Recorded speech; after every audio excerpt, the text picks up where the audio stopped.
Will the Housing and Land Use Committee meeting of June 9th, 2025 come to order? It is now 10:02 a.m. I am Tasha Kama, Chair of the Housing and Land Use Committee.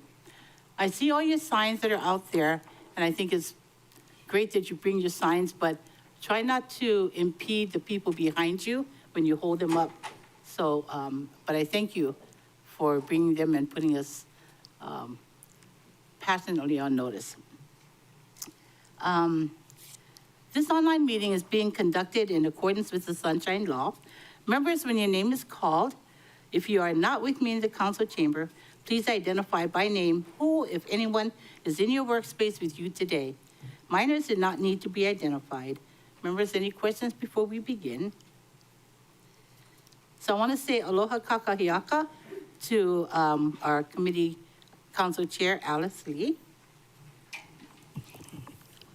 Aloha mai kako. Welcome to all of our testifiers, and hope we have a very interesting and productive day. Thank you. Thank you. Committee Vice Chair Nohe U'u Hodgins is excused, as is our Council Vice Chair Yukile Sugimura. I want to say aloha kakahiaka to Councilmember Tamara Paulton. Aloha kakahiaka and aloha aina kako.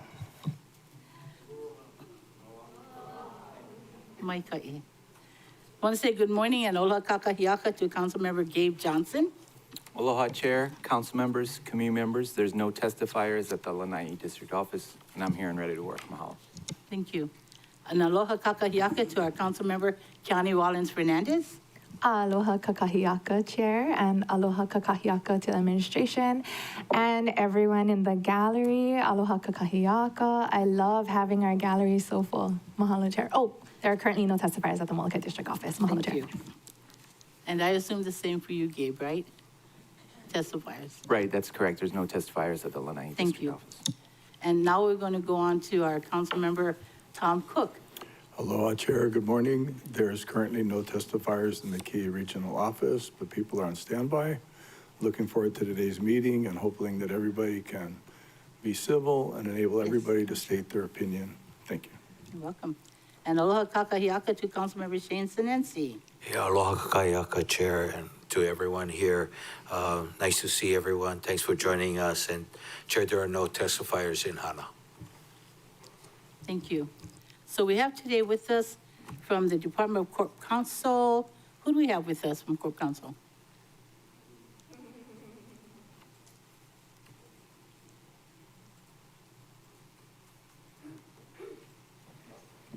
Hello, Nahulu Nunokau, Deputy Corporation Counsel.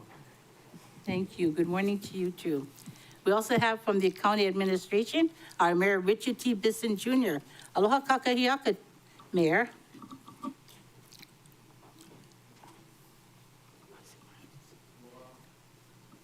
Oh, there you go. Aloha mai kako. Welcome to everyone here. Aloha Chair, council members. Thank you for having us. Thank you for being here. We have also the Director of Finance with us, Marcy Martin. Aloha kakahiaka. Aloha. And we have the Deputy Director of Planning, Anna Lillis. Aloha. Good morning, Chair. Good morning, members. And we have Matt Jakowski, the Executive Assistant to the Mayor. Aloha, Matt. Aloha kakahiaka. And we also have with us the Director of Communications and Government Affairs, Lakshmi Abraham. Aloha kakahiaka. Aloha, Chair. Aloha, members. And we have our committee staff. We have James Kruger, our Senior Legislative Analyst. Good morning. Good morning, Chair and members. And we have our Legislative Analyst, Ellen McKinley. Good morning. Good morning, Chair and members. And we have our Jennifer Yamashita, our Committee Secretary. Good morning. Good morning, Chair and members. And we have Colin Nakata, our Legislative Attorney. Aloha, Chair and members. And we have our Assistant Clerk, Lee Deneen, out there taking our testimonies. So good morning to you. So thank you, members, for attending today's HLU committee meeting in person. And we have a single item on the agenda today. Bill 9, amending chapters 19.12, 19.32, and 19.37, Maui County Code relating to transit vacation rentals and apartment districts. Members, this item has been one of passionate discussion and unfortunately has created division to the point of bullying, intimidation, and fear of retribution within our community. We're starting our considerations on this matter, and I expect, given that the division, that we'll be hearing from public in several following meetings. Members, we are scheduled to meet today until 4:30 this afternoon. Given the interest in the bill, I expect that we'll be hearing testimony up until that time. And if that is the case, I will recess this meeting to our regularly scheduled HLU meeting on June 18th, 2025 at 9 o'clock in the morning in this chamber and online at the same Microsoft Teams link. After convening that meeting, we'll resume testimony using the current list of testifiers. New attendees to this meeting will be placed on the bottom of the testifier list at the recess meeting. I will also recess this meeting for lunch at 12:30 for 1 hour until 1:30 p.m. I also plan to recess for a mid-afternoon break at 3 p.m. for 10 minutes, and I hope that by providing this information, that members and the public are better informed as to how I will be managing our meeting time today. And I ask for your full cooperation and participation in today's meeting. In accordance with the Sunshine Law, as chair, I will be calling for testimony for a single item agenda after we receive a presentation from our mayor and his team. Members, I ask that you hold all your questions for the administration until after testimony has been closed. Given the expected length of time required for this testimony, I would recommend that you would write down your questions so that we can get to them expeditiously after testimony is closed. So members, the matter before us represents a substantial shift in land use with potentially dramatic economic and social effects. It will not be a decision that will be taken lightly. We will consider all arguments, those who support and those who oppose. For members of the public in the chamber and online, I hope to not tolerate the division on this issue to be expressed in language that violates the council's standard of decorum. Please address your comments in favor or against the bill to the chair of this committee and to the committee itself, not to others in office or other members of the public. I will need to enforce decorum in this meeting and in all future meetings on this bill to respect this space for all voices to speak. And again, I ask for your kokua. I will be inviting our mayor and his team to give a presentation on why their proposed bill at this time. I also believe that they will be addressing measures to lessen the economic impact on the county and maximize the social benefit. I'm also hoping that providing this information in advance of testimony will help to reduce any divisions within our community. So, Mayor Bisson, the floor is now open for your presentation. Mahalo, Chair. Again, aloha to Committee Chair Kama and council members. Today we are coming before you on behalf of the people of Maui County who continue to face the most severe housing crisis in our history. The urgency of this moment demands action, and we respectfully ask for your support of Bill 9. We are not here to divide our community. We are here to preserve our community. We've spent the past several months listening to voices on all sides, including supporters, opponents, community leaders, and the residents that are most directly impacted. We have taken all perspectives into thoughtful consideration.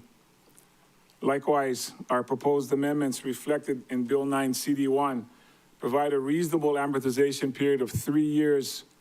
We also acknowledge that some of these properties may wish to continue to operate as transient vacation rentals beyond that amortization period. These properties will be able to seek a change in zoning from apartment to hotel district to properly comply with land use regulations.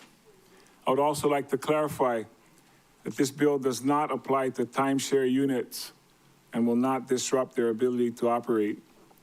We acknowledge and appreciate the thorough work of UHERO in producing their March 2025 report, which thoughtfully outlines the potential benefits and trade-offs of phasing out TVRs in apartment zone districts.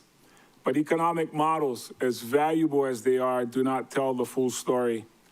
They cannot quantify the heartbreak of yet another local family forced to leave their homeland. They cannot calculate the loss when kupuna are separated from mo'opuna, or when cultural knowledge disappears because the next generation simply cannot afford to stay. They do not measure the cost of a teacher, a nurse, or a firefighter who leaves Maui for good because they couldn't find housing near where they serve. And they cannot predict what it means for our keiki to grow up without the hope of living in the only place they have ever called home. That is the true cost we are trying to prevent, and that is why this action is so critical. It's undeniable that our housing market is out of balance, and that short-term rentals under the Minatoya list have significantly contributed to that. We now see impacts on our communities that were not visible or widely understood 30, 20, or even 10 years ago. Maui County is not alone in confronting this issue. Around the world, TVRs are turning homes into tourist lodgings, displacing residents, inflating housing costs, and straining neighborhoods. In many cases, these investments place profit ahead of community, weakening our social fabric, overloading infrastructure, and contributing little to the services residents rely on. Recognizing these impacts, cities like Amsterdam, Florence, New York, and Honolulu have restricted TVRs to protect housing for residents.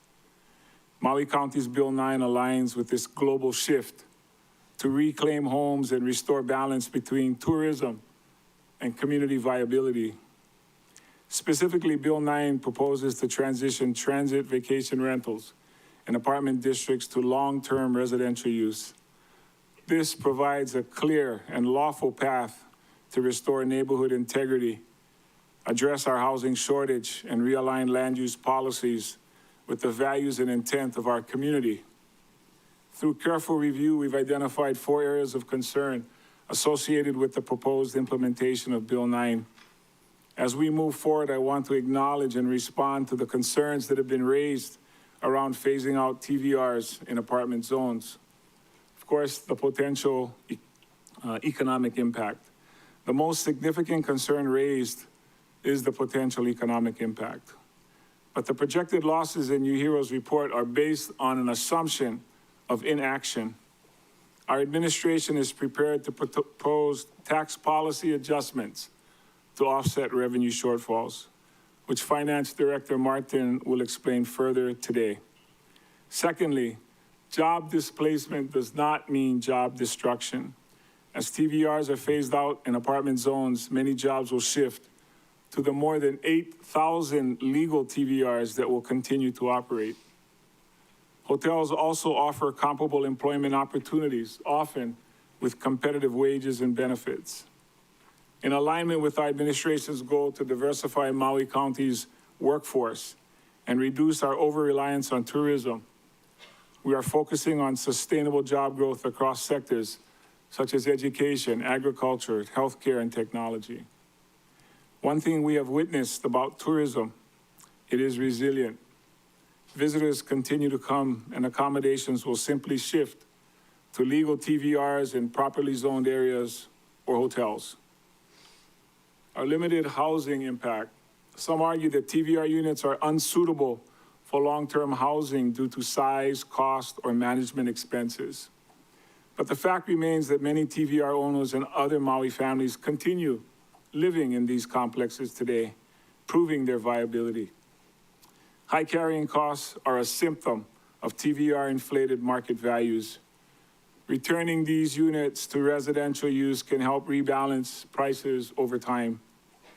Owner intentions may vary, but public policy and strategic tax incentives can influence that behavior. Programs are available and can be developed to ease the transition for both owners and renters, which we will touch on today in our presentation. It's true that TVR visitors spend in local communities, but this spending has come at the cost of displacing the very residents who once supported those same businesses. A restored residential base means more consistent year-round support for local serving businesses, especially in areas currently saturated by vacation rentals. Tourism can and will continue to support the island's economy, but it must do so in a way that doesn't hollow out our neighborhoods. As far as alternative solutions, some suggest we should focus solely on enforcing illegal TVR laws, building more housing, or dedicating TVR tax revenues to development. The truth is, the county is already doing all of these. Enforcement is active, effective, and ongoing, but the current data does not suggest this is a widespread issue. At the same time, we simply cannot build fast enough to meet the scale of demand we're facing. And limited resources, especially water and sewer capacity, make it impossible to deliver enough new units in the time to reverse this crisis. That is why Bill 9 is a critical part of our broader housing strategy, which includes enforcement, new construction, infrastructure investment, housing programs, and now reclaiming existing units for local residents. Bill 9 does not replace these efforts. It strengthens them by using tools we already have to make immediate progress, not years down the line.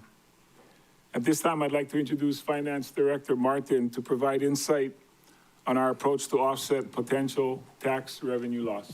Thank you, Director. Thank you. So according to 2025 Real Property Assessment Division records, approximately 6,000 properties classified as TVR STRH, also known as Minatoya properties, would be impacted by Bill 9. Importantly, the data reveals that around 12% of these units are already being used for long-term residential purposes, either as owner-occupied or long-term rentals. This clearly demonstrates that the long-term residential use is not only feasible in these complexes, it is already occurring. These units are supporting local households today, which demonstrates that a transition is both realistic and achievable. If no changes are made to fiscal 26 tax rates or assessments, the county's real property tax revenue is projected to decrease by approximately 40 to 75 million annually. And this depends upon how the properties are reclassified as the TVR uses are phased out. A full transition of all units going to owner-occupied would result in a $75 million real property tax decrease. If all units went to non-owner-occupied, the reduction would be closer to 40 million.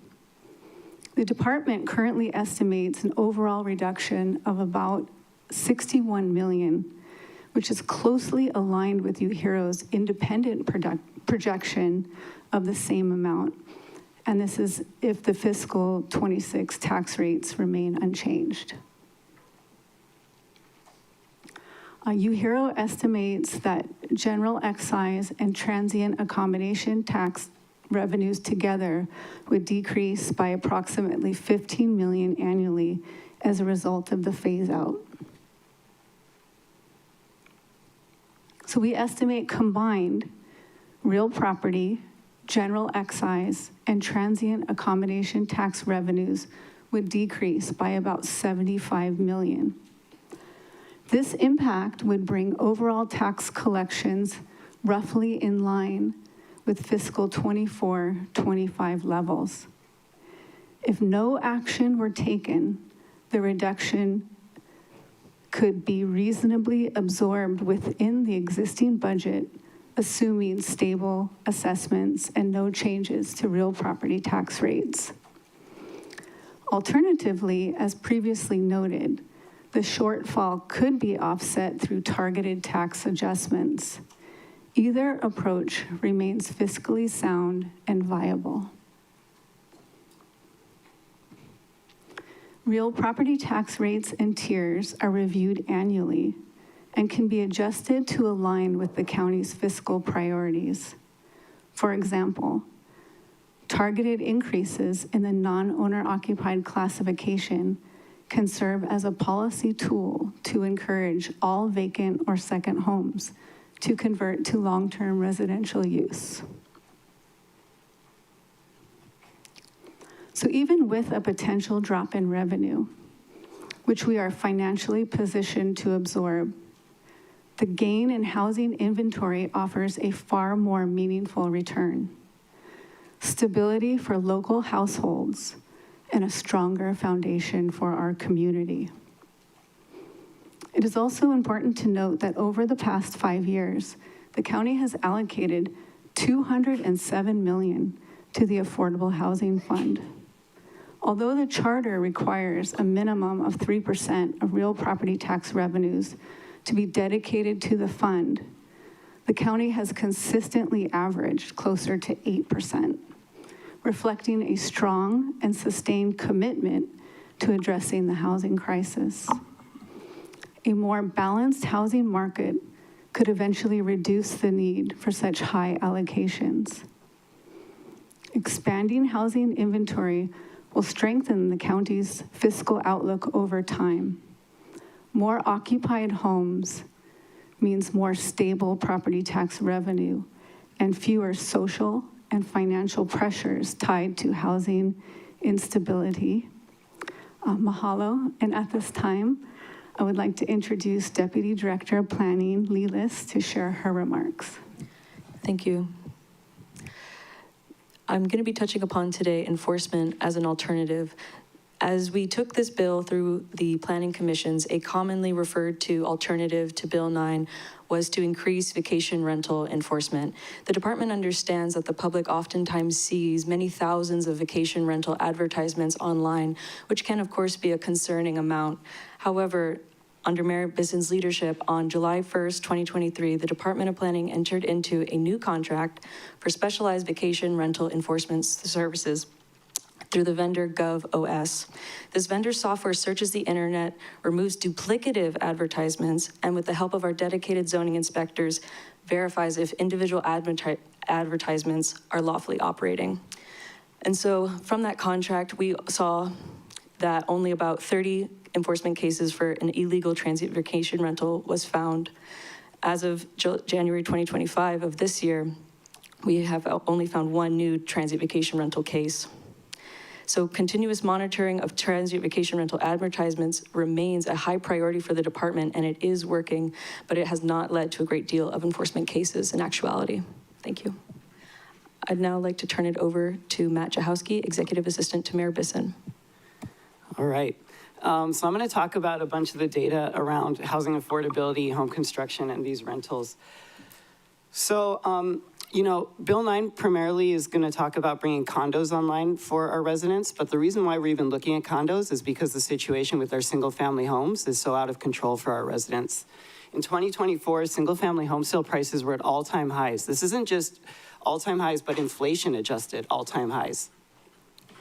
In West Maui, in 2024, the median single-family home price was $1.9 million. That's more than 20 times what a family that lives in West Maui earns in a year.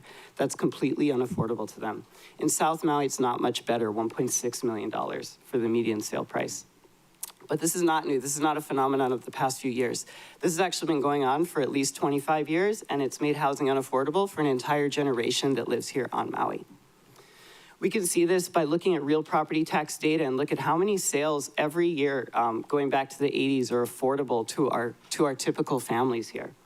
What we see is that in the 80s and 90s, 50 to 70% of all of our home sales were affordable to our median family. That means my parents were able to afford a home here when they bought their home. But if we look in the past 25 years, we can see that number has plummeted. And it's been increasingly impossible for our families to afford to buy homes here, which is why so many of our families, younger families, currently live in the homes that their parents and their grandparents and beyond purchased.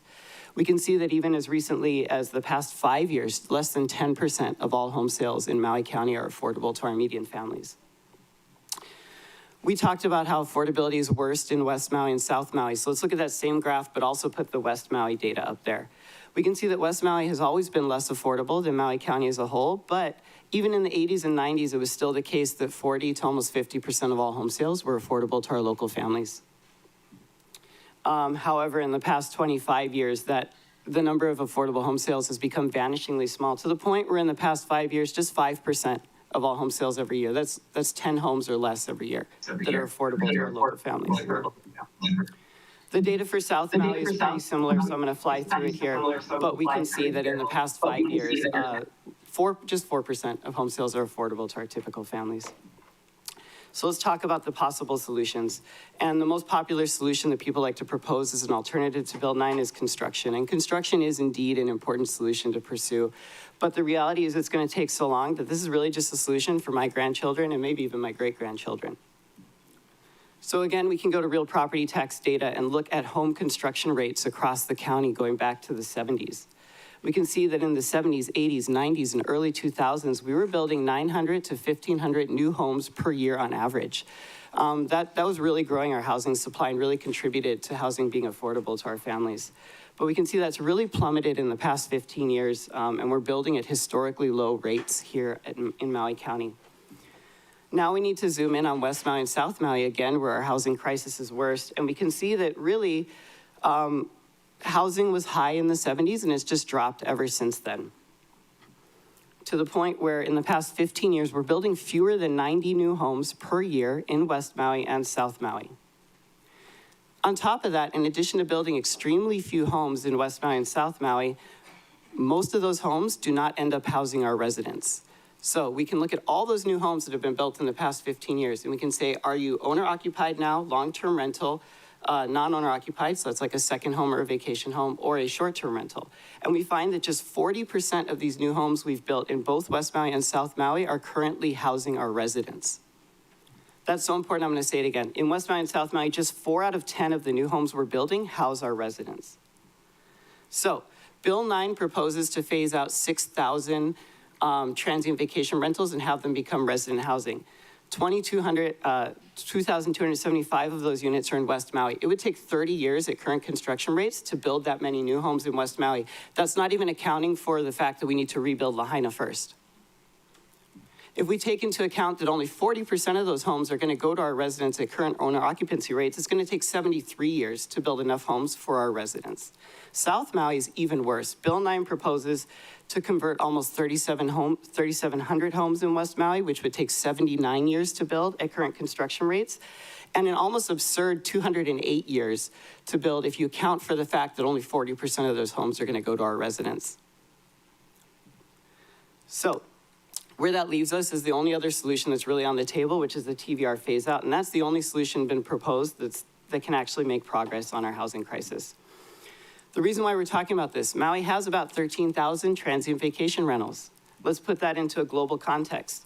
The UHERO report, which we're going to talk more about coming up here, cites Los Angeles, Boston, Barcelona, and London as global tourist destinations that have all identified transient vacation rentals as reducing resident housing inventory and increasing housing costs, and they all have economic studies to back this up. It's all cited in the UHERO report. In each of these cases, transient vacation rentals represent just 1% to 3% of their housing supply. In Maui County, transient vacation rentals are 21% of our housing supply. So Maui County is in a totally different category here in terms of the impact they have on our housing market. We can also look at how Maui stacks up against the other counties in our state. So here we don't have exact numbers of transient vacation rentals on every island, but what the State Department of Business, Economic Development, and Tourism does is they scrape VRBO and Airbnb and the booking platforms and find how many actively listed vacation rentals there are on each island. They find that in Maui County, we have about 10,000 actively listed short-term rentals on a given day. That's about 14% of our housing supply. Just for comparison, the city and county of Honolulu, which is much larger, has many more housing units. They have fewer short-term vacation rentals, and those rentals only represent 2% of their housing market, right? So is there any good reason why Maui needs to be so, have so many more vacation rentals, both in absolute numbers and relative numbers than any other county? After we remove, if Bill 9 passes and we phase out about half of these short-term vacation rentals, Maui County goes from becoming the 3rd largest county with the most vacation rentals to becoming the 3rd largest county with the 3rd most vacation rentals, right in line with the other counties. These units are located where the housing crisis is worst, and that's really important, right? Here's just a map of where all the units are We all know they're in West Maui and South Maui predominantly. These units have a history of resident occupancy.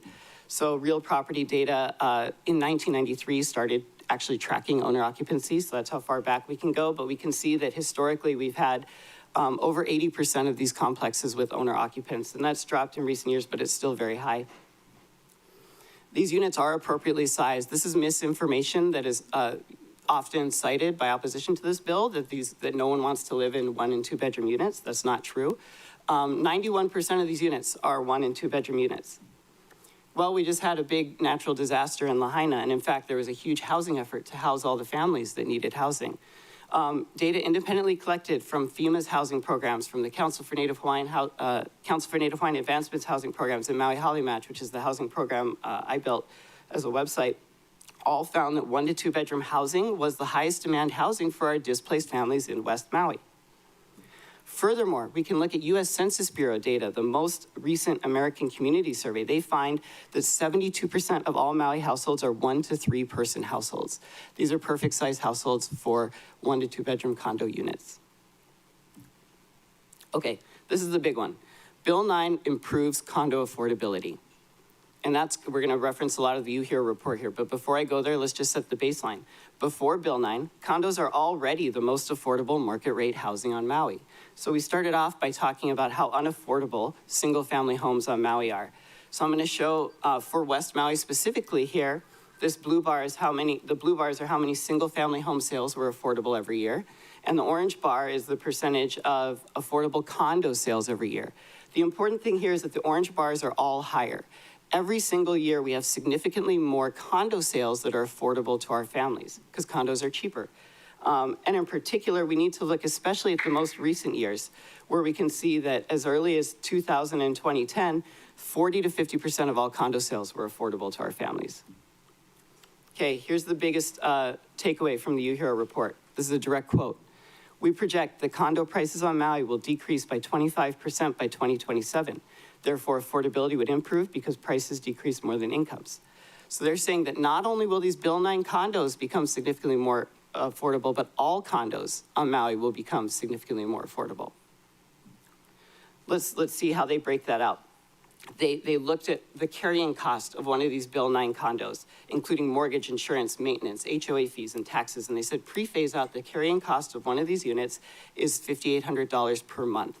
They're saying post-phase out, that becomes $4,600 per month, right? So that's the impact of being able to use these units as a TBR. It inflates the prices by over $1,200 per month, or over 20%.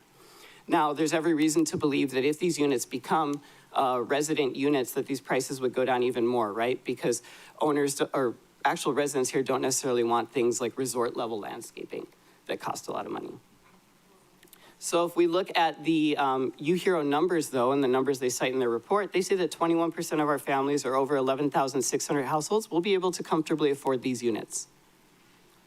But actually, many of our families here on Maui cannot comfortably afford the units they live in right now, right? It's called cost burdened. If you spend more than 30% of your income on housing, and less than 50% of your income on housing, you're cost burdened. So let's consider those people in this analysis too. UHERO says there's an additional 15,500 households more that would be in this cost burden category who could afford these units. Adding this together, combined, these units could be attainable to 49% of all households on Maui. That is much needed by our families. Okay, nothing's free, so let's address some of UHERO's concerns. They say we're gonna have 32% fewer tourists, potentially, if we do Bill 9. Let's talk about that in the context of the Maui Island Plan. I think you guys are all familiar with this. One of the main tenets of the Maui Island Plan is that we should be leaving our visitor to resident ratio at 1 to 3. On an average day, 1 visitor to every 3 residents. This isn't a number pulled out of air. This is actually from collecting feedback from residents for 5 years.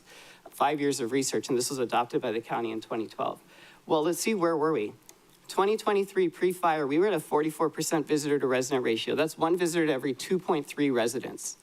I would call that over-tourism.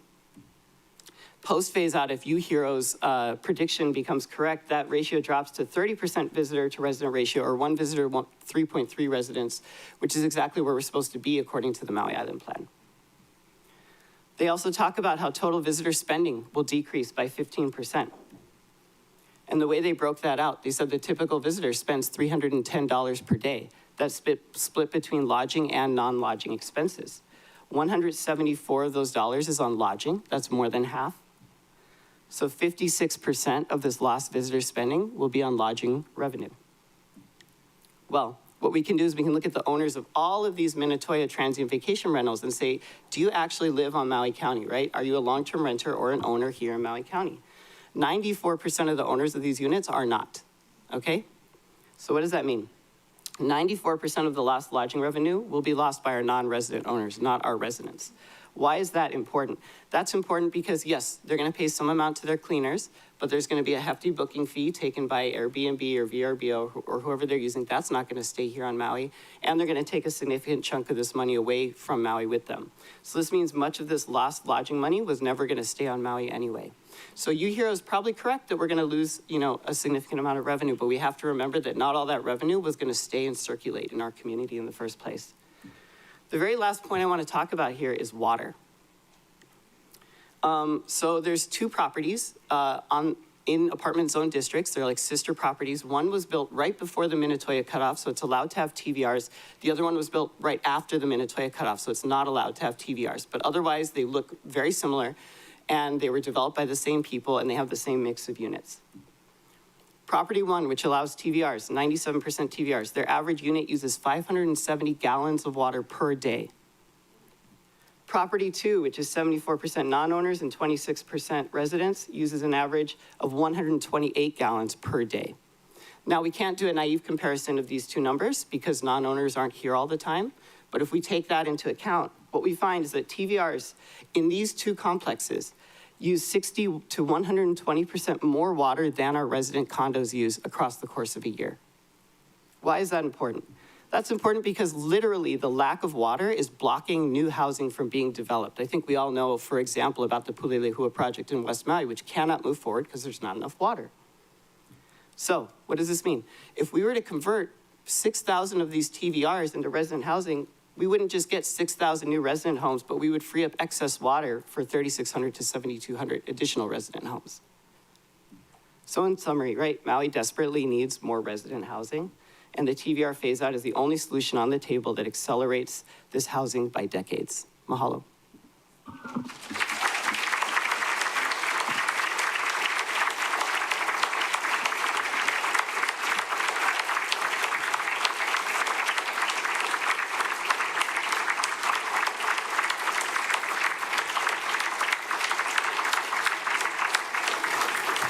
Mayor, do you have any closing? Mahalo to all of our presenters. As mayor, my responsibility is always to put the greater good of our people first. Housing is not a speculative asset. It is a basic human need. And when the balance is tipped so far that our residents become outsiders in their own neighborhoods, we have a moral obligation to act. Council members, today you may hear passionate opposition from property managers, non-resident owners, and booking platforms. You may also hear from some of the 268 local owners who represent 6% of the approximate 6,000 TVR units that are impacted. But you may also hear from rent-burdened, hardworking families, from kupuna on fixed incomes, and from displaced Lahaina residents, some still in temporary housing, who are holding on to hope that their future will lead them to a place they can call home. Addressing this crisis will require the collective kuleana of our entire community, and it starts right here with us. We cannot continue doing what we've always done and expect a different outcome. The status quo is failing our people, and this housing crisis demands bold, decisive, and forward-thinking action. As leaders, we are not just observers of the future, we are shapers of it. So I ask, what is the value of keeping our people here in the only home they've ever known? Now, while Maui County may be financially sound and well-resourced, can we truly say we are thriving as a community if our own people, our ohana, our kupuna, and our keiki, are being priced out of their own community? Even the chance to give our people hope is worth more than preserving a system that has pushed them to the margins. This crisis has been building for decades, but now we have a real and tangible opportunity to change its course. Our people are hurting, and we must act, not with hesitation, but with the courage that leadership demands. Bill 9 is more than a policy. It is a promise to our people, a promise to restore balance, to protect our residents, and to put our community first. As we move forward, I ask everyone engaging in this conversation to remain respectful and recognize that while this bill impacts some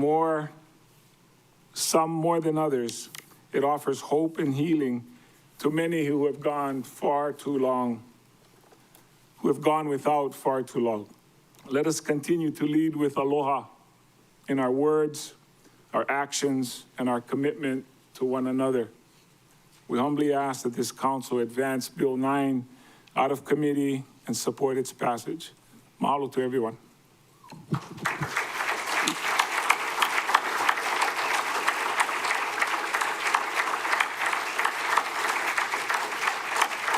Mahalo, Mayor, and your team for your presentation. And I want to say thank you for keeping to the time. I really appreciate that, Matt. And I know you're rushing and talking really fast, but I appreciate that. So thank you so very much for being here. Members, we're going to hold our questions until after all the testimonies are being said. So at this time, I want to take a 5-minute recess to allow the mayor and his team to leave and get through the galley, and then we'll reconvene and we'll start our testimonies. So it is now 10:43. We're going to take a 5-minute recess. We will reconvene at 10:48. We're now in recess.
The HLU committee meeting of June 9th will now reconvene. It is now 10:56 a.m. At this time, I want to be able to have some consideration. I was approached to see if we could get the members of the gallery to testify first before the members who are online. And so I had to check with Corp Counsel. So Corp Counsel, would you please respond to my request? Oh, sorry. Oh, let's go Carla first and then you. Okay, sorry. Chair, thank you. Technically, our online meetings link. Speak louder. Technically, our online meetings link is our actual meeting site. We integrate based on a first come, first serve basis, people who have signed up to testify in the chamber as well as those who have signed up to testify online. So we would not recommend prioritizing one group over the other. Thank you, Chair. Okay. Mr. Nahulu?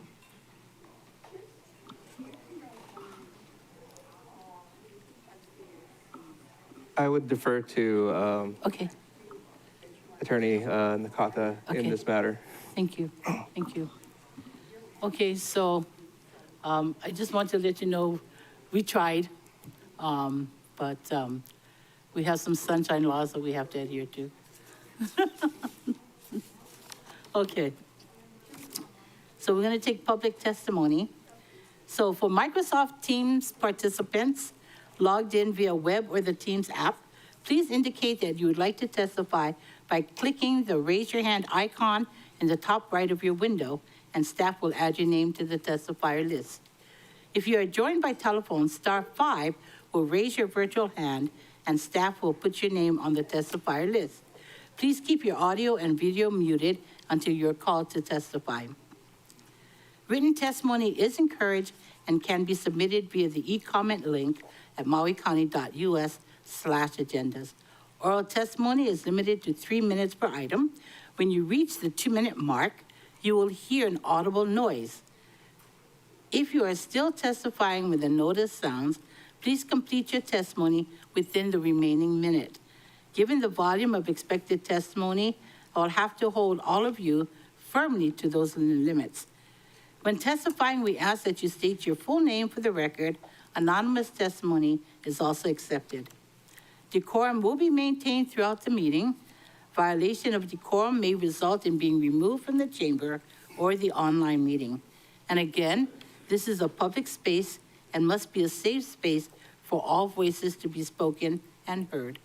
I am believing that we will conduct ourselves in a professional manner, and I will enforce the rules of decorum only when a testifier breaks decorum.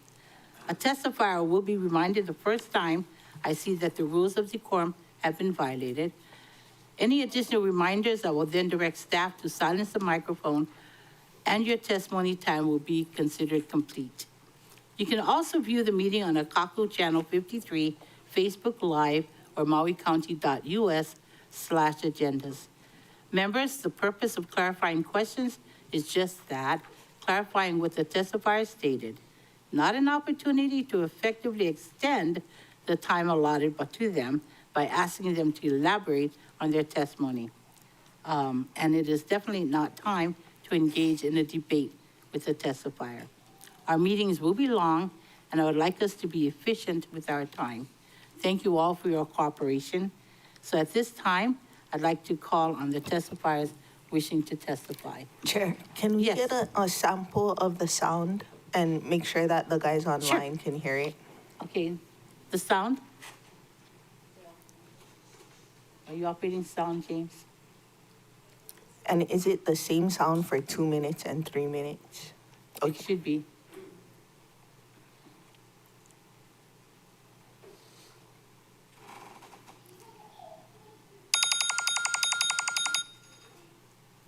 Is that loud enough? Okay, good. So who's doing our testify? You are, Ellen? Yes, Chair. Okay, thank you. So will you please read off the first three Yes. testifiers so they can start getting ready wherever they are in the chamber? Thank you. Chair, the first testifier is Eve Hogan, to be followed by Steve Hogan and Richard Hudson.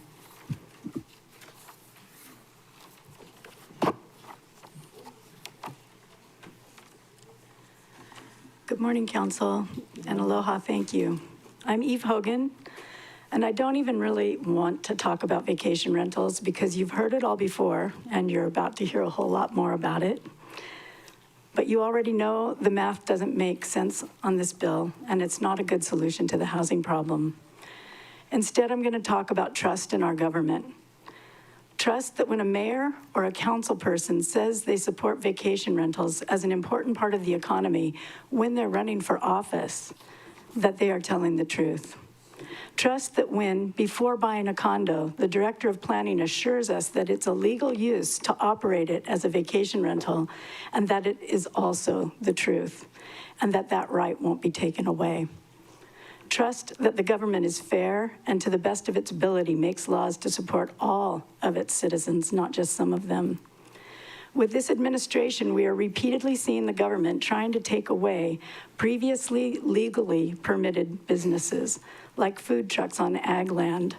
We spent all day in council the other day trying to right that wrong. Emotionally, I understand the hope of this bill, I truly do, but logically, it makes no sense. If there was any way that an oceanfront condo with AOAO fees, high mortgages, high insurance, and special assessments equaled affordable housing and didn't simultaneously destroy other people's lives, legal businesses, and trust in government, well, okay, but that's not the case. Even the $4,600 amount that the mayor's assistant quoted is not an affordable amount for a one-bedroom condo. I read recently and heard Mayor Bisson again say today that he didn't mean to cause the unintended consequences of dividing the community and hurting relationships between Maui's citizens, but that unintended consequence is blaring. This bill has pitted residents against residents, and it has been heartbreaking to see and experience. I implore you to give us cause to trust the government permitting process and to trust that you all think about the very real unintended consequences that are caused by your words, actions, and laws before you make them. I implore you to use creativity to implement solutions that serve our entire community and bring us back together. Solutions that will actually solve the very real problems we face and the ones that have been created by this bill. Thank you. Members, questions for the testifier? Not for the testifier, but I thought you had said that there was going to be a sound at 2 minutes and at 3 minutes, and it was going to be the same sound. Go ahead. Apologies, Chair. That was meant for the online testifiers, but for the in-person testifiers, we have the limit timer going, but we can ring the bell. We can ring the same bell for both testifiers then. Yeah. Oh, I'm not trying to tell you what to do. I just wanted No. to clarify. Thank you.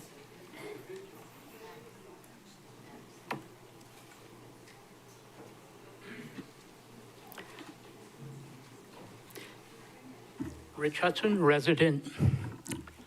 Okay, says in the Bible. Rich Hudson? No, I think we're at Steve Hogan.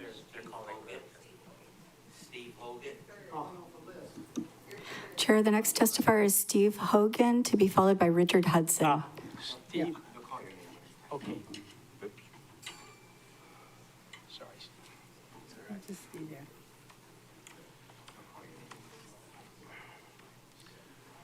Aloha Maui County Council. My name is Steve Hogan, as just been mentioned a couple times.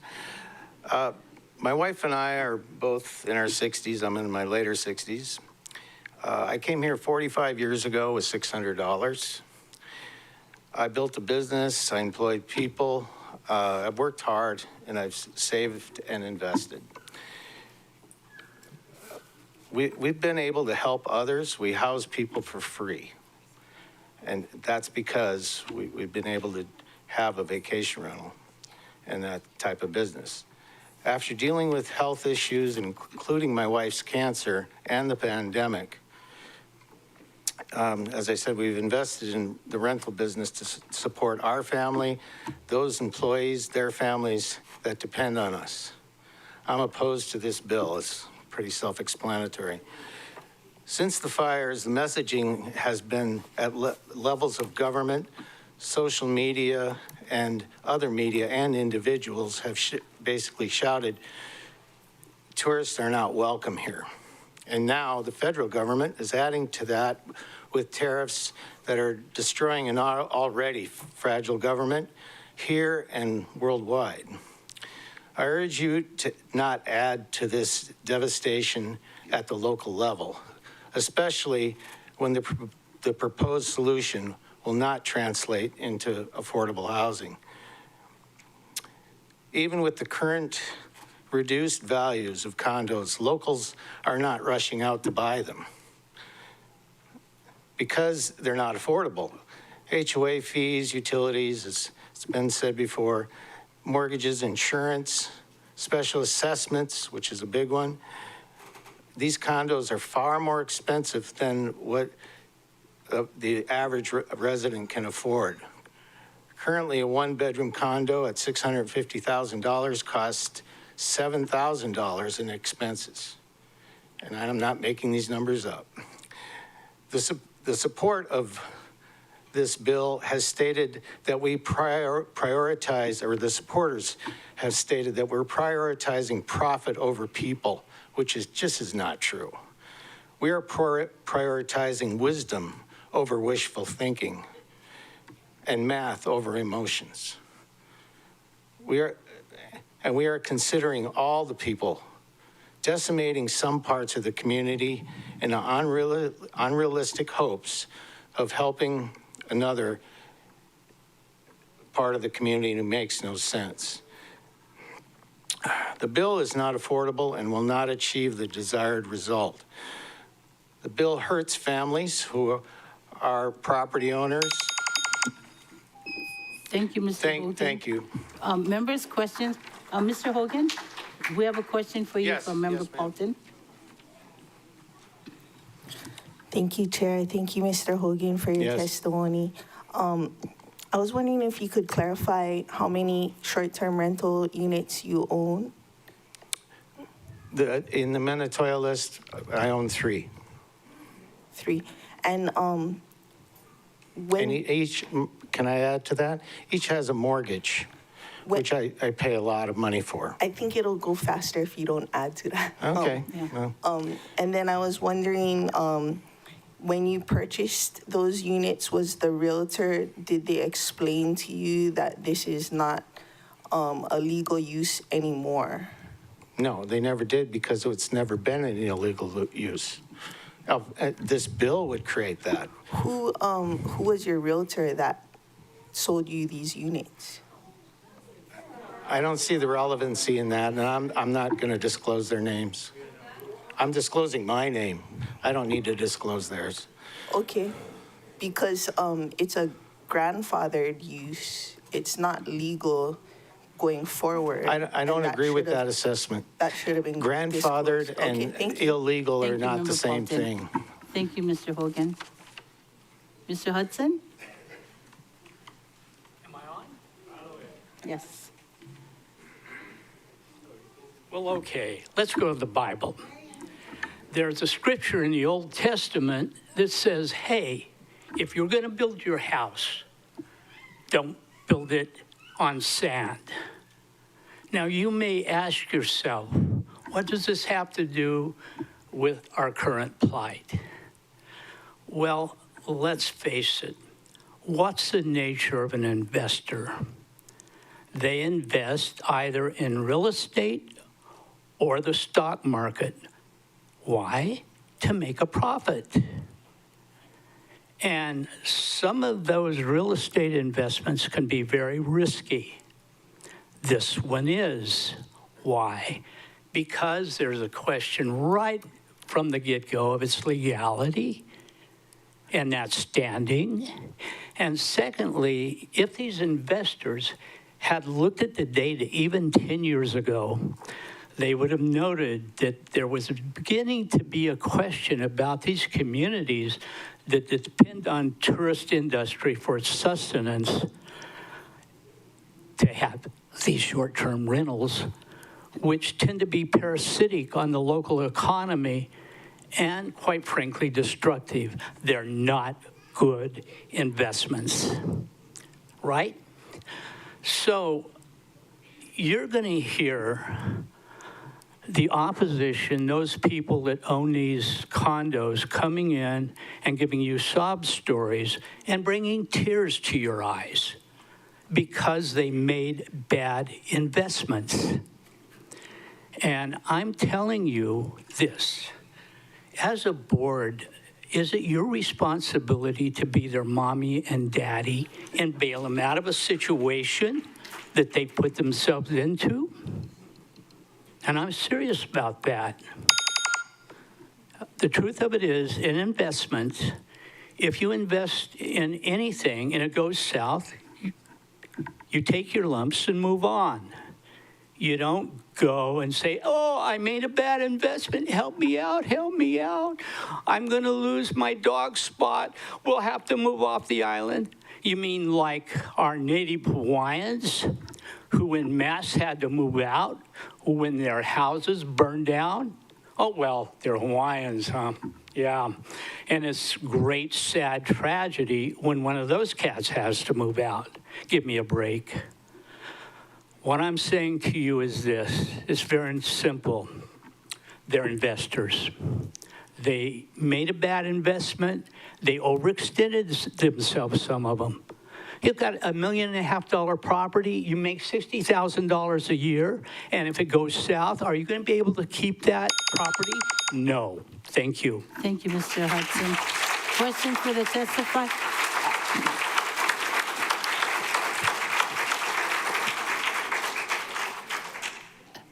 Members of the galley, if you would not applause after each testifier, whether you support, don't support, we're having to run a tight ship. There are 55 of you that signed up in the galley to testify. We have many online. So we'd like to be able to get through our meeting expeditiously. And we want to be able to make sure the members can ask clarifying questions of them. So if you could please hold your excitement, at least until when it's all done. But thank you. Chair, the Ellen? next, Yes. sorry. Chair, the next testifier is Donna Ting, to be followed by Susan Hellas and then Aaron Kelling.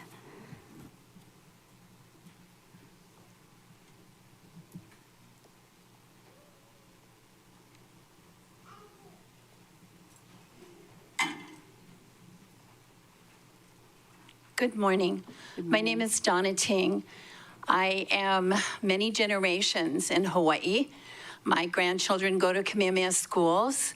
Our family owns apartment buildings in Kihei and elsewhere. I rent to local people. I am the second largest recipient of private funds from HUD every month. So my people are longtime renters, okay? And I keep them, and I keep the rents low. But what you have to understand is that in the last few years, taxes have gone up. On my apartment buildings, I don't get a break, even though they're long-term rentals, not like my single family. I get no break at all. Whatever it was assessed at, that's the tax that I pay. Okay, I try to keep my property affordable for people. The buildings that you're talking about with Minatoya were built in the 70s, 80s, and 90s. And there is a thing called diminishing use. Those buildings have, in many cases, bad plumbing, crumbling walls, seawalls issues. They were never built, okay, for a resident long-term. They were built for rentals, for vacation rentals. And our governor, Josh Green, in Honolulu, took care of the housing bill. Took care of the housing situation over there. He got state land and he built different housing areas for people on state land, because the cost of land and to get the utilities to the land is very expensive. We did one of 2 affordable housing units last year in Kihei. There were only 40 units and they were considerably under the market. We sold them through the county, Okay, it was very difficult with all the laws. We don't need more laws, we need less bureaucracy.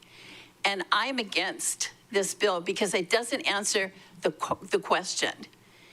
It does not provide housing on a long-term basis, or in some cases, when you have maintenance fees that are $1,800, that doesn't include property taxes, special assessments, anything else. How are the local people going to afford to do that? It would be better to do what Josh Green did, use state land. Thank you. Members' questions? Member Paulton. Thank you, Chair. Thank you, Ms. Ting, for your testimony, and thank you for renting to long-term renters. I wanted to clarify the part where you said that when you rent to long-term renters, you don't get a break. Is that what you said? Yes, I don't. Okay, so my individual houses, you fill out the form, you send it in. Okay, so from our apartment building, all of my people rent at least a year. I don't rent short-term at all. I don't get that break. They sent the paper, the county tax office sent the papers back to me and said, you don't get a break. It's considered apartment. You don't get a break. So I don't get a break. So my family eats that. Okay, because my people, this is the core of Maui County. We don't move if we don't have our people. Thank you. I believe the apartment rate is the same as the long-term rental rate. Is that? No, it's $350 apart. Checking the thing yesterday, it was $350 1,000. No. Okay, thank you. Yeah. Thank you. Okay. Thank you. Chair, the next testifier is Susan Hellis, to be followed by Aaron Kelling, and then Timothy O'Shaughnessy.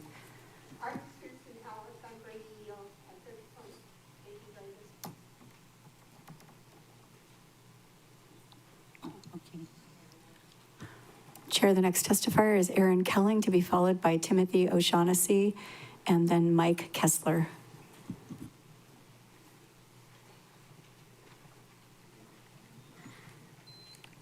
Hello, my name is Aaron Kelling, and I live, work, and vote here and oppose this legislation.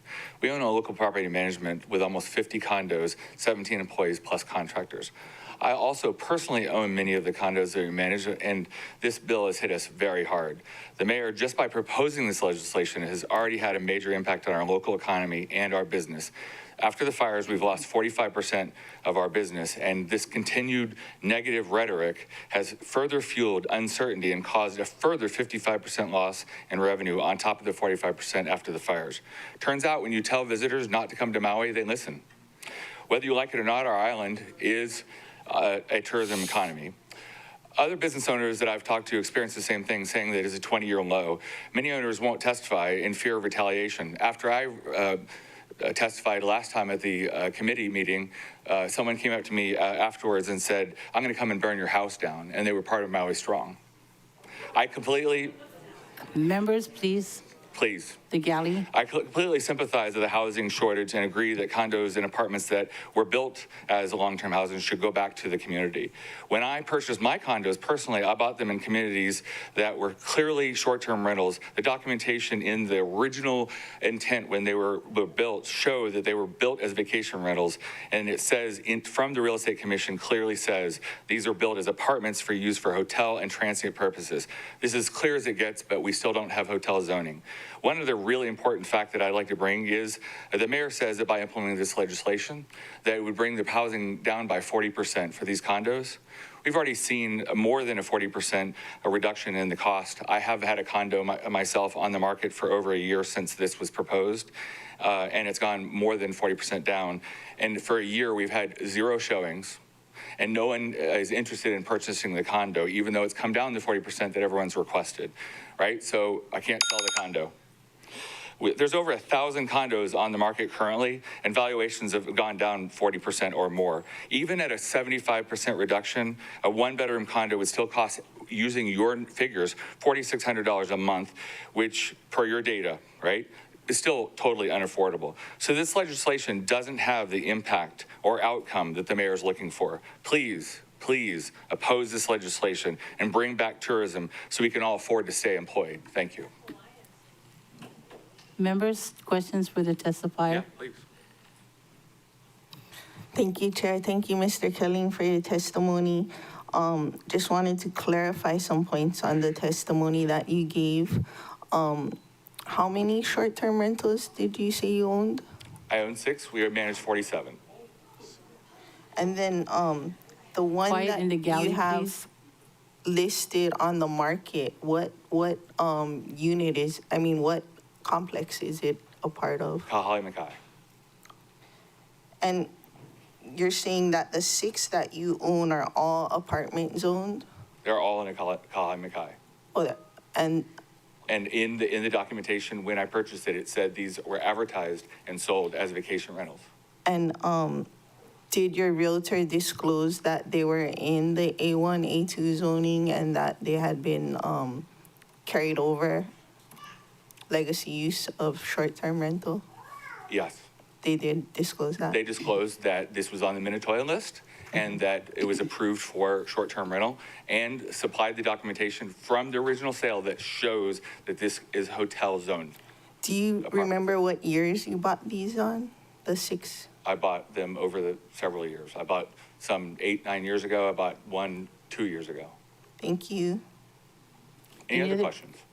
Yes, Member Rollins Fernandez. Mahalo, Chair. Mahalo for your testimony today. I just wanted to clarify that response that you gave Member Bolton. You said that when you bought, you did your due diligence and the zoning was hotel? It specifically states in the original documentation, as advertised when they were built, that they were sold originally as specifically, and I have the documentation I'm happy to provide to you, and it says for hotel or transient purposes. Okay. And this came from the Real Estate Commission of Maui. Oh, I see. So not the zoning itself, just the advertisement said hotel. The documentation from the Real Estate Commission that was signed says that it was for hotel purposes. Okay, mahalo for that clarification. Mahalo, Chair. Thank you. Any other questions? I have one, Yeah. sir. The last place you testified, you said was it the Planning Commission? Correct. And it was at that place that you felt threatened or were threatened? No, it was at a restaurant about 3 months later, and someone came up to me and they said that they saw my testimony and they disagreed with what I was saying and they were going to burn my house down. Okay, It's very upsetting yes. and very concerning. Yes. The rhetoric is too much. Thank you. Chair. Thank you very much. One more quick clarification. So you said that the person that threatened you belonged to Maui Strong. Correct. How did you come to that conclusion? Because they said so. They said, I am with Maui Strong. Like, what did they say? They support Maui Strong is what the exact words were. Okay. Mahalo for that clarification. Mahalo, Chair. I don't know how else you'd say it. Yeah.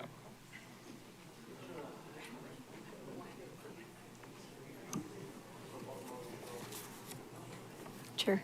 Chair, yes. Go ahead.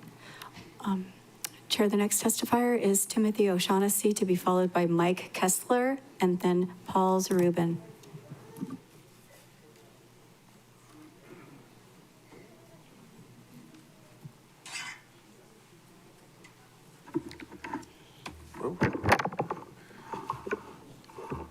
Thank you, Council Chair and committee chair and council member or committee members.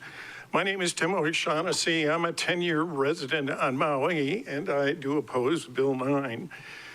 The Maui economy is a living, breathing thing. It is what gives life and prosperity to the body of our Maui community.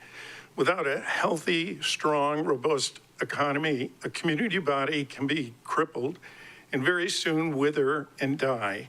In its present form, Bill 9, by its one-size-fits-all ban of short-term rentals, stands for the injection of a form of cancer into the Maui County that is already, through "we don't want you" publicity, weakened and continued to damage our local economy, an economy which is and has always been tourism. We're not Oahu. Oahu's diversified economy provides employment through healthcare, education, universities, militaries, and sundry other job producers, in addition to tourism. We're also not Barcelona, we're not London, we're not New York, we're not Florence. We're not any of those places that have very large economies. So in that respect, we're all entitled to our opinion, but we're not entitled to opinions that are based on our own private facts. I lost my place.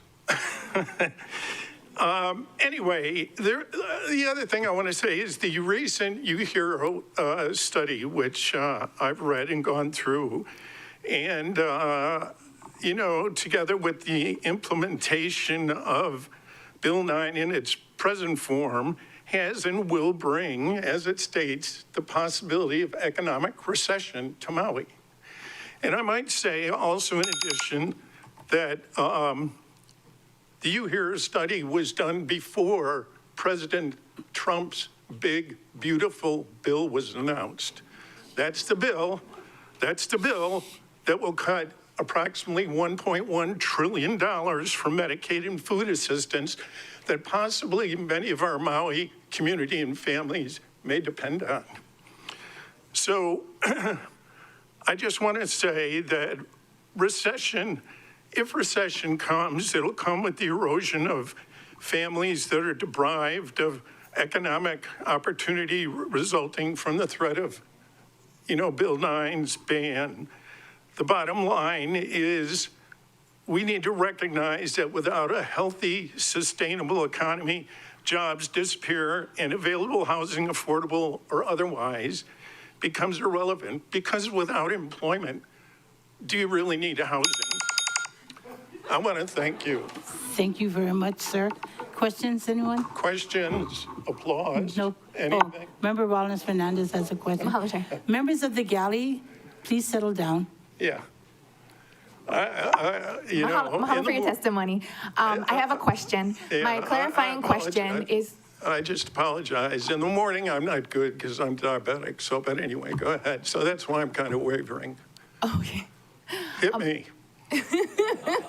What do you got? Figuratively, of course. So I'm sorry. How many units do you own on the Minnesota list? I have a partial interest in 6 units.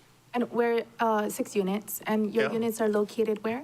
They're in Kuala and I also have recently been appointed elected as president of the AOAO board for Kuala which keeps me so busy that I had to leave my position on the board of the Maui Humane Society. So what else you got? Last question. Yes, ma'am. When buying those units, were you made aware that it was in the apartment district? And Yes. Okay. Yeah. Mahalo. Those are all the questions. Yeah. Member Paulton has a question.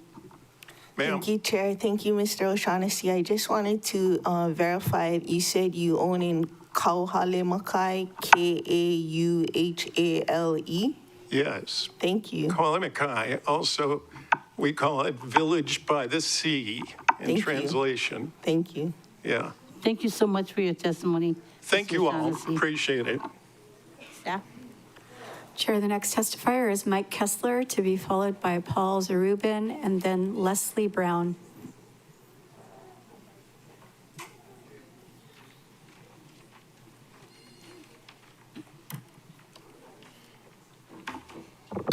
Let's give this a shot. Good morning, council members. Good morning. My name is Mike Kessler. I am a local and full-time resident of Lahaina. I have lived and suffered through the horrific Lahaina fire and the consequences of that disaster, which continues to this day. Local short-term rentals are not faceless corporations or absentee investors. I have a face, and I am here today, like many, as a neighbor, a business owner that helps in time of need, which I have and still do today. I am the owner of a single-bedroom, one-bath condo at Papakea Resort, which is on the Minatoia list. I ask you to please follow the recommendations of the Planning Commission to remove, at the very least, those properties that have a dual zone, like Papakea, which has an A2, H2 zoning. Our properties employ many local families and businesses that surround our resorts. You take away our ability to rent in the short term, to take away the jobs and support of our surrounding businesses and local families, which the UH report study has forecasted if this passes. Papakea Resort has paid out over $16.5 million in taxes over the last 5 years. Over $3 million in wages each year goes to our employees, and 35 of those employees are benefited on-site staff. Papakea Resort operations support 161 housekeepers, 26 handy persons, 30 rental management companies, 30-plus contractors. We ask for the right approach, one that respects the rights of locals who have played by the rules, followed the regulations, and contributed greatly to our economy. Please do not punish responsible owners who are just trying to survive. If this bill passes, I myself might not be able to stay on Maui because I will not be able to afford it. Mahalo for your time, and please vote no on Bill 9. Member Paulton has a question for you. Thank you, Chair. Thank you, Mr. Kiesler. Did you say that you live in Lahaina? Yes, I do. Actually, I just live north in Kahana. My address is still Lahaina. Mike Kiesler. Mike Kiesler, yes. Kies. Keesler. K, what? Keesler. Thank you. Any other Member Rollins Fernandez? Mahalo, Chair. Aloha, Mr. Kiesler. Mahalo for your testimony. You said you own one unit at Papakea. Yes. Okay, mahalo for that. Mahalo, Chair. Thank you. Thank you so much for your testimony. Staff? Chair, the next testifier is Paul Zarubin, to be followed by Leslie Brown, and then John Egbert. Aloha, Chair, Vice Chair, and committee members. My name is Paul Zarubin.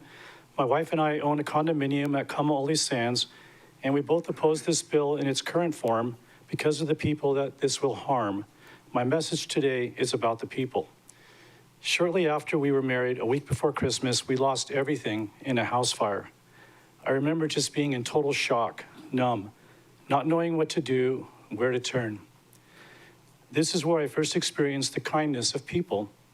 Someone donated a house for us to stay in, and by word of mouth, we started receiving food boxes, clothing boxes, and cash, all from strangers. It was very humbling. By God's grace, we didn't just survive, we thrived. 1 year later, I was able to build our first house, and to this day, we are so grateful to those who came to our aid. In 1989, I was hired by Pacific Construction as a medic and safety administrator at the Grand Wailea project. It was a dream come true for my young family. We had 1,700 men and women working on that job, and I interacted with many of those workers by treating their injuries and creating a safe workplace. I love meeting people and made lots of new friends. I have a heart to help those who are in need, which is why I chose to be a first responder, being there for people who are having a bad day. Once the job was completed, we sold our Maui house and returned to California. But we missed Maui and all of our friends that we made during the 3 years that we lived here. So we saved and saved, and in 2000, we were able to purchase our condo, which allowed us to return to Maui for 2 months out of the year. And then the Lahaina fire happened. My property manager, David Englert at Rentals Maui, called and said there was a family with 5 children that lost their rental home and needed a place to stay. We gladly gave them our place. Eric is a pastor at the Lahaina Baptist Church, which just recently started again to hold services in their building, which miraculously survived the fire. And I am pleased to report that we attended his church service yesterday, and he told us that he just purchased a burn lot and is starting the process of building a new home for his family. It's about the people. This bill is going to affect a lot of local people in a negative way. My housekeepers, my property management company, AC Maui, Ace Hardware, our car repair shop, the maintenance crew at our condo, the activities people, Hamai Appliance, Maui Fan, the workers at Lowe's and Home Depot, and so many other vendors that I have worked with.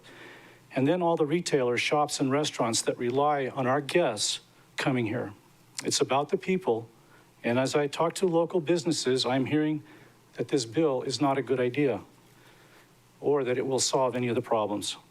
Instead, I'm hearing that if this bill passes, the loss of revenues will hurt many local families. Thank you so much, Mrs. Zanubin. Any questions for the testifier? Member Paulton has a question for you. Thank you, Mr. Zarubin. Yes. For your testimony. Thank you, Chair. Just wanted to clarify, did your realtor let you know that it was a apartment zone property and that it was a legacy use? That never came up. Who was your realtor? I'd rather not say. Okay, and then you said when you talk to people, they think this is a bad bill. That's during the 2 months that you're here? No, we're here quite a bit, but just talking with, like, we constantly have to do improvements on the property. And so we're calling people from the mainland to, can you get over here and do this, do that? And then we talk to them, hey, what do you guys think about the bill? But yes, I'm only here for 2 months, so I only get to talk to people for 2 months at a time. Got it, thank you. Thank you very much. Staff? Chair, the next testifier is Leslie Brown, to be followed by John Egbert and then Matt Adamson. Good morning. Thanks you all for being here to let us speak. I'm Leslie Brown, and I've run a vacation rental property in Kihei for the past 39 years. First, I'd like to clear up some information. The 7,700 units on the Minatoya list are not illegal. These are being rented out in the open with GET and TAT licenses that the state has issued us. We have to file those taxes monthly or quarterly. The state knows what we're doing and has condoned it with issuing the license. We also pay an exorbitant amount of property tax for the privilege of owning and renting a vacation condo. I'm not aware of any other industry on Maui that generates the income and tax dollars that tourism does. Like it or not, almost everyone on Maui is affected by the tourism industry. We have employees, we hire vendors and contractors such as handymen, cleaning companies, plumbers, etc. To end the Minatoya list won't just hurt wealthy people. It affects hardworking owners of restaurants, tour businesses, surf shops, food trucks, thrift stores, grocery stores, and the vacation rental owners. The ripple effect is huge. Rather than the nasty dialogue that tourists are criticizing those of us who cater to tourists, understand the golden goose and the hardworking business owners make a $1.5 billion budget and pay raises a possibility. I respectfully ask that you think before decimating the Maui tourism industry and the thousands of jobs and businesses related to that industry. Thank you. Members, question, Member Paulton. Thank you, Chair. Thank you, Ms. Brown. I just wanted to clarify, how many TVRs do you own? I don't. I rent them out. I'm the managing company, 60 of them. 60 of them? Mm-hmm. So you don't own any TVRs? Correct. Thank you. You're welcome. Thank you. Staff? Chair, the next testifier is John Egbert, to be followed by Matt Adamson and then Donna Butterfield. Thank you. My name is John Egbert, and I own Unit D204 at Lawanakai in Kihei, and I'm opposed to the TVR ban and respectfully request that you vote no.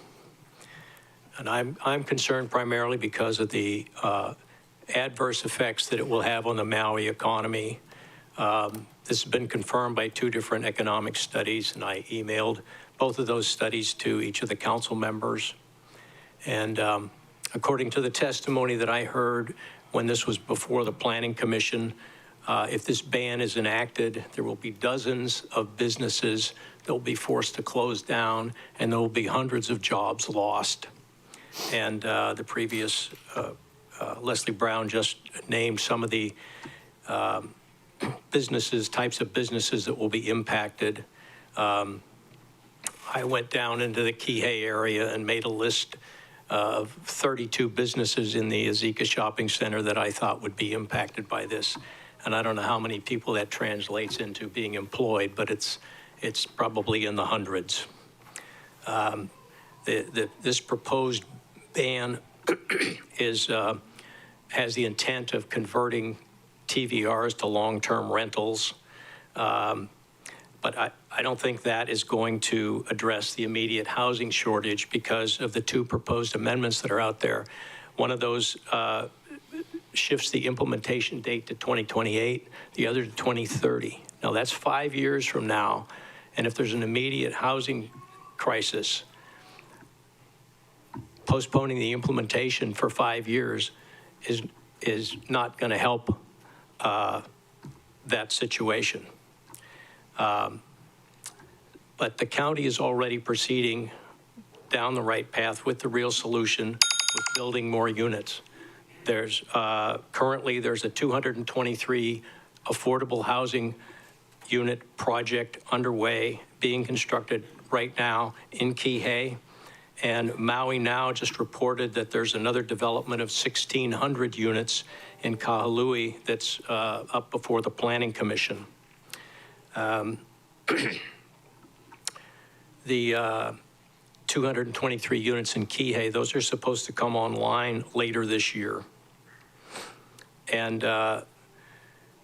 the county has an affordable housing plan, and I read this quote, of providing 5,000 affordable homes in 5 years, close quote.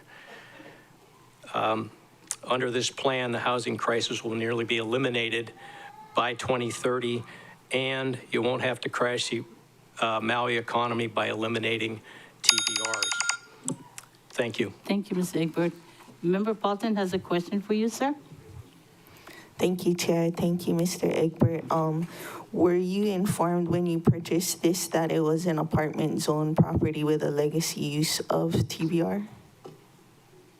I'm sorry, that it had a... When you purchased the property, did you use a realtor? Yes.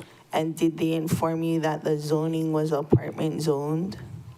The question of zoning never came up. It was told to me it was a TVR. Okay. And then what year did you purchase the property? About 2013 or 14. Thank you. Do you remember who your realtor is? I'd rather not say. Thank you. Chair. Council Chair Lee has a question for you. Yes, ma'am. Yes, could you resend the email that you sent to all of the council members? I'd be glad to. Okay, thank you. Thank you. Thank you. Staff? Chair, the next testifier is Matt Adamson, to be followed by Donna Butterfield, and then Francine Johansson.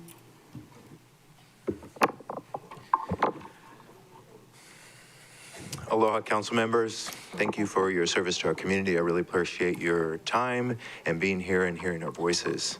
Thank you for the opportunity to speak before you today and your ongoing dedication to the people of Maui. I truly appreciate your hard work and commitment each of you puts into addressing the complex challenges our island faces. My family and I have been honored to serve this community in several meaningful ways. We have opened our home through foster care, providing loving and stable environments for keiki who need it most. Additionally, we actively participate in Maui County Emergency Management and the Community Emergency Response Team, helping to prepare our island and support our neighbors in times of crisis and natural disasters. These roles are deeply important to us, and we take great pride in contributing to the safety and well-being of our community. That said, despite the vital nature of this work, we, like many others, face significant challenges related to affordable housing on Maui. The high cost and limited availability of housing affect not only our everyday residents, but also those of us who dedicate ourselves to community service. For our family, working in the vacation rental industry provides the financial foundation that enables us to live here and continue our service. Without this support, sustaining our involvement in foster care and emergency management would be far more difficult. I want to acknowledge the severity of the housing crisis facing Maui County. We understand and share the concerns about how this impacts our island's future and the quality of life for its residents. However, I respectfully oppose Bill 9, which proposes making Minatoya properties available as long-term rentals.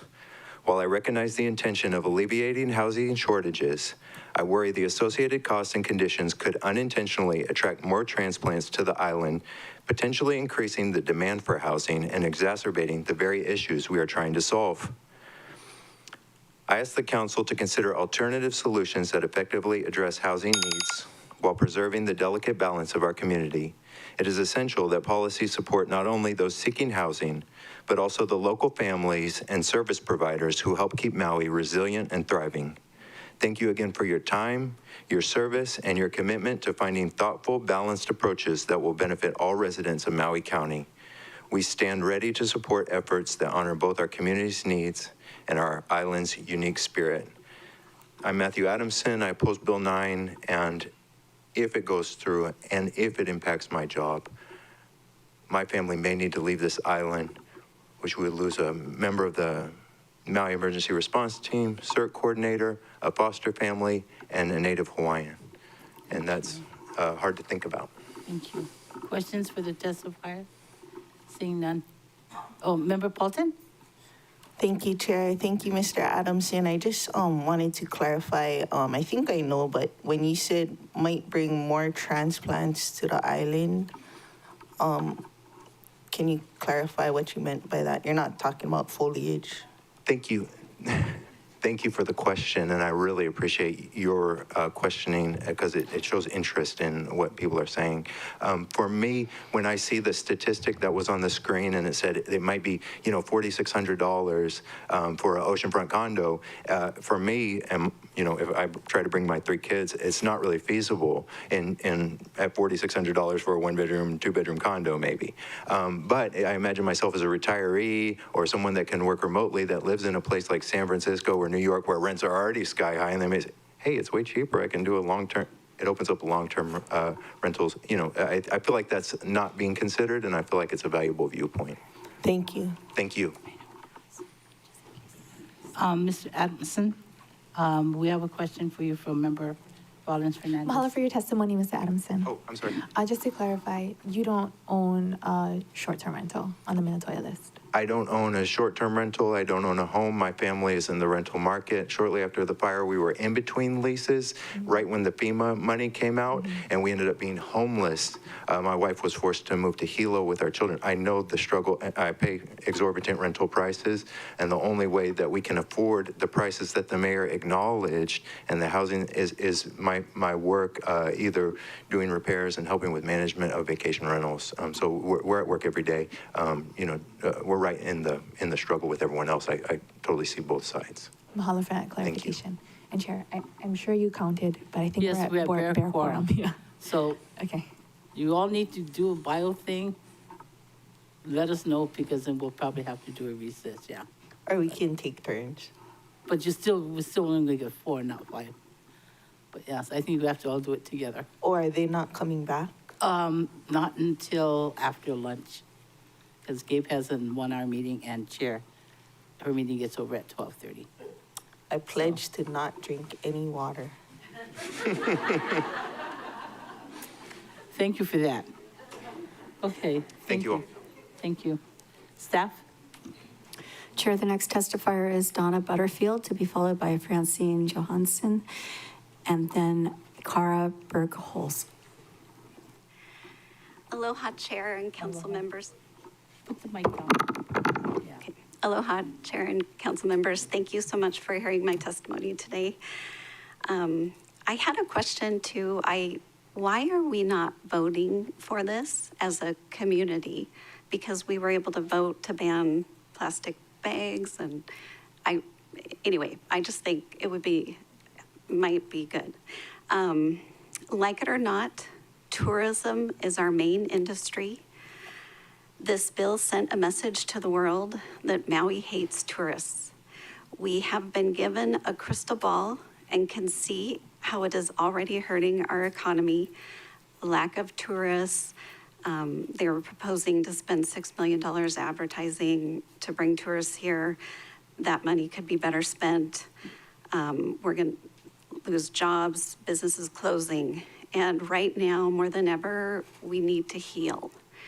You know, we've experienced a great tragedy in Lahaina, and I just feel like we need to take a pause. Not all condos in the apartment zones are created equal, and we need to vote against this bill, but use it as a conversation starter to get more permanently affordable housing. Places in Colorado, Wyoming, Aspen, and Jackson Hole, their housing is more expensive than Maui. And they actually have programs that they build workforce housing and it stays workforce housing. We need that here. I think that would be really helpful. The prices are not affordable. I think there's unintended consequences. I think investors buying single-family homes might start happening because these condos are so expensive to hold. The maintenance dues are over $1,000. So anyway, I believe we need to do more to house our workforce, working people. We need a moratorium on hotels. And I wish we could have a conversation instead of just testifying, because I really would like to share more things that I've thought of. There's one complex that has 17 units for sale. The county could buy them for $4,424,000 if they paid the asking price, which you could probably get it for less. And these are all 2-bedroom condos. They could be made just affordable for, the county could control the rent and the county could control. I just don't think, banning all short-term rentals is smart at all. And I know it would hurt people that I know and their businesses. So thank you. Thank you. Questions for the testifier? Member Paulton and then Member Rollins-Fernandez. I'll yield to her. She raised her hand Okay, first. thank you. Mahalo, Chair. Aloha, Ms. Butterfield. Mahalo for your testimony today. Just to clarify, you understand that Bill 9 does not ban all short-term rentals? Yes, but there are a lot of short-term rentals that exist in the apartment zones, which were originally built to be vacation rentals. They have a huge main front desk. They operate as condotels. Even lenders will not. Every single complex. I didn't say every single. As the presentation explained. But my question was just to clarify that you understand that Bill 9 does not ban all short-term rentals, which is one of your closing statements, that short-term rentals continue to be allowed in hotel district. That was the clarification. Yes. Mahalo. So Okay. Mahalo, Chair. Thank you. Member Paulton? Thank you. My clarification was, do you own short-term rentals in apartment zone districts, and how many? Yes, I have 2. And were you told that it was apartment zoned and that's a legacy use? Yes, and it was very short after the Minatoya decision. And so I trusted the county's decision at that time. And so it was very short after, so you owned these since the 80s, late 80s? 2014, actually. Oh, 2014. Yeah. Okay, thank you. Thank you. Staff? Chair, the next testifier is Francine Johansson, to be followed by Kara Burkholz, and then Jennifer Taylor.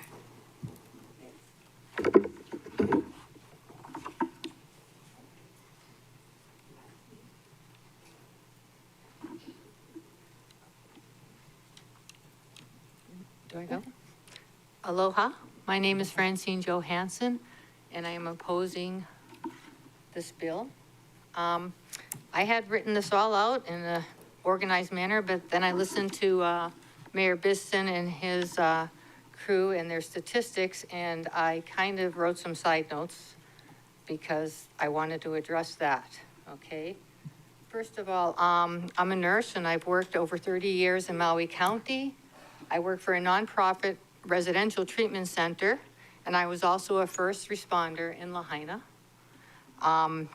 I purchased one studio condo, which I own, so that should resolve the question later, in North Kihei in 2019. I understood it to be a legal short-term rental complex.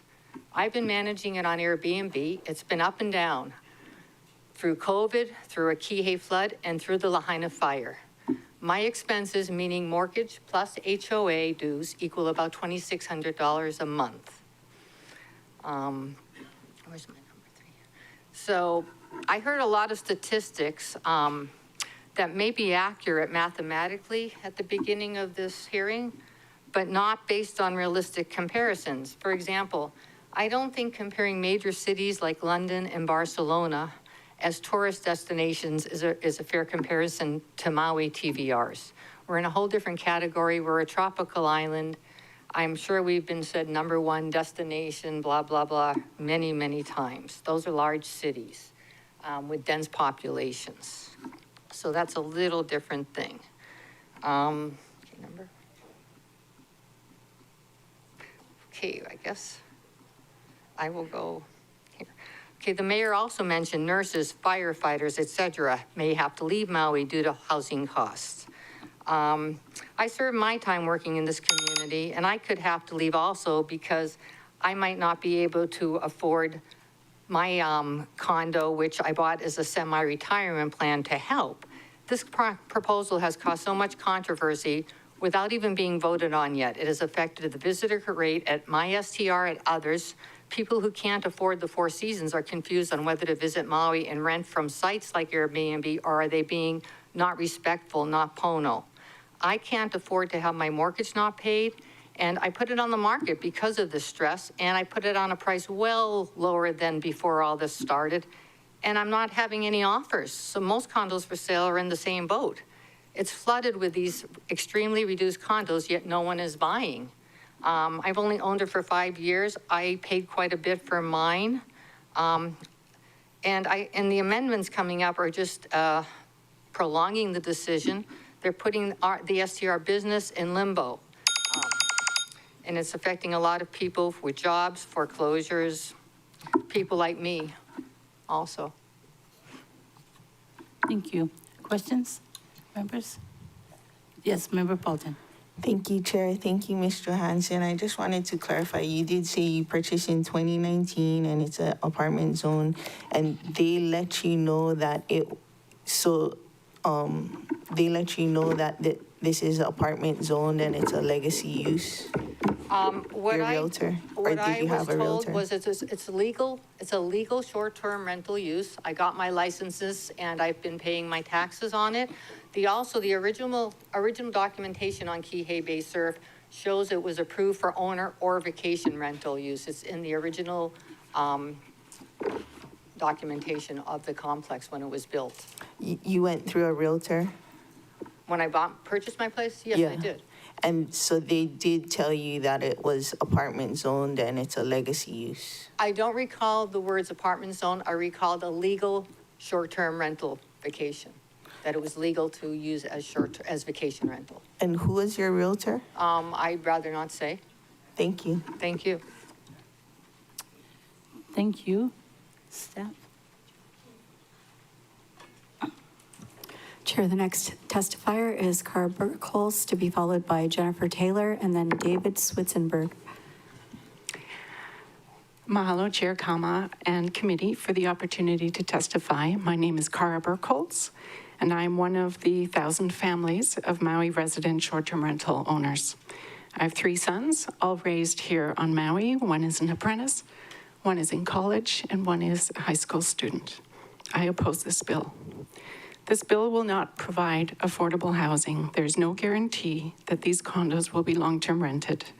The overhead costs are too high to affordably long-term rent. I personally will sell because I depend on the income that my STR generates.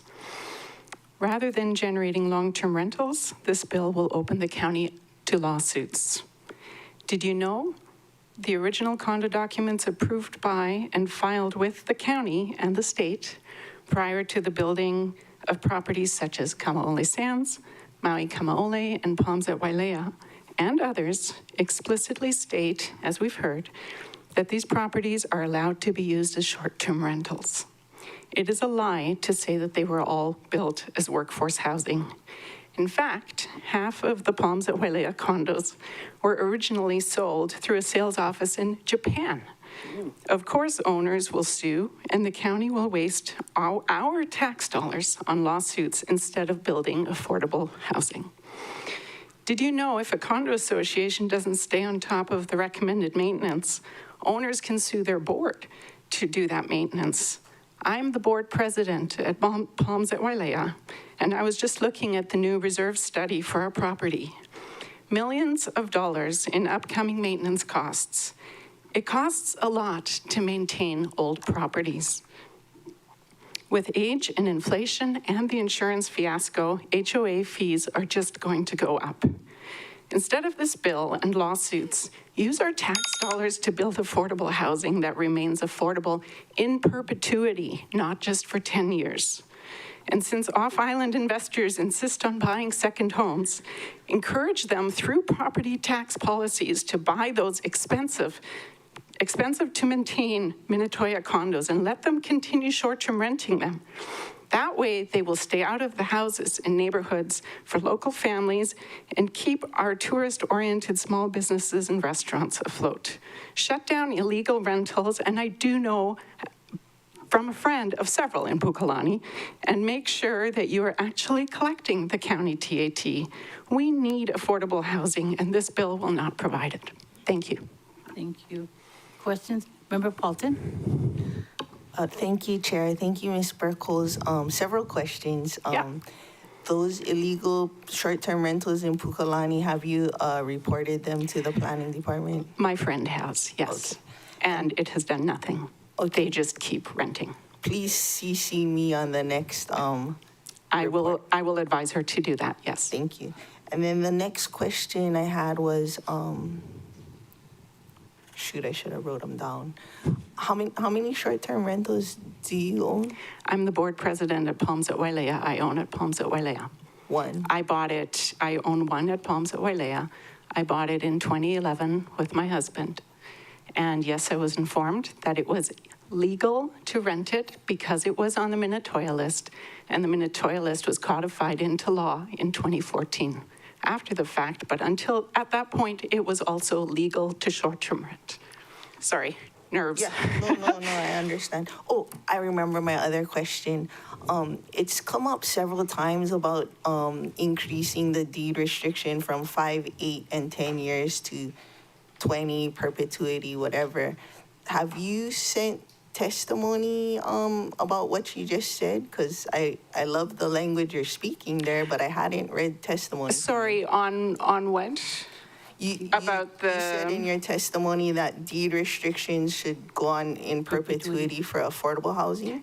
Yes, I have not submitted testimony on that, but I definitely can pay attention to when that comes up next and say that, because it's ridiculous that our property taxes that we pay a lot of get put into a fund and then in 10 years they go poof.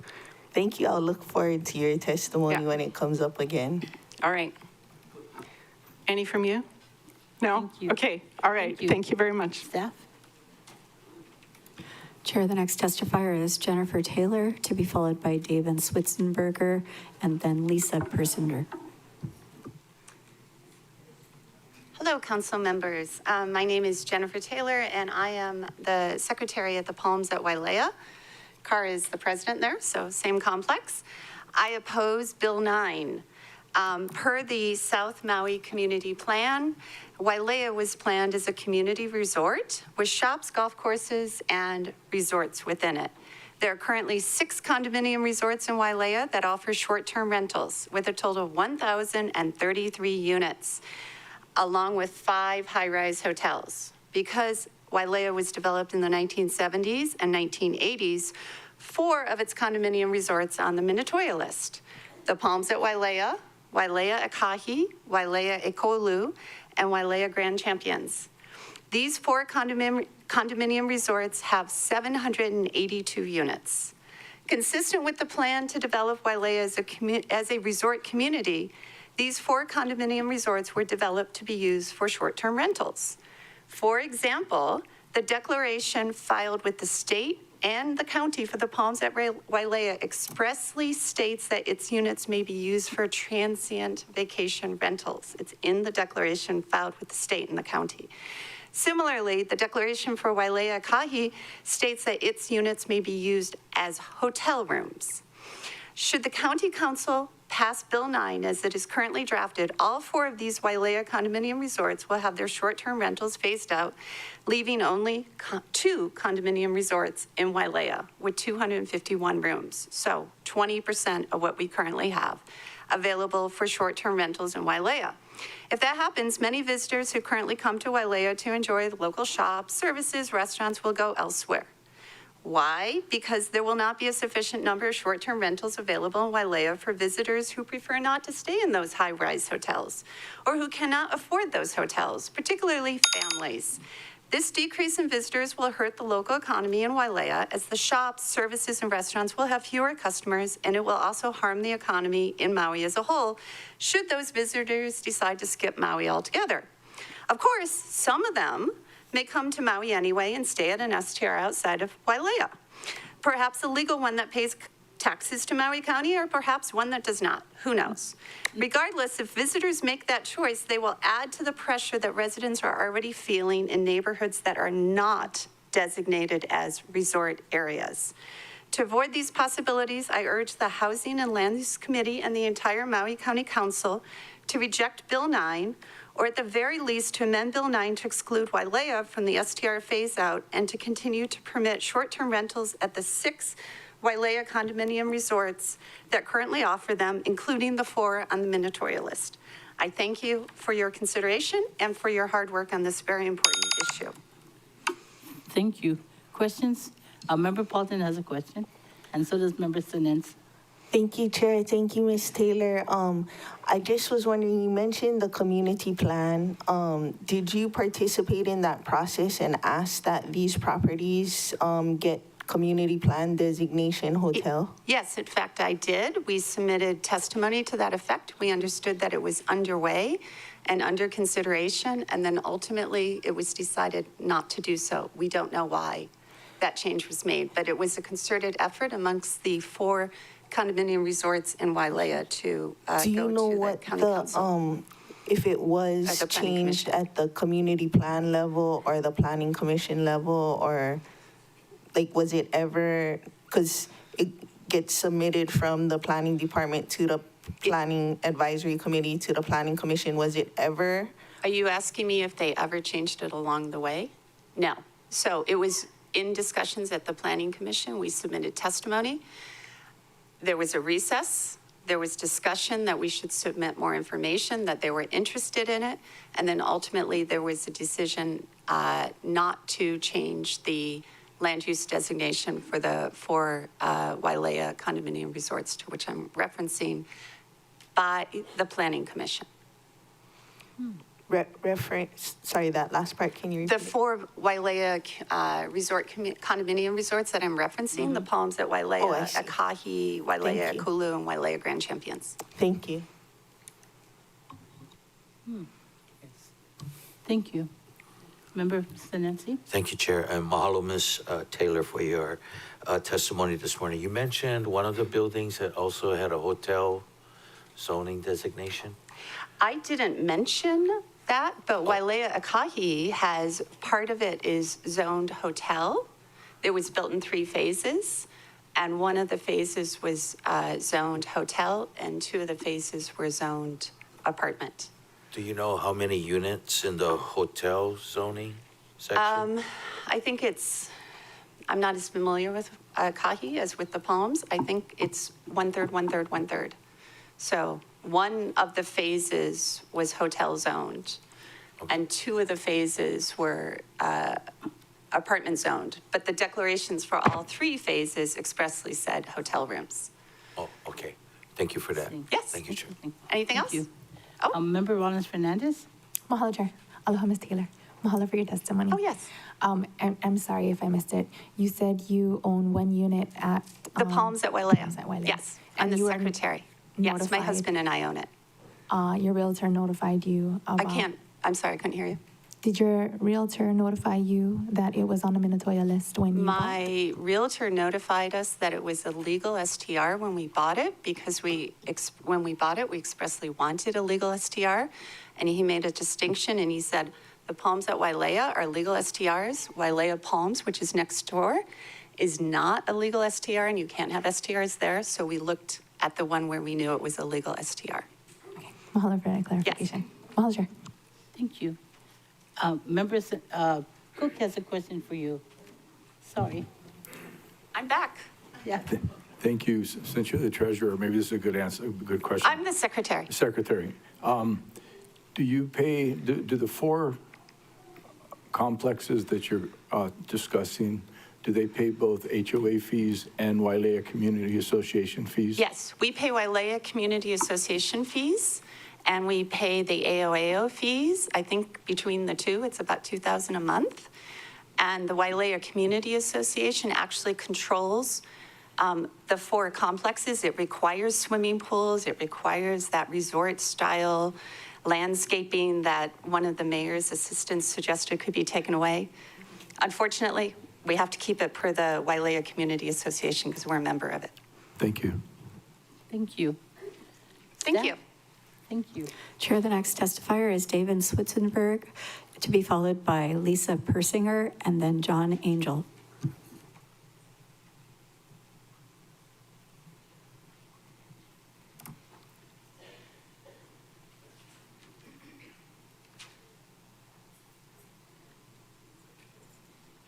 Is David Switzenberg in the audience? Let's go to the next one and we'll come back. And Chair, we'll come back to him. The next testifier is Lisa Persinger, to be followed by John Angel and then Dave Engler.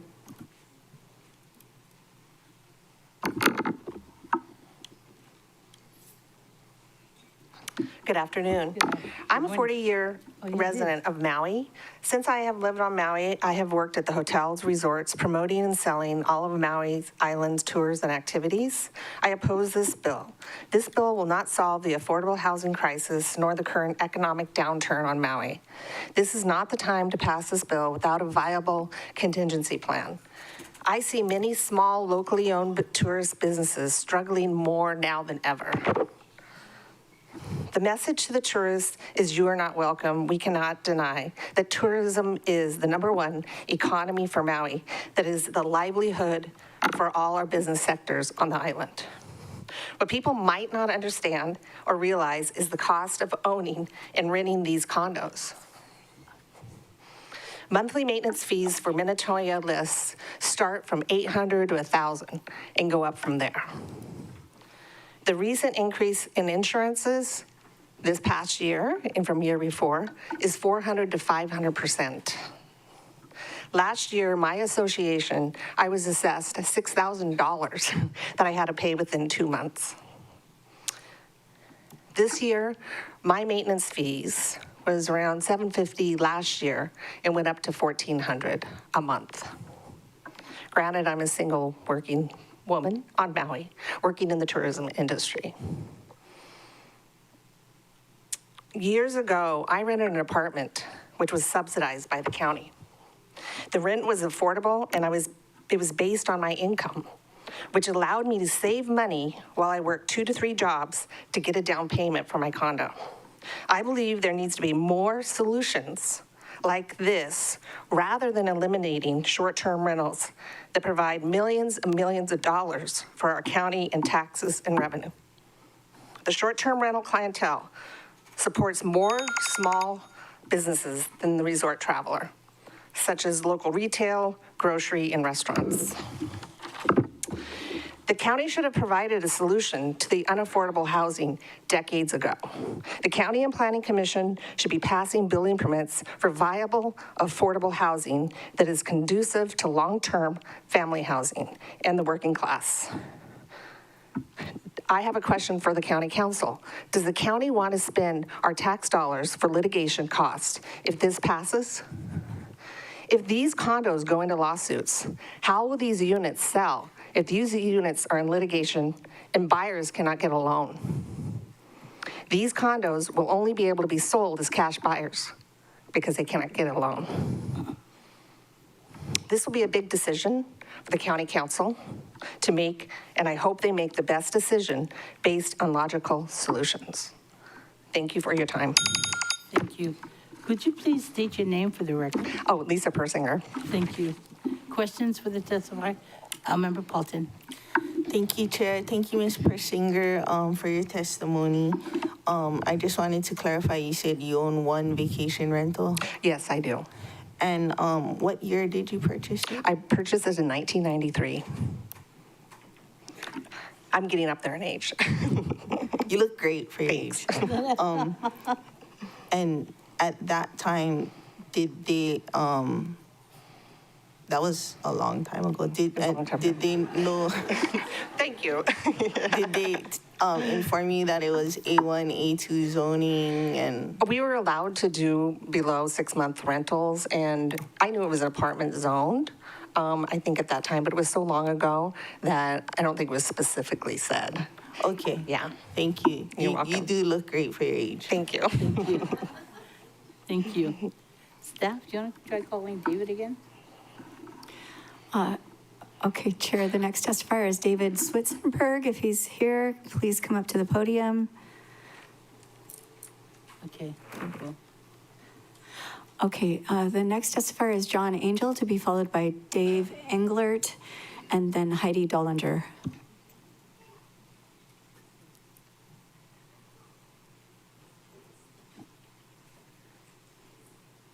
Is John Angel here? Let's call the next one. I don't see him. Okay, is Dave Englert available? And to be followed by Heidi Dollinger and Lynette Pendergast.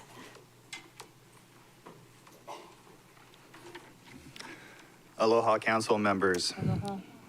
Thank you for your time and for hearing our opinions on this important matter. I am in strong opposition to this bill and implore you to vote it down. I was born and raised here in Maui and agree that housing is a major issue. But this has been an issue for over 40 years, and we never seem to tackle the root of the issue like infrastructure, permitting, and residential income. If I actually believe this bill would solve the issue, I might change my stance. It almost will certainly make things worse for all of us. I make my living managing these STRs, and this business gives me a unique insight on the financials and has allowed me to hire many of my friends and family and giving them high-paying careers. Today we have a staff of 24 and 70 independent contractors, all residents, and they all depend on these condos to pay their bills. In managing these condos for over 15 years, the expense is astronomical. Most of my clients are simply trying to cover their expense every year, which means a great deal of the STR revenue stays here in Maui, paying the families who service these units and the taxes that fund our county and state. Given the high expense of these condos, these units do not pencil out at long-term rates, as we can see with the $4,500 a month for a one-bedroom. I would really encourage you to seek more information from lenders and realtors that have accurate information on the breakdown. But even the UHERO study points out that the very people this bill is intended to help still won't be able to afford it at these lower rents. Tourism is our lifeblood in Maui. Thousands of us depend on it. The mayor likes to point out that the other places like London and New York City banned vacation rentals, and they're doing all right. Well, that's great, but Maui is a metropolis with a plethora of thriving industries that we can all switch to if this ban goes through. Diversification is good, but that takes time to foster, and that is something we should do. But please don't cut us off at the knees and tell us good luck. We are residents too. How many of our favorite restaurants, shops, and our companies and tour companies will close their doors for good this time? How many more residents will be forced to leave when we lose these jobs and the visitor spending that come with them? This bill has created a lot of strong emotions, and the mayor's bill sounds like a quick fix to a 50-year problem. But a fix for our housing problem is not going to be easy. And if this bill is passed, so many of my friends, family, employees, and contractors will lose their jobs. Thank you. Thank you. Members, questions? Member Paulton? Thank you, Mr. Englert. Thank you, Chair. I just wanted to clarify, sorry.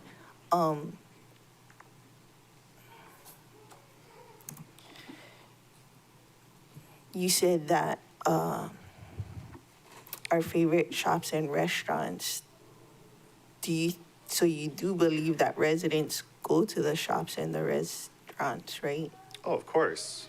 Yeah, So but you're saying that they can't survive simply on residents if residents were to fill the short-term rentals? some will, but residents are already here. So restaurants historically operate on a very slim margin. And so if you take a couple million travelers out of our market every year, that's really going to hurt a lot of restaurants. Okay, and then to clarify, you own one short-term rental? No, I don't own any. You don't own any short-term rental? I just manage. You just manage them? Yeah. Okay, thank you. Anything else? No? Thank you so much. Thank you for your time. Chair, the next testifier is Heidi Dollinger, to be followed by Lynette Pendergast, and then Pamela Reeder. Aloha. There's a lot of passion in this room today. Affordable housing is just such an important issue. It's something that we all want. I'm a full-time Maui resident, and I oppose Bill 9 because Bill 9 is not the answer. In the face of pain and loss, as we experienced in the Lahaina community after the fires, it's only natural, only human to look for a common enemy. It's tempting and so easy to rally around a perceived enemy, vacation rentals, and point to a seemingly simple solution. Do away with vacation rentals, and then Maui residents can magically move into these costly aging condos, pay the skyrocketing maintenance fees and special assessments, and live happily ever after. The problem with Bill 9 is that it will not result in the affordable housing we are hoping for. It would simply pull the rug out from an already vulnerable and very interconnected community, further damaging our struggling economy. If vacation rental owners can't rent their units, the reality is many of them will simply hold on to them, or unfortunately, they will sell them to other off-island wealthier people who can afford to pay cash and keep them for personal use. Bill 9 does not actually help local families obtain stable and affordable housing.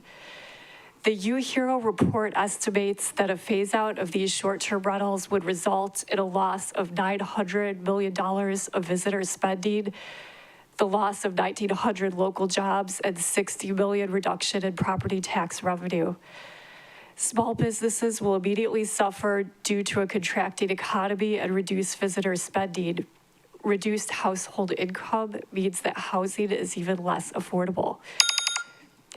Maui County would be exposing itself to inevitable lawsuits for years, further diverting our county's funds and resources away from creating real affordable housing solutions to help families get into actual homes and focus on rebuilding Lahaina.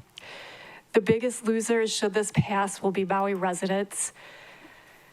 I urge the Housing and Land Use Committee to consider other more targeted solutions to create housing opportunities that will not undermine our local economy and harm so many people. Bill 9 should be opposed because it does not support a better future.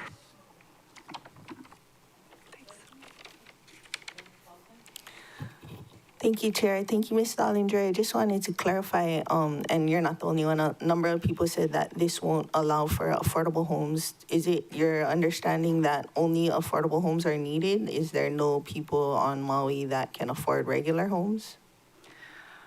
Well, I think what what's not being realized is, so say even the market crashes and these condos change hands, I mean, you're still going to be off-island people coming here thinking it's a great deal. I also think a lot of the off-island owners who own vacation rentals now are going to be getting into the single-family home market, you know, further disrupting that market.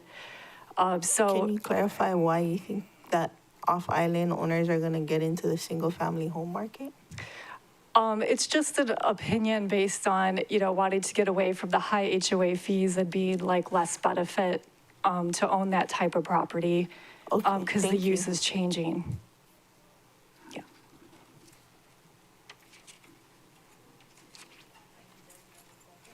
Oh, yes, thank you. Okay, thank you.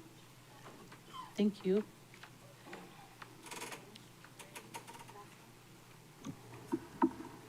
Chair, the next testifier is Lynette Pendergast, to be followed by Pamela Reeder, and we can try and go back to David Switzenberg or John Angel. Thank you.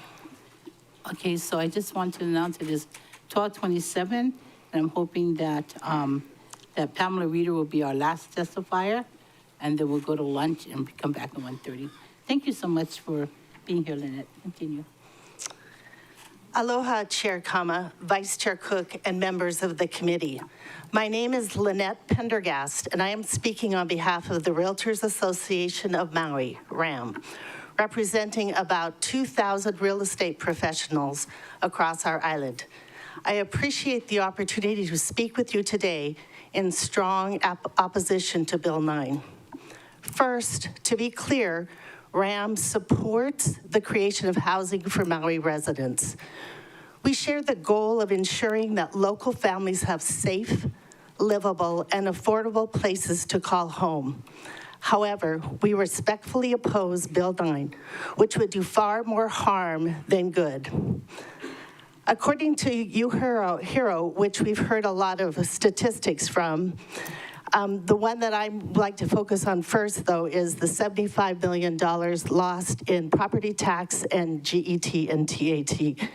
And that's revenue that we depend on for public services, roads, schools, infrastructure, and yes, housing.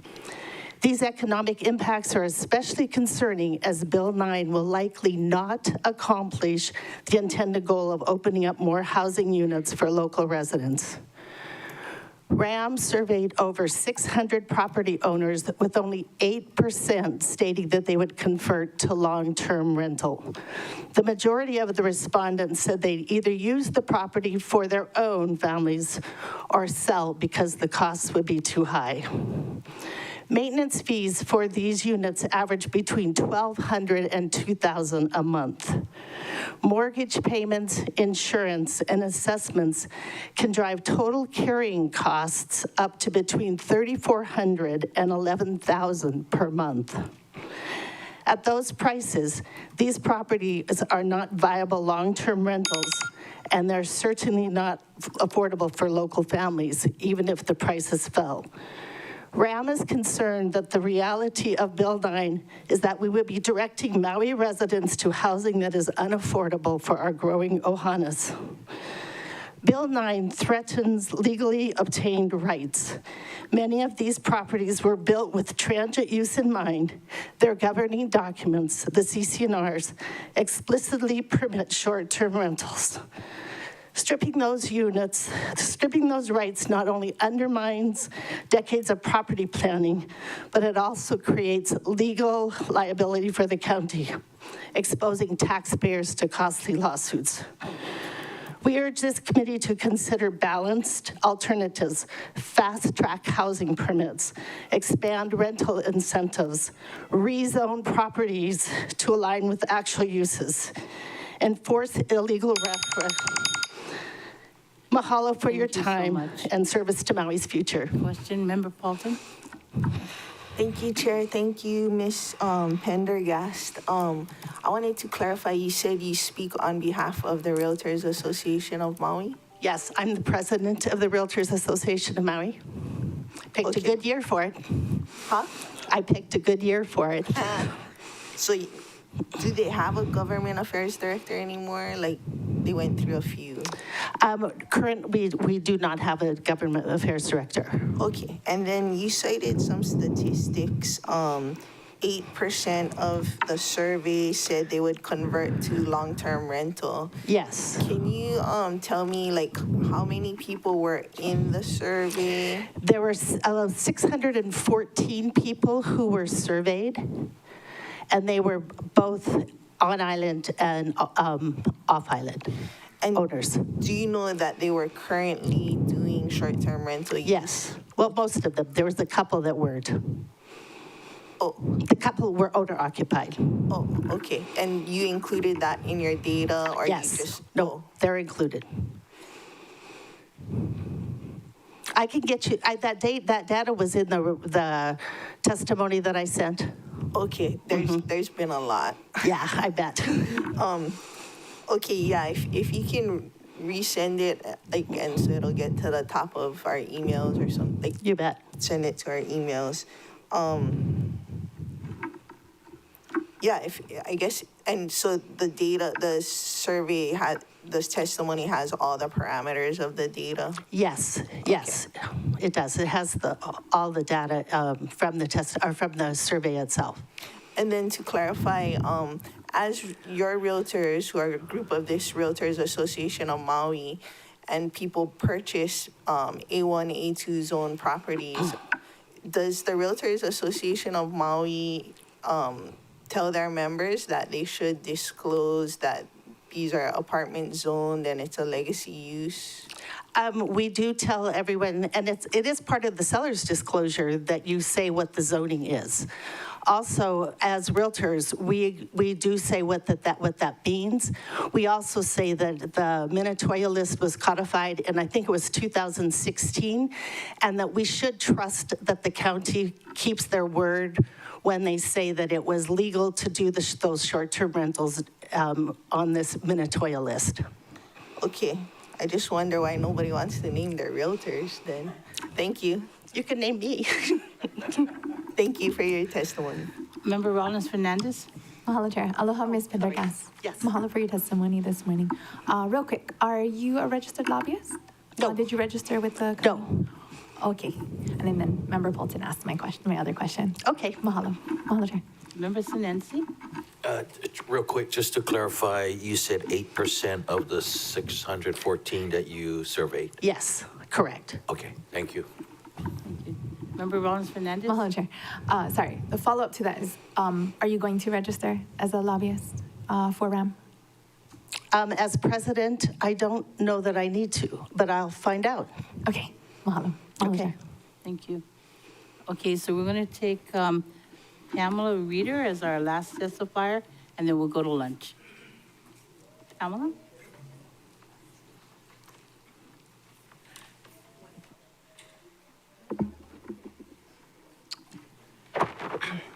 Aloha, Chair and Council members.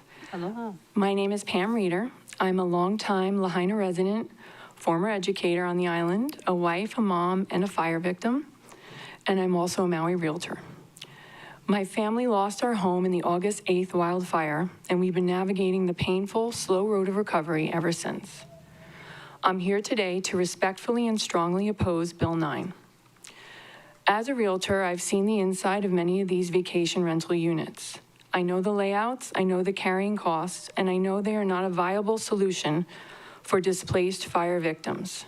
Many are too small, not set up for full-time living, and the HOA fees, special assessments, and insurance premiums make them financially unworkable for most local families.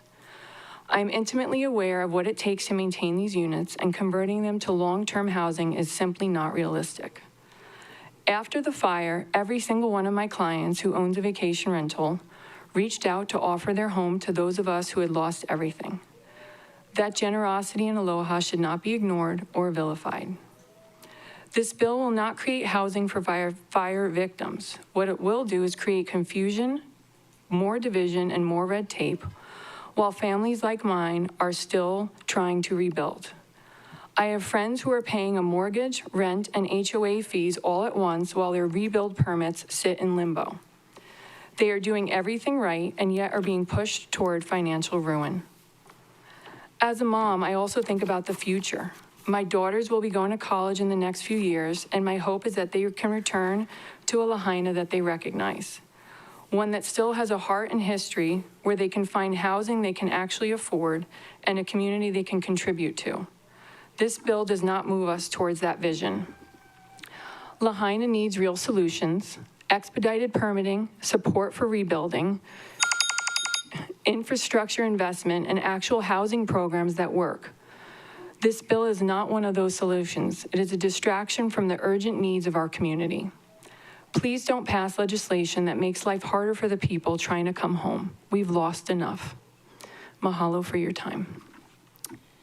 Members, questions for our testifier? Seeing none, thank you so very much. Thank you. Okay, members, we have reached our planned lunch recess, 7 minutes late. So it is now 12:37 on June 9th, 2025, and the meeting of HLU is now in recess until 1:30 p.m. Oh, can we have 7 more minutes? You want 7 more minutes? There's 5 of us. Do you want 7 more minutes? So you want 1:37? Okay, never mind. Okay, thank you. 1:37. 12:37 to 1:30.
Go. May the recessed HLU committee meeting of June 9th, 2025 come back to order. It is now 1:37 p.m. Staff, would you please call the next testifier on the list? Chair, returning to David Switzenberg, if he is in the chamber. It is your turn to testify, to be followed by John Angel, if you are here. Otherwise, proceeding with the list, the next testifier is Jordan Hawker, to be followed by Susan Deloria, and then Shannon E.E.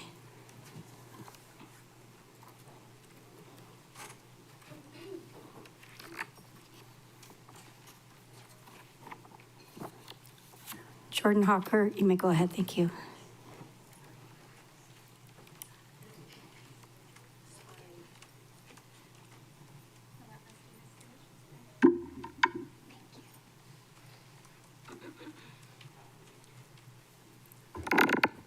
Aloha members of the Housing and Land Use Committee, aloha Chair Kama and Vice Chair Hodges, wherever you are, aloha. My name is Jordan Hawker. I am the Community Outreach and Education Coordinator for the Maui Housing Hui. And once again, I'm here in front of you talking about renters' issues. Maui Housing Hui took the time on this issue to prepare a cost-benefit analysis, which other members of our team will talk a little bit about. But the main purpose of this cost-benefit analysis was to represent externalities and additional costs to our community outside of the UHERO report. The thing that I found most impactful when I was researching my part of this was how there is a direct positive correlation between rental prices and STR saturation. This has been well documented in places like San Francisco, New York, and Boston. In New York, some of the cases in certain boroughs like Brooklyn saw that as short-term rentals proliferated, about 44% was the increase on their rental prices. We can't look away from this issue anymore, okay? And I'm in front of you a lot. $25 million per district is what it would take to bring people out of cost burden status. And after doing budget hearings, you know we don't have that for every single district. It's a nuanced issue, but it does come down to available inventory. So, yes, to quote STR owners, it is about supply and demand. But there's an additional element here that was identified in San Francisco. When we have a high amount of short-term rentals, that pool typically takes directly from a long-term rental pool. So when they are converted, most of the time, they were formerly long-term rentals. And so you don't just have an affordability issue where there's a limited inventory driving up prices, you actually have an STR inventory taking directly from long-term rentals. And the reality for our work and what our bottom line is that renters occupy that 70% AMI and below. These are the people most at risk of becoming unhoused, which we shell out a lot of money to not take care of that issue. But they're also the people most in danger of having to move. If you do not have property and property ties here, then you're likely renting. And you're gonna seek greener pastures or you're gonna end up sleeping in your car. And if you own 1 unit, 2 units, 3 units, you own property at all, you are leagues above in terms of what you have than the people who are really on the receiving end. The reality is this type of gentrification comes for the people who are most vulnerable. There's no way around that. It's represented in research and data. It is not up for debate. It is a fact. Gentrification hits the people who are at the lowest among us the hardest. And in that case, that is our renters. If you are not going to stabilize our rental prices, Bill 9 is our best bet. And it is why we are in support of Bill 9. We need additional inventory released to long-term rentals. The reality is the costs that are outlined by these STR owners, we're already paying that. We're already paying that, we're already here. So thank you for that. Thank you. Questions? Member Paulton? Thank you, Chair. Thank you, Ms. Hawker. So I just wanted to clarify what you were saying about STR saturation and rental prices. It's not necessarily that those bottom people would be the ones to move into the STRs, but that it would bring down the rental prices if it wasn't so saturated? Yeah, so functionally, STR conversion, like in the case of the Minatoya usage, particularly for ones that were formerly residential properties, pull typically directly from a long-term rental pool.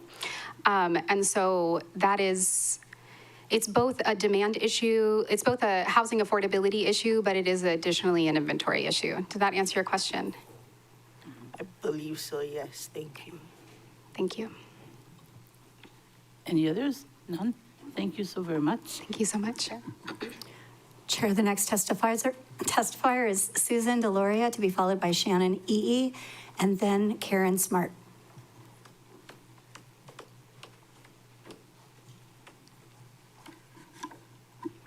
Aloha, Chair Kama, Vice Chair Cook, and committee members. My name is Susan Deloria, and I've lived in Lahaina for over 33 years. I am here in strong opposition to Bill 9, which seeks to phase out legal transient vacation rentals in apartment zone districts. While I support efforts to address the housing crisis, this bill will create unintended harm to local families, small businesses, and Maui's economy. Thousands of residents rely on TVRs for employment, cleaners, handymen, contractors, property managers, and many others. Removing these rentals will lead to job loss, income reduction, and decreased spending at local businesses. The county will also lose significant revenue from TAT, GET, MCTAT, and general economic activity. This will likely increase pressure on other property owners and renters, raising costs across the board. We should focus on real solutions. Enforce already existing laws on illegal rentals, not punish legal ones. Require developers to include affordable housing. Tax large hotels fairly. Allocate resources to Hawaiian Homes and HUD programs, and utilize county and state land to actually build affordable housing. TVRs have existed legally for decades, long before many large hotels. They keep money circulating locally, unlike corporate resorts. This bill threatens our recovery and risks legal challenges that will cost the county even more. Please vote no on Bill 9. Let's work together on solutions that strengthen, not divide our community. Members, questions for the testifier? Seeing none. Oh, Member Rollins Hernandez. Mahalo, Chair. Aloha, mahalo for your testimony. So you're an owner of an STR? I am an owner of an property? STR. It's actually in the hotel zone. Oh, it's in hotel zone? Okay, mahalo. Mahalo, Chair. Chair, We have another question for you, Ms. Laura. I don't have a question, Oh, Chair. yes. I wanted to make an announcement for people to understand that last year, I was the vice chair of the Housing and Land yes. Use Commission. Yeah. Committee. And this year, it is Councilmember Hodgins is the vice chair. Just for Thank you. clarification, because I think there's been some confusion on that. Right. I don't mind. I'll step up if you need, but it's really not my role. Okay. Thank you. Mr. Cook, for remind us that you are not the chair of this committee, that Member Hodgins is. But yes, thank you. You may continue. Aloha mai. Ovau o Shannon EE. Listening to testimony and hearing testifiers say they own 2 short-term vacation rentals brings eha to my na'au. Because I have ohana and friends of this aina who have moved away, who have been replaced by people who say, Maui mama called to me after a vacation or two. I continue to hear about tourism and revenue. What about community and the people of this place? I come before you not just as someone who lost everything in the fire, but as a kupa of Lahaina, generational daughter of Maui Kumuhana. My roots are in this aina from the Kumuvai of Kohoma to the rains of Pa'upili. This is not just where I live, this is who I am. I'm speaking today in strong support of Bill 9 because our people are tired, but will continue to coo in immovable stillness. We are tired of watching our communities get carved out for outside gain while we are left fighting for scraps, but we will continue to do so for and with the generations to come. The Lahaina Strong community is not just about disaster response, it's about long overdue justice. It's about reclaiming our homes, our spaces, and our right to stay here in our own homeland. I currently live at Kala'iola, a temporary solution by the state of Hawaii, an approximate 500 square foot fishbowl. So don't you dare, the opposition, use the excuse that these condos cannot be used to house our local community. We will make it work. work because that's what we've always done. But we will no longer let this continue. Don't tell me there's no space because we are to the point where Ohana have moved away, our Kanaka living in tents on the beach or parked in their cars living in parking lots. We are in a housing crisis, one that existed long before the fire. And I can tell you, right now, any local family would gladly live in one of those condos that sit empty most of the year while they get rented out to tourists. It is shameful and disgusting, quite frankly. But most importantly, it is not pono. Bill 9 helps to close the loophole that's allowed the misuse of the Minatoya option for too long, turning our residential spaces into money machines for people who don't even live here. This is not about taking something away. It's about restoring what should have never been taken in the first place. This bill is not about anti-business. It's pro-community. It centers aloha aina and the understanding that the land is not a commodity, but a living relative, one that calls us to care for each other collectively, not individually.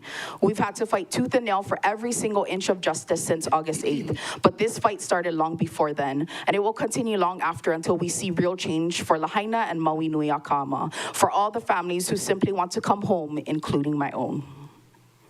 Thank you. Members, questions for the testifier? Member Paulton? Thank you.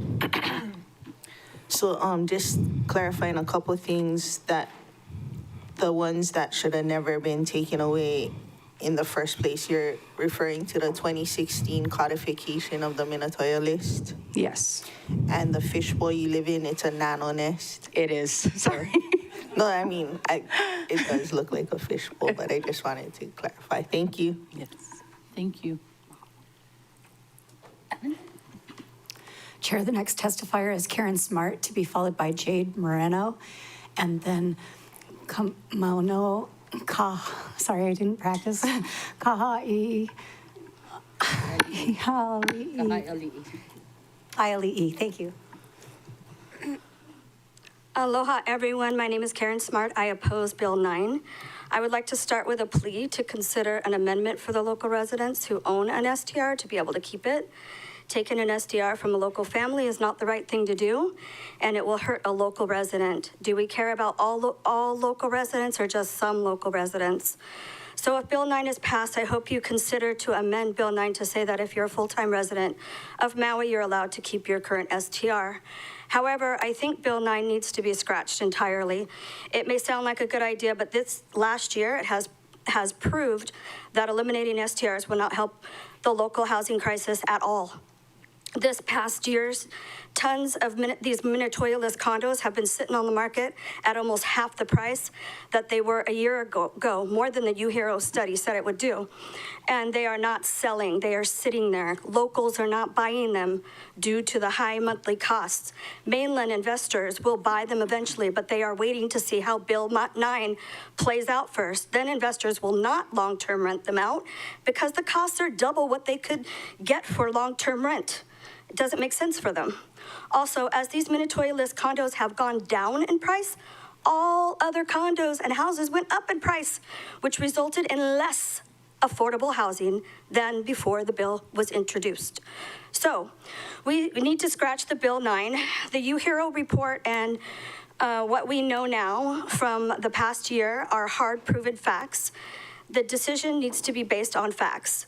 There are other better options in the works. I know HLU has budgeted billions of dollars to build several new affordable housing units that will be subsidized. That is what the Maui residents need and want. Maui residents will be in a huge line for that housing, but nobody is standing in line for these Minatoya-list condos. Some have argued that the county should buy the STRs at the current discounted prices and provide them to Maui residents for affordable housing as they are existing condos instead of building new houses.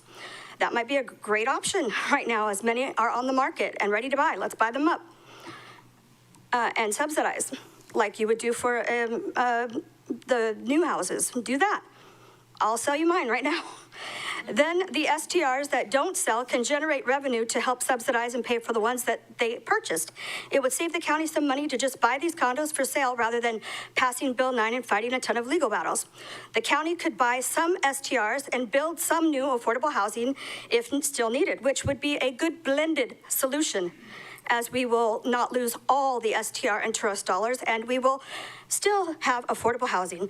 Then the greater good, as quoted by somebody, the greater good for all Maui residents will have been met. Let's help, not hurt Maui residents. Scratch Bill 9. Mahalo. Thank you. Yeah. Member Paulton has a question. Okay. Thank you, Chair. Thank you, Ms. Smart. How many short-term rentals do you own? I have 2. And what years did you purchase them? I had to look up the first one, 2015, and then 2020. And you said they are selling at half the rate that they were selling last year. Is that what you said? Since the bill was introduced, and all those STRs are up for sale because nobody, the ones that can't afford them are selling them, or maybe they don't think it's a good investment anymore because it cost twice as much as you could get for rent. And me personally, I need to sell mine, and that's fine. That's fine. Let the county buy it. Let them subsidize. Let people have housing. I'm okay with that. I just, And it's half of what, just wanting to clarify, it's half of what it was before the bill was introduced? Yes, it's about 40 to 50% discount. So and does that equate to like the price when you purchased it? When I purchased it, I'll tell you how much I purchased. My 2021 was for $500,000, and it went up to $1 million, and now it's down to they'll probably get rid of it for $600,000. So I'll just break even, which is, Thank you. If you guys want them, take them. Thank you. I'm done. Huh? Yeah, I have a question. So you have 2 units on the market for $600,000. No, I have the Pacific Shores condo is, I had it on the market for 6 months. Nothing was moving. So I'm kind of waiting to see what happens here because it's just going to look like an old listing. So mine won't sell as fast as the others. It's just a smart thing to do because it's just dead. Okay, so the one that you have for sale for about $600,000. No. No, it's not up for sale right now. I'm waiting to see it. They're all dead in the water. It had been up for sale for 6 months. Okay. And then nothing happened, so I pulled it. And what was it for sale for? I'm sorry, what? What was the sales price at that time? At that time, it was a year ago, and it was, almost worth $1 million or whatever. So I put it at $900,000, and then I went down to, I think, I lowered it, and then we talked about lowering it again, and it was just dead in the water, so I just thought I would just wait and see how all the other ones go. So that unit, what are the HOA fees for that unit? It's, I think someone just said it was $1,400, but I can't remember. I don't know. I think it's, I think it might have gone up this year. You remember what your mortgage is? Or is it, you don't have to share, but. Yeah, I do. I had to put a big down because it's an STR and a business, so I had to put like 30% down. So it made my payments lower. Anybody else that buys it going to have to pay more, monthly, because they're not going to put 30% down. Okay. And you have this in Lahaina or South Maui? This is South Maui. Both of them are in Kihei. Both Kihei. All right, thank you. Thank you. Thank you. Any other questions? None? Thank you. Staff? Chair, the next testifier is Jade Moreno, to be followed by Kamauno Kahai Ali'i. And then after that, Corey McKim. Aloha, Chair and Council members. My name is Jade Moreno. I'm with the Maui Housing Hui, and I'm testifying today in strong support of Bill 9. I'd love to come here and talk about the cultural costs of the status quo, but it's clear to me that the economic conversation surrounding Minatoia needs to be grounded in a more balanced context. Some folks boil economics down to the concept of supply and demand. This is a foolish oversimplification of a complex issue with economic drivers and systemic flaws that led us where we are today. Here in a council chamber discussing a market failure and the responsibility of governing bodies. Market failure exists because the market does not hold the solution to every problem. If the housing market does not provide housing for the people who live here, this is a market failure.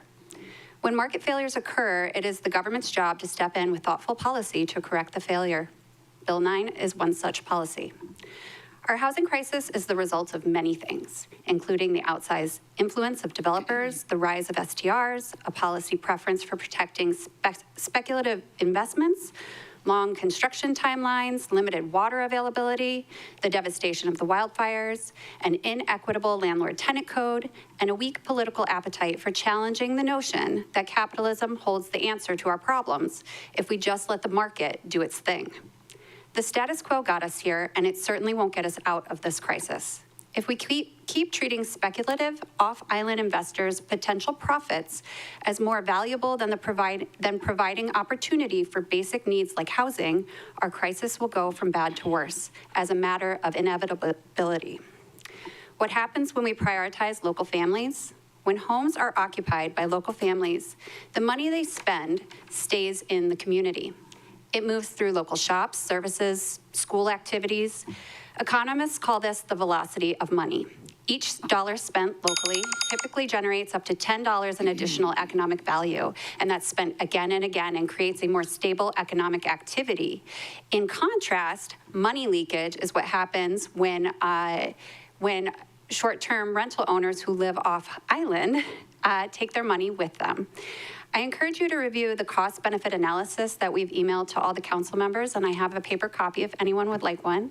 It quantifies this impact in far more detail. It shows that while STRs generate tax revenue, the benefits to local families of returning these homes to long-term use far outweigh the costs.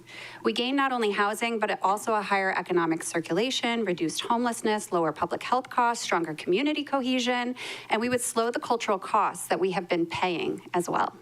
We cannot afford to continue to let tourism cannibalize our communities. This bill is a step forward that is grounded in solid economics, public interest, and local values. Please vote yes on Bill 9. Mahalo. Thank you. Questions, members? Seeing none, thank you so much. Staff? Chair, the next testifier is Kamauno Kahaiali'i. Sorry. To be followed by Corey McKim and then Kathleen Cardenas-Haro. I don't see him. I don't see him in the audience. Chair. Yes. I think Kamaunu left, but maybe it might be a good time to let people know if they're in person and they signed up and their name gets read, they could testify virtually if they have to go someplace else, right? Okay, yeah. Okay, so if you're here in the chambers, you have to leave. You can always come online. If you have to leave, get back online, and then if your name comes up while you're in line, you can still go back to that same number if you've got to leave and go do something. But yeah, I don't see Kamana in here either. But thank you. Who's next?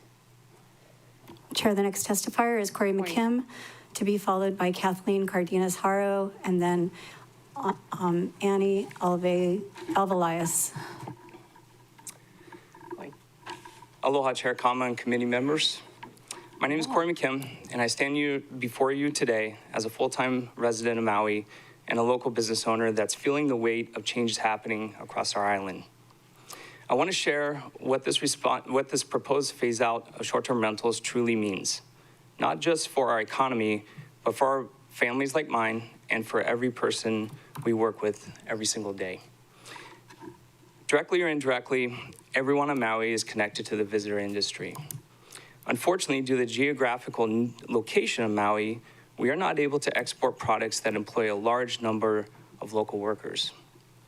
A 2024 University of Hawaii Economic Research Organization, UHERO, report identified potential opportunities to diversify the state's economy by analyzing the variety of industries across the counties in the U.S. and Hawaii.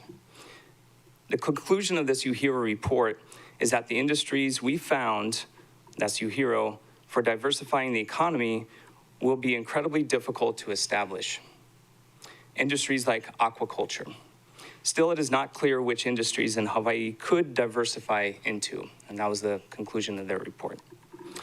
Even the $1.558 billion budget that was passed by the council will depend on short-term rental revenues. Our local businesses have already navigated immense challenges from local shifts to county level hurdles, all exacerbated by incredibly low tourism levels. We do not need more reasons to downsize or close our doors. When our small business, local businesses thrive, they create a positive ripple effect right here on Maui. They boost our economy, create jobs for our neighbors, and foster a deep sense of identity and pride. These are the businesses that keep money circulating on our island, not shipping profits off to the mainland. We need this council, the county, to protect its residents on every single front. In housing, yes, but also in employment, education, and access to services and economic opportunity. We need a balanced approach. We cannot afford one that simply cuts off critical resources of income and support without a viable alternative. I believe Maui residents of Maui, that's us, deserve better than substandard housing. Take the revenues derived from short-term rental taxes and truly invest it into proper housing. All residents of Maui deserve to live in proper housing that is affordable. Build proper housing at affordable rates for all residents of Maui. As you consider tabling this bill or amortizing legal codified short-term rentals until 2030, ask yourself, will any of these legally codified short-term rentals become more affordable in the next 5 years? We all know that the prices of basic necessities like eggs have skyrocketed. Will this bill be beneficial to all concerned? Thanks for your time. I appreciate it. Thank you. Member Paulton have a question. Thank you, Chair. Thank you, Mr. McKim. I just was wondering how many short-term rentals you owned? Yeah, I own 2, and I've owned them since 2019, 2021. And I was also told that they were legally codified. They weren't grandfathered or legacy. So. Thank you. Yeah, you're welcome. Anybody else? No? That's it. That's Thank at you. the Kauhale Makai also. What's that? Those are at the Kauhale Makai. No, well, one of them is at Kauhale Makai, yeah. It's a studio, yeah. And the other one is at? Is at Maui Vista. Yeah. Thank you. And all this knowledge you can find online, so. Thank you. Yeah. Okay, thank you so much. Thank you so much.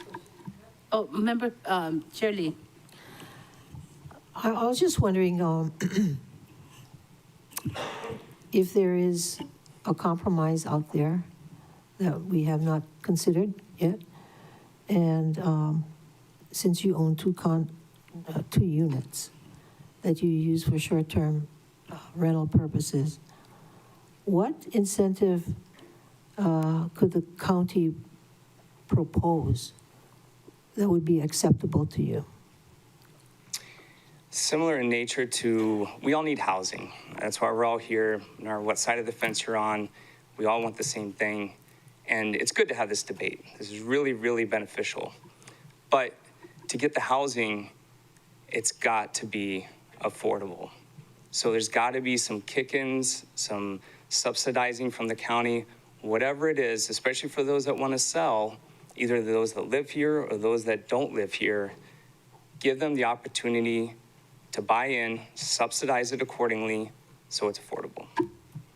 Because costs are not going down. That's my point. Thank you. And I just had a sandwich down the road and it was $20 just for the sandwich, so costs aren't going down. Member Cook. Thank you for your testimony.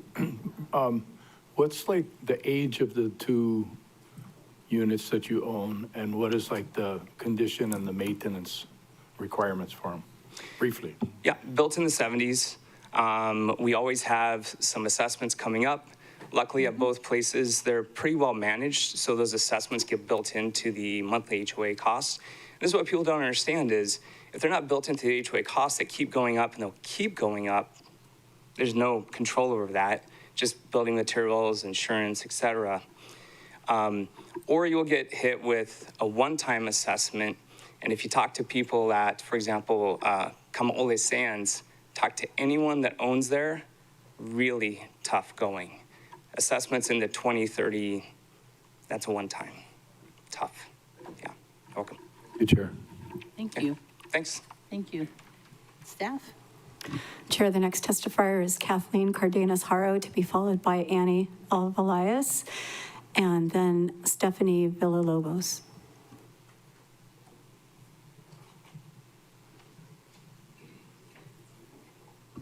Excuse me, Chair. It looks like Kathleen Cardenas-Haro is online now, so I need to promote her. Just a moment, please. Okay.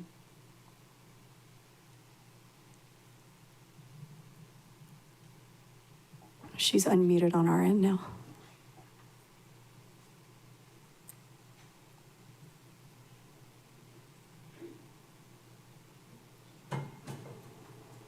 Kathleen, if you can find the microphone button, it's a little picture of a microphone up in the right upper right-hand corner of your screen.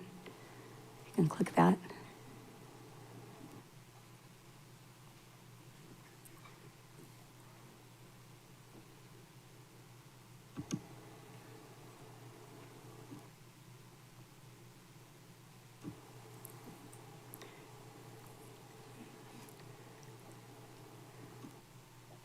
Chair, it seems she's having trouble unmuting. She's unmuted on our side.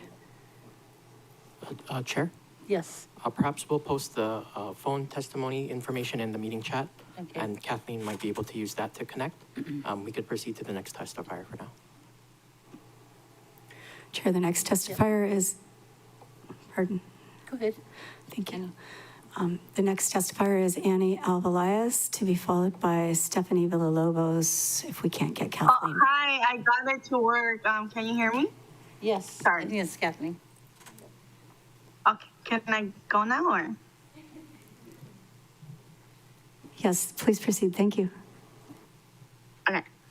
Okay, aloha everyone. My name is Kathleen Cardenas-Haro, and I'm I'm testifying in strong support of Bill 9. I was born on Maui and raised in Lahaina by immigrant parents who came here with big dreams, but little money. Growing up, I saw firsthand how hard they worked, sometimes 2 or 3 jobs, just to afford rent. And even then, owning a home was never within reach. The cost of housing here is more than just high.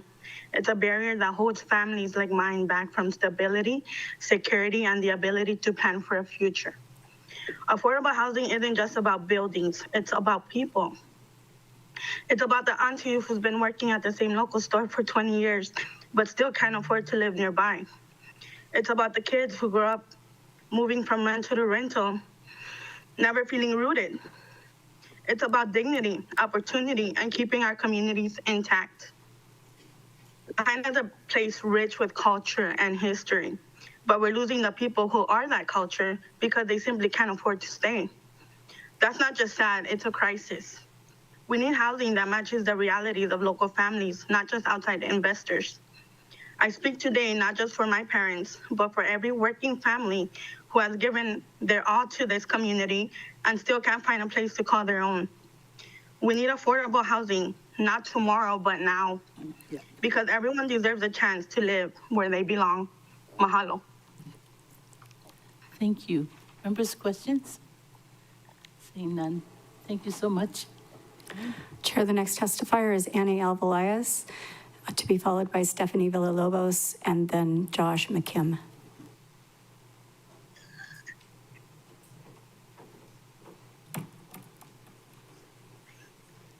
You gotta unmute.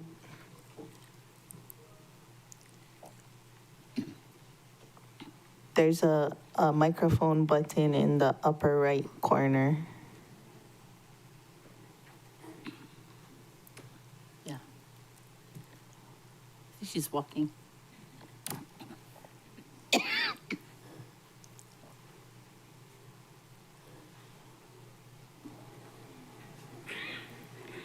It's right next to the video button that you apparently unmuted, just to the right.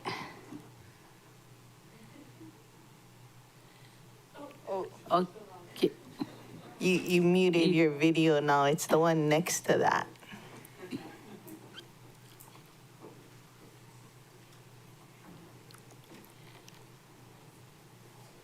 Can you guys hear? We can hear you, Annie. We can't see you now. Okay. Okay. I mean, Kathleen. let's see. if this were, I don't know if this will work. I tried to, hi. Yeah, sorry, I see where it said the mic button, but it didn't actually let me press it. So thank you for your patience with the tech. But yeah, my name is Annie Alvelais, and I am, on behalf of Roots Reborn, I'm here today to express support for Bill 9. Roots Reborn is a nonprofit that was started, as many of you all know, after the fires to support the immigrant and migrant community through their recovery process. So I'd like to share a few stats from our Financial Future, which is a financial education program that we are in the process of wrapping up, which provided direct aid to displaced individuals who were impacted by the 2023 wildfires. And part of that was a pretty extensive emotional well-being questionnaire. We wanted to, in partnership with UHERO, who has been named a lot today, in partnership with them, we wanted to study the impacts of direct aid on emotional well-being. So one of the questions that we asked was, what would support your recovery and your sense of wholeness? And 66% of our participants named safe and stable housing as their top need. So it's not just a common one, but it was the number one answer across the board. As has been said many times today, the fires didn't create a housing crisis, but they just really amplified an existing one. So of our participants, 54% of them became houseless, so many are now temporarily sheltered, and over 60% have moved more than 3 times since the fires. So for people that are saying, that it's affordable housing, it's just there's lack of options. We know that FEMA was stepping up and covering the costs. There were different organizations that were covering the cost of housing, but there weren't access to housing options. While data can't speak to the individual experiences of the community that we serve, it can hopefully reflect the voices of those who may not be present today due to fear of being there in person. One of the most powerful lessons I learned through my last role in a disaster response work, which is what brought me to Maui, is the importance of listening and truly listening to those that you are serving. It's not our place to decide what's best for them, assuming what they need, but really centering their lived experience. And so for those in oppositions that say these units aren't fit for residents, they're not big enough, they don't have enough parking spaces, they're just not ideal, I ask that you please listen to the voices, which you're obviously doing through this process, of the people who are in the room and are telling you what they need. Mahalo for your time. Questions? Nope, seeing none. Thank you so much. Yeah. Chair, the next testifier is Stephanie Villalobos, to be followed by Josh McKim, and then Ann Dion Celestin.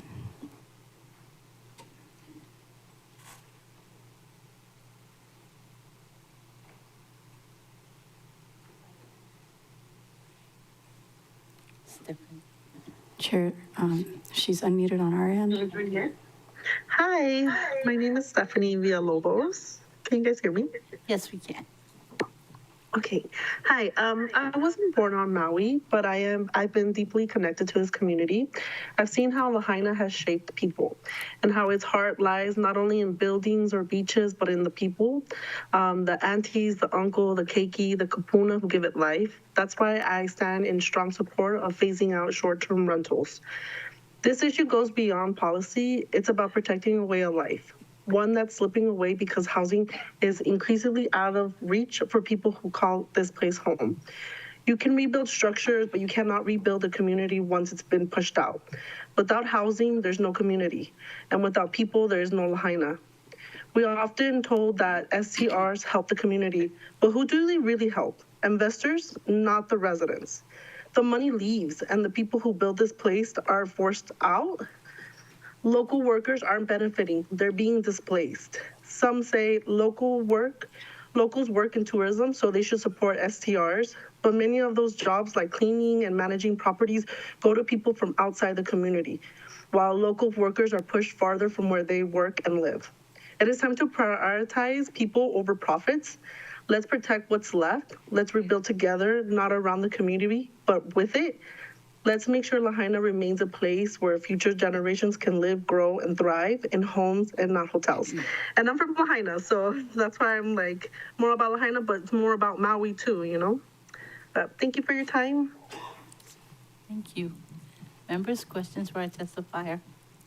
Seeing none, thank you so much. Staff? Chair, the next testifier is Josh McKim, to be followed by Ann Dion Celestin, and then Anna Barbo.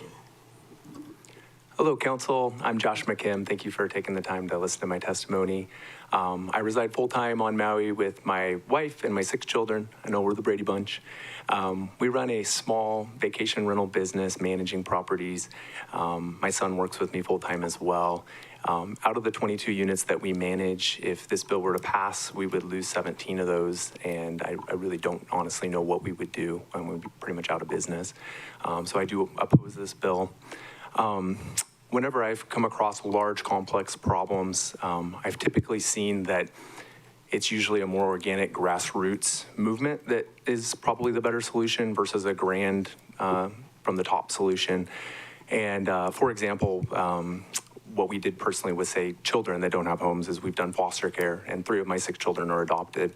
And I knew that I couldn't, take care of the crisis with children without homes, but I could do my part and I could meet a small need. And that makes a big difference in those individuals. We did the same thing after the Lahaina fires.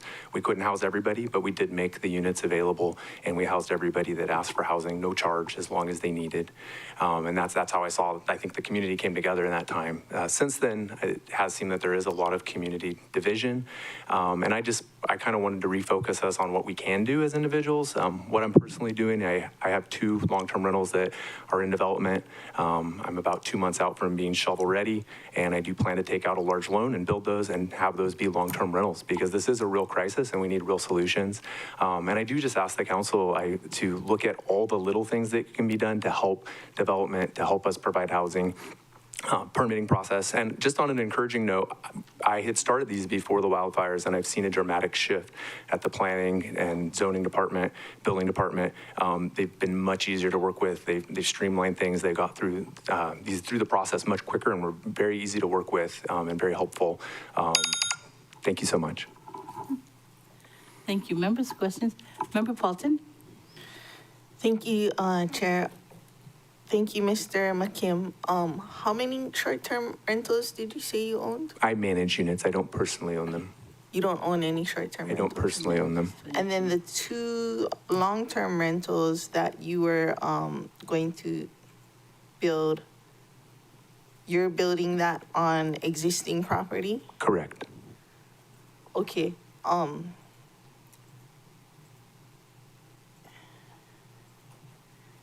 You might want to contact real property because they're charging you short-term rental rates for your property. That's not it's not Minatoya. So I do have a lot with an STRH license, and that's where I'm building the long-term housing.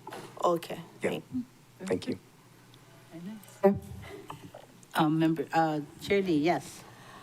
On the 2 units that you're managing, how many people do you employ to maintain those units? Yes, great question. So we have my son and myself that are full-time, and then it would be obviously maintenance men. We have a large cleaning company. They have about 7 or 8 employees. 7 or 8 employees. So, and how many people do you expect to hire to maintain the long-term units? Yeah, so previously I had 2 other employees, and we had to downsize post-wildfires. Everything has just been much lower rates, much lower, as everybody knows. So I would hope to rehire those over time. So 2 people for the 2 long-term units? Oh, for long-term? I'm sorry, I misunderstood. I thought you meant on the short-term. No, you answered that question. Okay. Yeah. And then for long-term, how many people do you plan to hire? It would be primarily probably just for the construction. So that would all be going into the local economy. It's going to be about $1 million for the construction. Or you're going to do the maintenance yourself then? Yes. Okay. All right. Thank you. Okay, thank you. Thank you. Staff? Chair, the next testifier is Ann Dion Celestin, and then we do see that Kamaunu Kahaiali'i is online now. And then after that, we would go with Anna Barbo. Okay.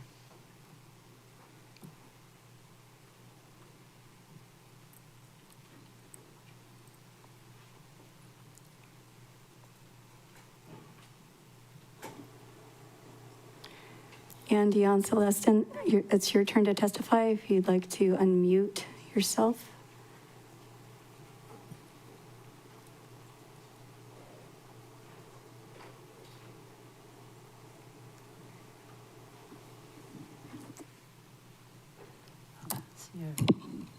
Oops. Microphone icon in the top right corner.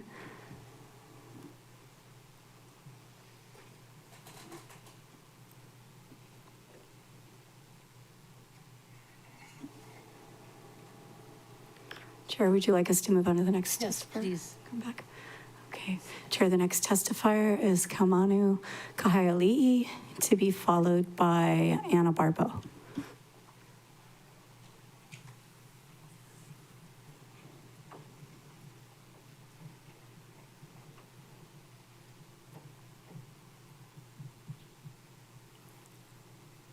Aloha, everybody. Are you guys, can everybody hear me? Yes. Okay.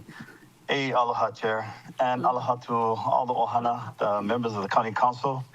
Kalamai, had to step out earlier. No kamea. This was getting too late for me. I had to go to another meeting. But mahalo for the opportunity to maheleana no komana'o regarding this very important proposal. So, my name is Kamal Kahaiali'i. I am in strong support of Mayor Bisson's courageous and compassionate proposal to phase out short-term rentals on the Minatoya list. This is not just a policy decision, it's a moral one. For too long, people of Maui have been pushed to the margins of their own homeland. Generational families, working-class residents, and kupuna on fixed incomes are being priced out.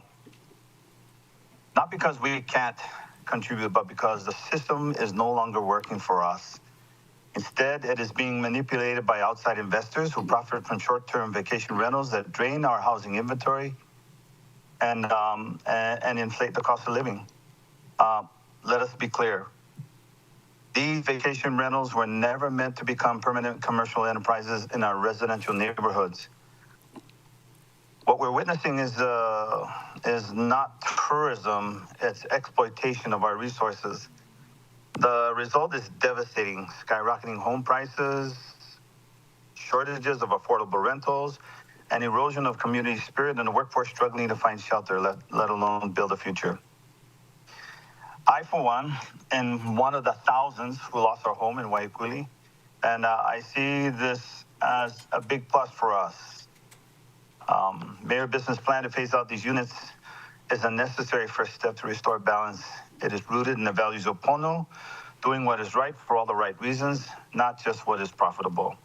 By phasing out the short-term rentals, we open the door to workforce housing, teacher housing, firefighter housing, housing for kama'aina who give back every single day. And I'm done. Oh. Members, questions? Oh, Member Paulton, go right ahead.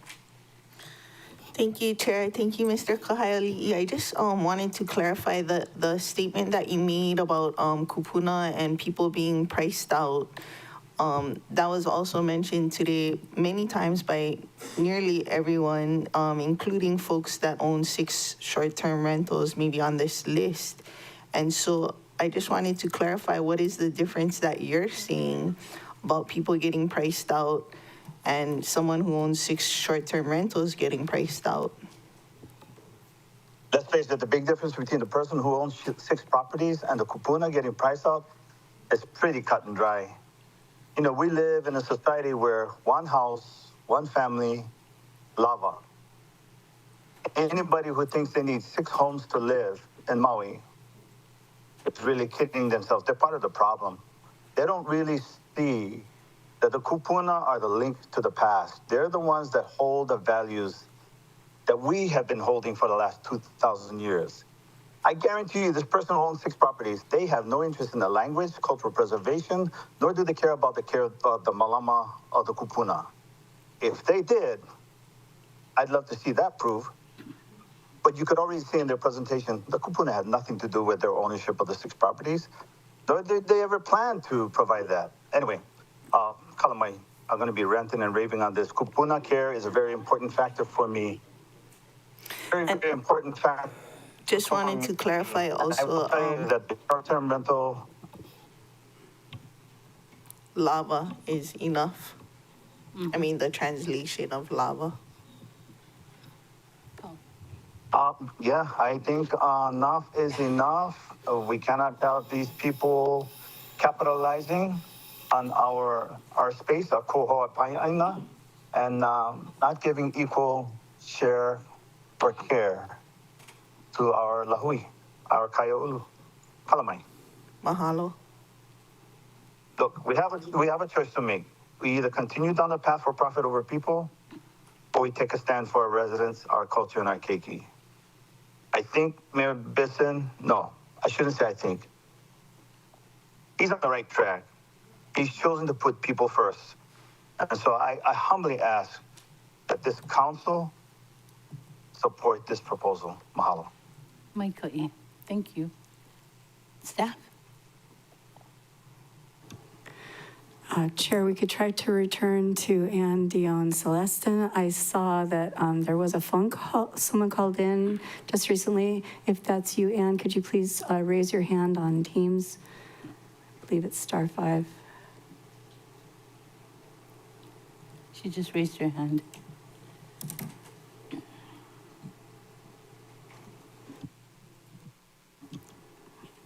Go ahead and unmute, please.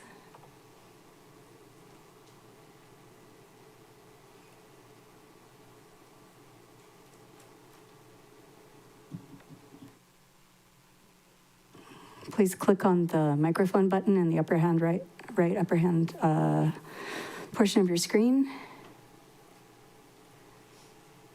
You could try logging off and logging back on, or calling in if you like.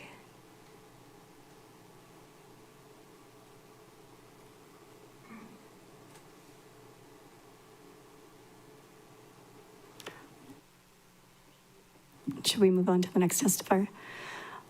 Chair, the next testifier is Noel Bali, to be followed by Anna Barbeau, and then Richard Prata.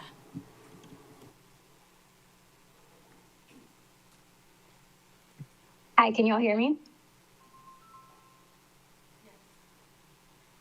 Hello? We can hear you. Yes, we can hear you. Aloha Chair and Council, my name is Noel Bali, and I'm here to testify in support of Bill 9 and the phasing out of STRs in apartment zone districts. I want to touch on the opposition sentiment of if you just work hard enough. They say, if you just work hard enough, then you wouldn't be in this position, scraping for housing, as if we created this problem for ourselves.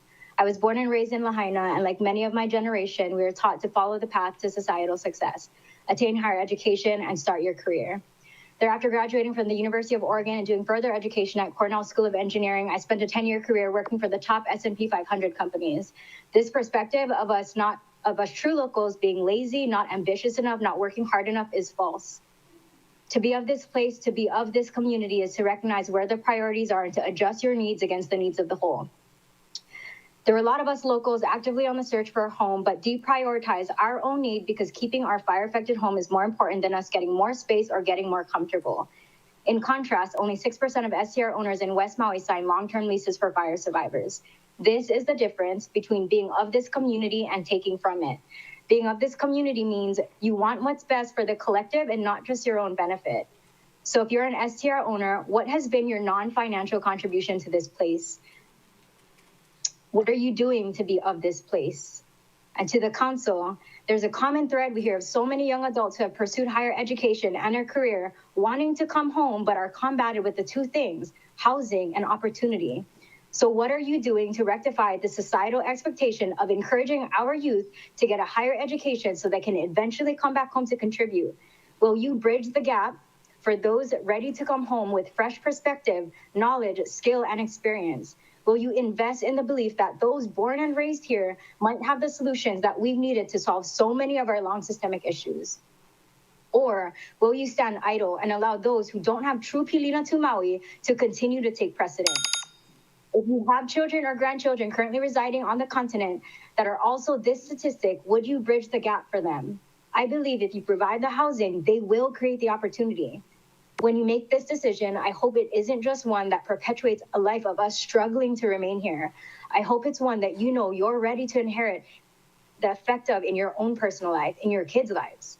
I ask you to phase out STRs, keep people home, and provide an opportunity for more than half of the Kanaka on the continent to come home too. Let that be your legacy. Mahalo.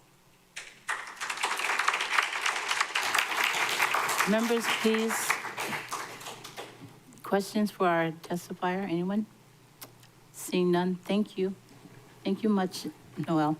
Staff? Chair, the next testifier is Anna Barbeau, to be followed by Richard Prada, and then Richard Van Berger. Aloha, my name is Anna Barbeau. I'm a West Maui survivor. I'm now housed in a condominium in Ma'alaya, for which I'm extremely grateful. It did not come from a short-term rental person. Kaanapali Resort was created specifically for visitors. Within the resort grounds are Maui Eldorado and others offering visitor accommodation. The resort employed many residents and attracted many to relocate to Maui, increasing the population and the demand for housing. The infringement of STRs as they encroached into residential areas has become an overwhelmingly negative issue. A solution proposed by Tasha Kama, I believe, I read an online article. The solution was simply rezone areas where STRs are located, legalizing their continued existence. Well, rezoning to allow as a solution is tearing open a wound which is trying to heal. We need to stop the bleeding by disallowing STRs. Another testifier mentioned STRs being the golden goose. No. STRs are not the golden goose. Maui and its aloha and its residents, its local people, and its aloha, that is the golden goose that is getting slowly destroyed and torn apart by over-tourism. Please vote yes on this bill. Thank you for your time. Members of the gallery, please maintain decorum. Questions for our testifier members? Seeing none, thank you. Staff? Chair, the next testifier is Richard Prada, to be followed by Richard Van Berger. And then Sion Nojima Jacinto. Aloha, I'm Richard Prada. I just wanted to say that I moved here from Oahu. I'm a broken down old big wave surfer. And I moved from Oahu to Maui in 1989.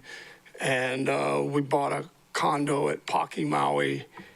And over the years, and it's zoned apartment workforce housing. Somewhere in the 90s, things changed. We have over 100 condos there. We have 10 owners that live there. I'm one of them. And it's just, I just don't understand how it got so convoluted.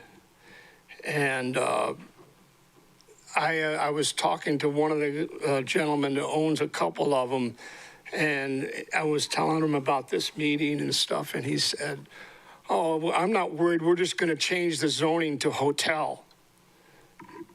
Can they, I mean, how can they do that or whatever? I'm just posing the question.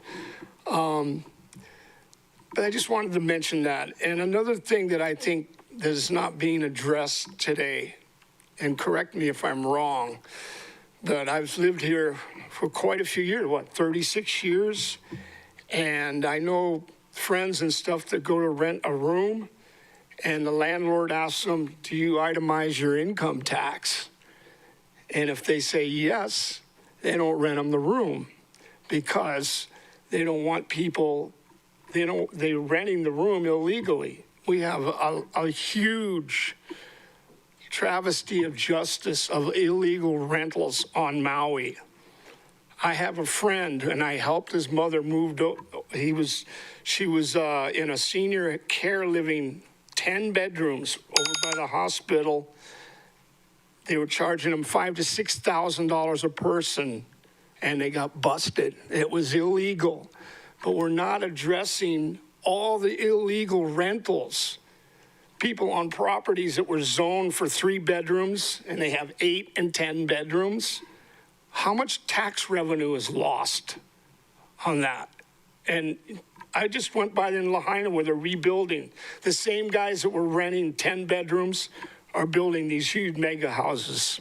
Anyway, thank you. Just questions with the, sir. I had a question. Mrs. Sinensi? Yeah. And then Member Paulton. Thank you, Chair. Mr. Prada, you mentioned Paki, Maui. Yeah. Are you in 1, 2, or 3? There's Paki, Maui 3, 1, or 2. They're all on one property? Yeah, I'm right next to the park. Right next to the park? Okay. My neighbors are the feral chickens. Okay. Which is another thing I wanted to address. Somebody's got to get rid of these feral chickens. They're driving me. That's for another day, but I think Member Paulton had a question for you. Okay. Member Paulton? Thank you, Chair. Thank you, Mr. Prada. I just wanted to clarify, so you're saying that you purchased a unit in Paki, Maui, and you live in Paki, Maui, and that over the years, when the Minatoya codified or whatever, then you still live there, but Yes. you don't have the neighbors like how you used to before the Exactly. At what point did you lose your neighbors? Well, unfortunately, a lot of them passed away. And, over the years, more and more people, I don't understand where it went from apartment zoned workforce housing to all those short-term rentals. I go to the HOA meetings, I don't recognize one person. And I just don't understand how they skirted that law. And they want to change it now to hotel.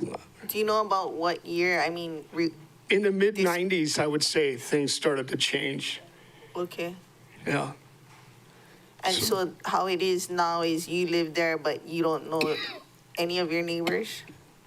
Very few of them, like maybe 2 or 3. Okay. And your preference is to know your neighbors? Of course. Okay. Yeah. In fact, we used to do a Mai Tai party there, and I was the bartender, and I knew everybody. Okay. That's not the case anymore. Mr. Sinensi Mr. Cook has a question for you. Yeah. Go ahead. Thank you, sir.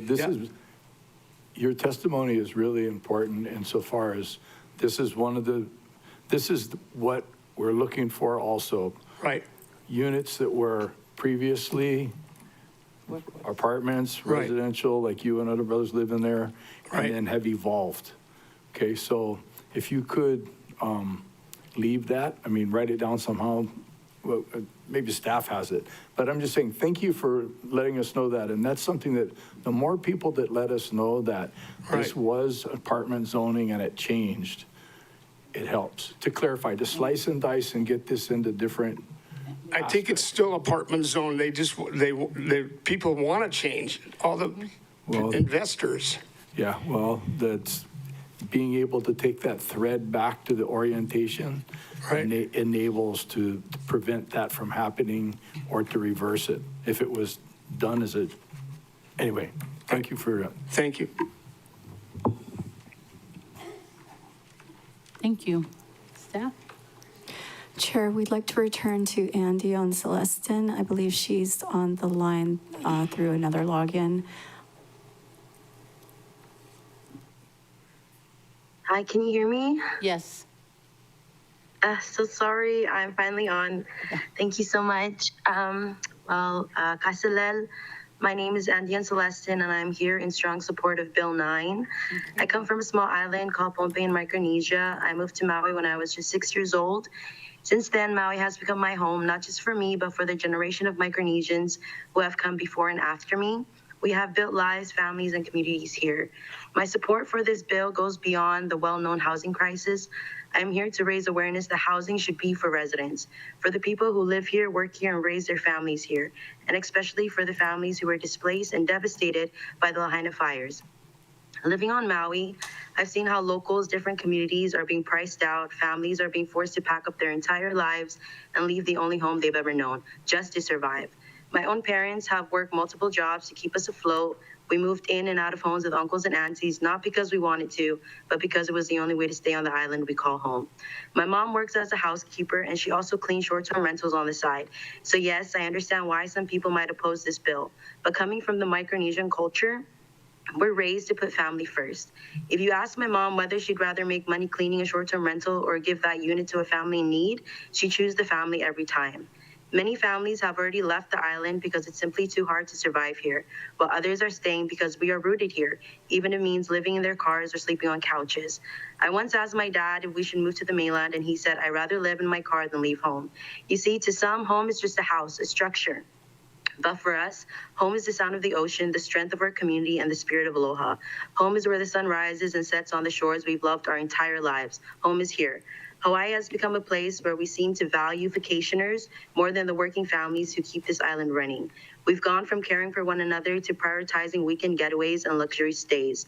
We still show aloha to strangers, but somehow we've forgotten to show it to our own. We must take care of our ohana here first. Panainay utan kasampan. Thank you. Mahalo. Questions, members, for our testifier? Seeing none, thank you so much. Staff? Chair, the next testifier is Richard Van Berringer, to be followed by Sion Nojima Jacinto, and then Elizabeth Ray. Mahalos. Aloha mai kakou. I support Bill 9 for two reasons. As an ILWU member, our workers need affordable housing. Our hotels need workers. So for obvious reasons, I support Bill 9 because we are in a housing crisis. Similarly, for similarly obvious reasons, as a Native Hawaiian, I support Bill 9. You know, what makes Hawaii special is its people, is the Hawaiian people and local people. And every time a local family has to leave Hawaii, we are losing something irreplaceable, namely the aloha spirit and the spirit to malama, our aina, and our water. I heard somebody say today that the Maui economy is a living, breathing thing. And I heard someone else use the term lifeblood of the economy. So Hawaiians think about these things in a different way. What is living and breathing to us is the water, the sky, the land, the people, the community. So it's that other way of thinking that is why we're in the situation that we're in, exploitation of our water and our land and our people. Mahalos. Thank you. Question? Member Paulton has a question for you. Go ahead, Member Paulton. Thank you, Chair. Thank you, Mr. Berringer? Van Berringer. Van Berringer. Can you clarify what hotel that you work at? I work at the Grand Wailea. And the hotel that you work at, it's set up for disasters. Like if there's a disaster, like a natural disaster? Any kind, that they would be able to take care of their guests. That you guys have backup generators and stuff?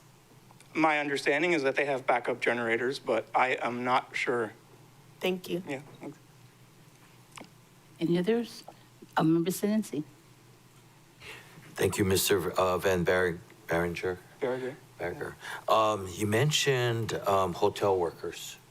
Do you, and you mentioned that you work at Grand Wailea. Do you commute to the Grand Wailea? I do. From? I commute from Waikapu. From Waikapu? Yes. Okay. Are there, you know of other hotel workers that have a longer commute to work? Yes, we have some driving from the west side. All the way from the west side, up country? Up country, yes. So if these were open, would some of the, like you said, these workers would potentially accommodate these? That's my understanding. I believe so, absolutely. It'll be closer Yes, to work. yes. Okay, thank you for that. Of course. Thank you. Staff? Chair, the next testifier is Sion Nojima Jacinto, to be followed by Elizabeth Ray, and then Ruby Ray. Aloha, Chair and Council. My name is Sion Nojima Jacinto, and I'm a resident of Napili, and I'm here to testify in support of Bill 9 to phase out short-term rentals on the Minatoia list. From my college education at UH Manoa, studying environmental geography, I learned of the human impact on our natural environment throughout history. In Hawaii specifically, as we all know, the history of resource exploitation has been profound. The abuse of its fertile soil and fresh flowing waters by the sugarcane and pineapple industry, to the sandalwood trade and humpback whaling history, the story of outside investors coming into these islands to make a profit and then leave nothing behind but fallow grasslands is all too familiar. The tourism industry, unfortunately, is following the same narrative of use and abuse, and the ones that are being left behind with little to nothing are the local people. This week, the council has the opportunity to rewrite that history and protect its own greatest asset, its people. Housing is a basic necessity of life that has been commodified into such a lucrative and greed-driven industry that even after the most devastating fire,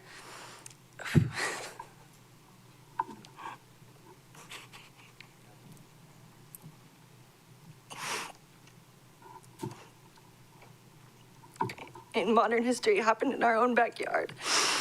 Our STR neighbors were unwilling to open their investment properties to the very people who clean their units.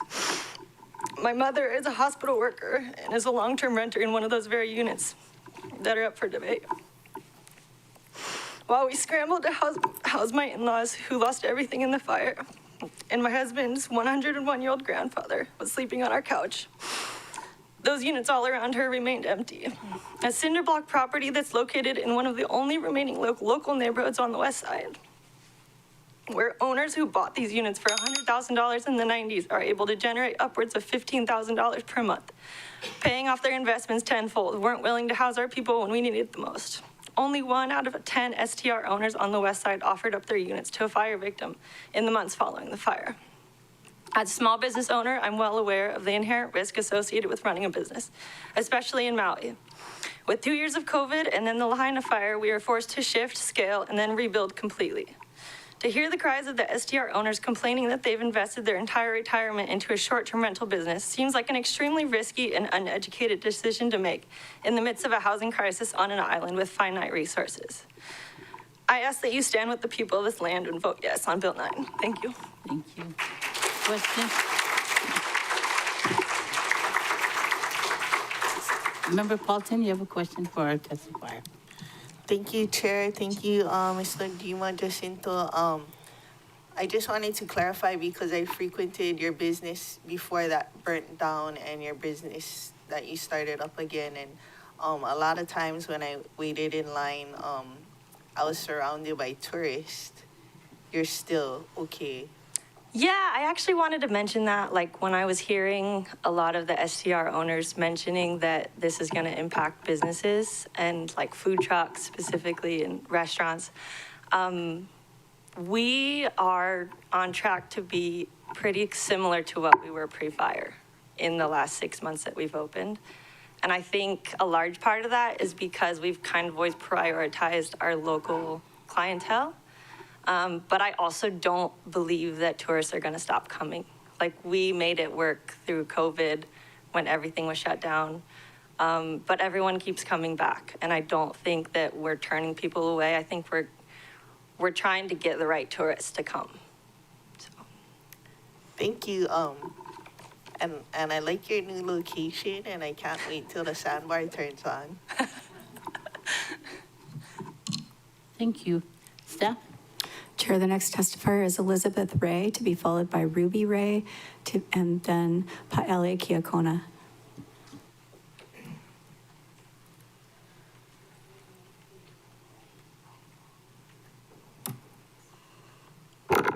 Aloha. I'm Elizabeth Ray, Aloha Council. I'm begging you to please pass Bill 9. We are all here today dressed in the color of blood, ready for battle with tongue, ready to fight, to stand up to what has happened to Hawaii. Only 10% of Hawaiians live in their native land, and over 1/3 of them are homeless. Local Kama'aina are homeless, descendants of Ali'i, the Kapuna, the Keiki. Our families are disabled, are sustainable workers like teachers and volunteer hub organizers.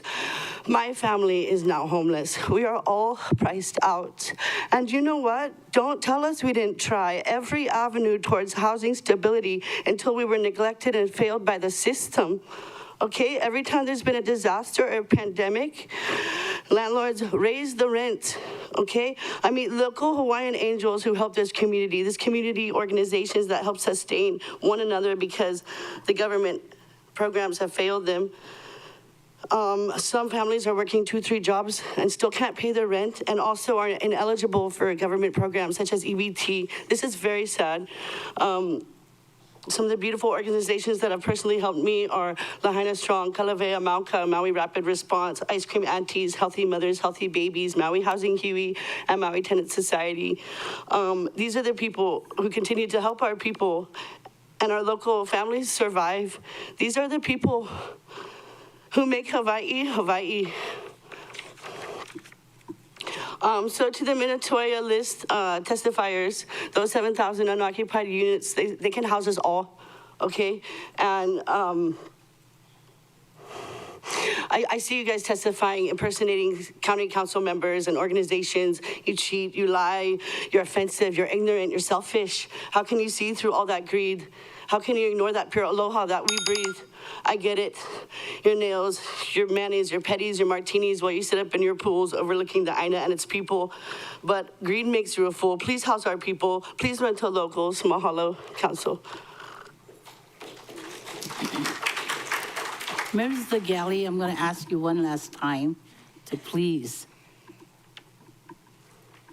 Questions for our testifier, anyone? Thank you so much. Staff? Chair, the next testifier is Ruby Ray, to be followed by Pa'ele Kiakona, and then Justice Villarin. Aloha, my name is Ruby. I'm 5. My brother's James and he's 3. We were born in Hana. My mommy is a teacher. I'm sad my friends lost their homes in the Haina. A lot of people don't have homes. I don't have a home. We had so many. I see so many beautiful to see. And every home I see beautiful homes that are empty. Why? I wish everybody can have a home. Pass Bill 9. Mahalo.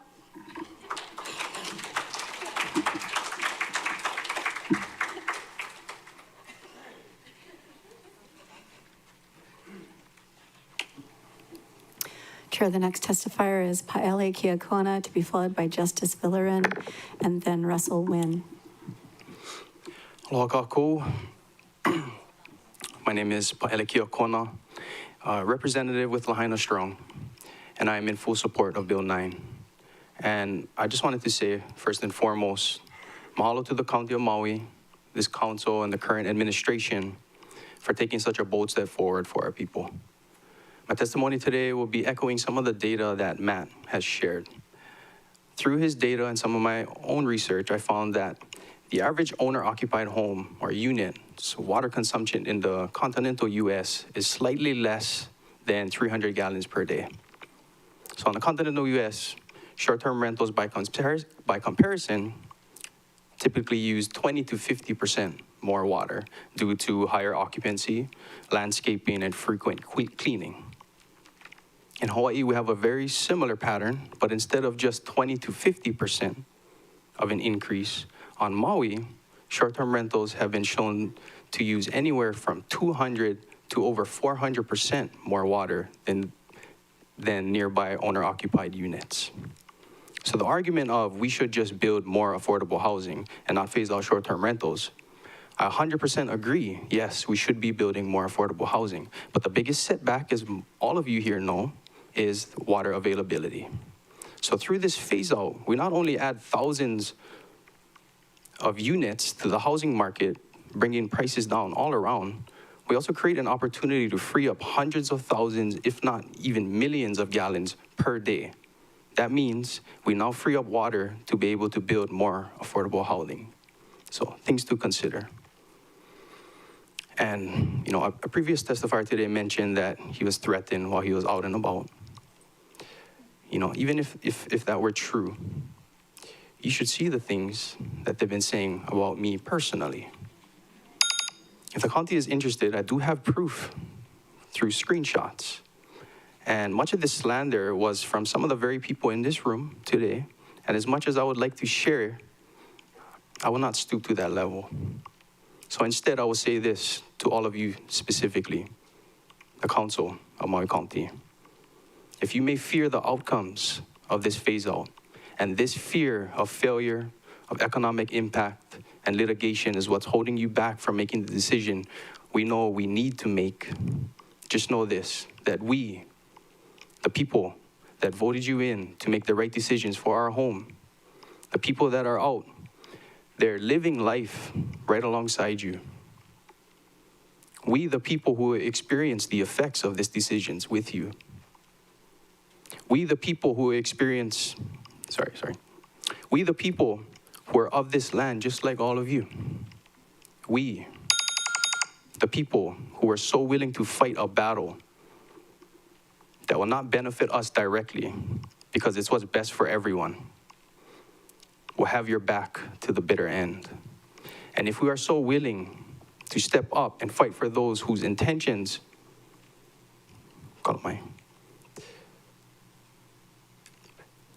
as Lahaina Strong and as this community, we were willing to step up to fight this fight, even though it was not one that would benefit us directly. If we are so willing to fight this fight, we would be 100% behind you if the time called for it. But can that be said of them, the opposition? Today you get to decide who will be in your corner, but we the people will always stand for what is right. Mahalo nui. Thank you. Members?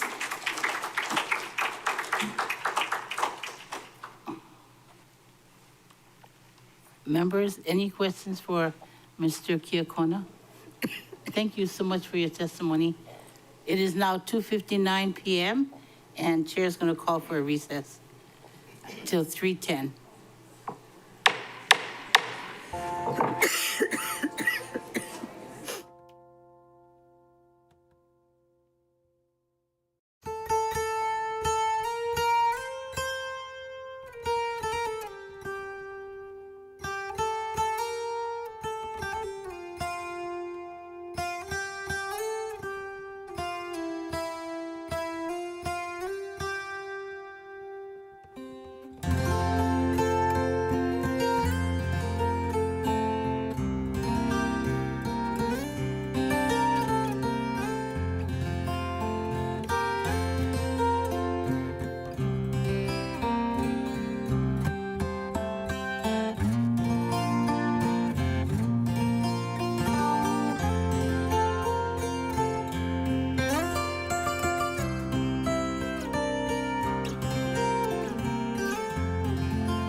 The HLU committee meeting of June 9th, 2025 will now reconvene. It is 3:15 p.m.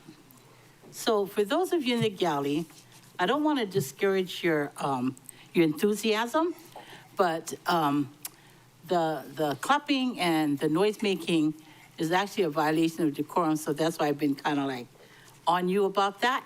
So I just wanted you to know that as much as I admire your enthusiasm, it is a violation of decorum, and I'm trying to at least maintain that. So just FYI for you all, but thank you. I think, Ellen, we're on the next testifier. Chair, the next testifier is Justice Villaran, to be followed by Russell Wynn and then Faith Cummins.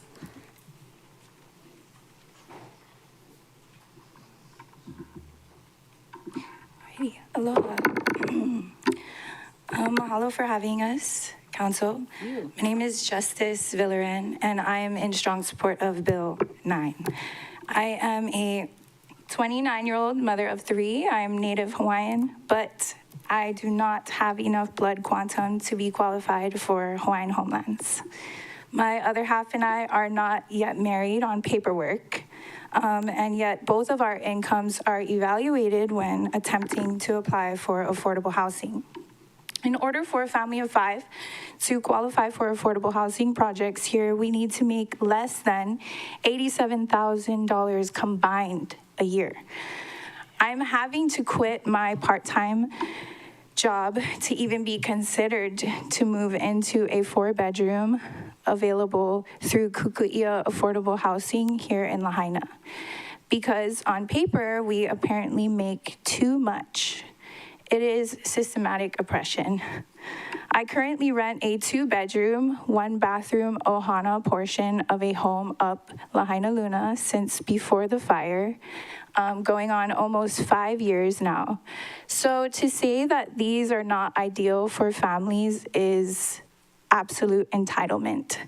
I would just like a chance to remain home. We are loyal renters with excellent references, hard workers for years in the hotel industry. I work for the Hyatt and my other half works for the Ritz-Carlton Kapalua. And yet we can't qualify for affordable housing, and workforce housing doesn't even exist anymore, or we can't even grasp a $20,000 a month mortgage or loan based on the $1.2 million average median cost of a home here. I'm not here to say this is the only solution for our crumbling economy, but it feels like a start. Passing this bill is a very first step to any sort of change. We have no caps on anything. The amount of people moving here, no caps on the amount of rental cars in use, no road tolls to pay for infrastructure. So to start here, maybe we can. It's a bill that supports the middle class, a social class that we no longer see or are watching fade. Overconsumption and greed versus sustainability and equity is the true divide. Aloha is also accountability. It's time to be accountable for mistakes made in the past and our zones going unregulated. Mahalo. Members, questions for the testifier? Member Paulson, yes. Thank you, Chair. Thank you, Ms. Villaran. I just wanted to clarify when you said mistakes made in the past, would that be the codification of the Minatoya list? Yeah, and just like how are our workforce housing zones, how have they been turned into SDRs, similar to what past testifiers have mentioned. Mahalo. Thank you. Staff?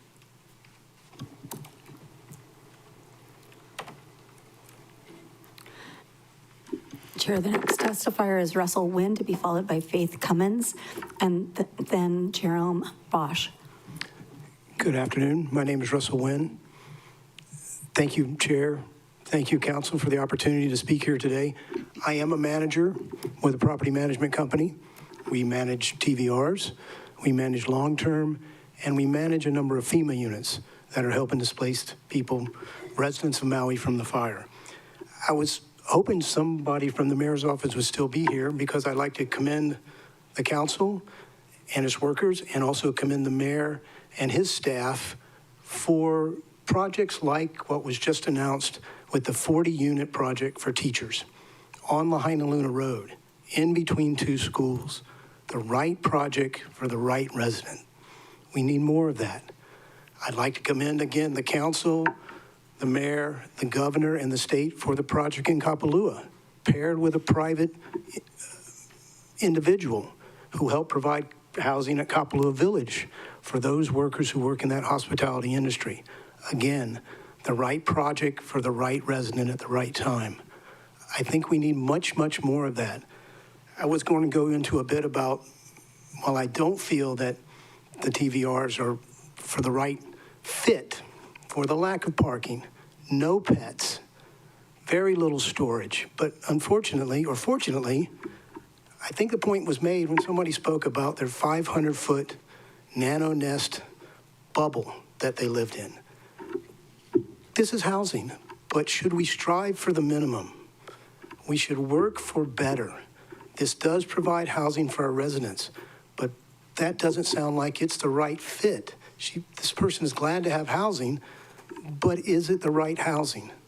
I think she would much rather live in a much larger place that had places to park, places for the children to play, things like that. I think we need to concentrate on that more. We do have a number of FEMA residents that we are helping manage their properties, and a number of them have told us they are very pleased to have housing over a roof over their heads. But this would not be their desired long-term solution. They're looking for something that has more space and more room. An example of this, folks, is Pulelehua. I think it was bought for $15 million plus affordable housing credits. Go back to this developer. Find a fund. Buy him out. Make the whole project affordable. Go to the developer that sold them land. Make a deal for water.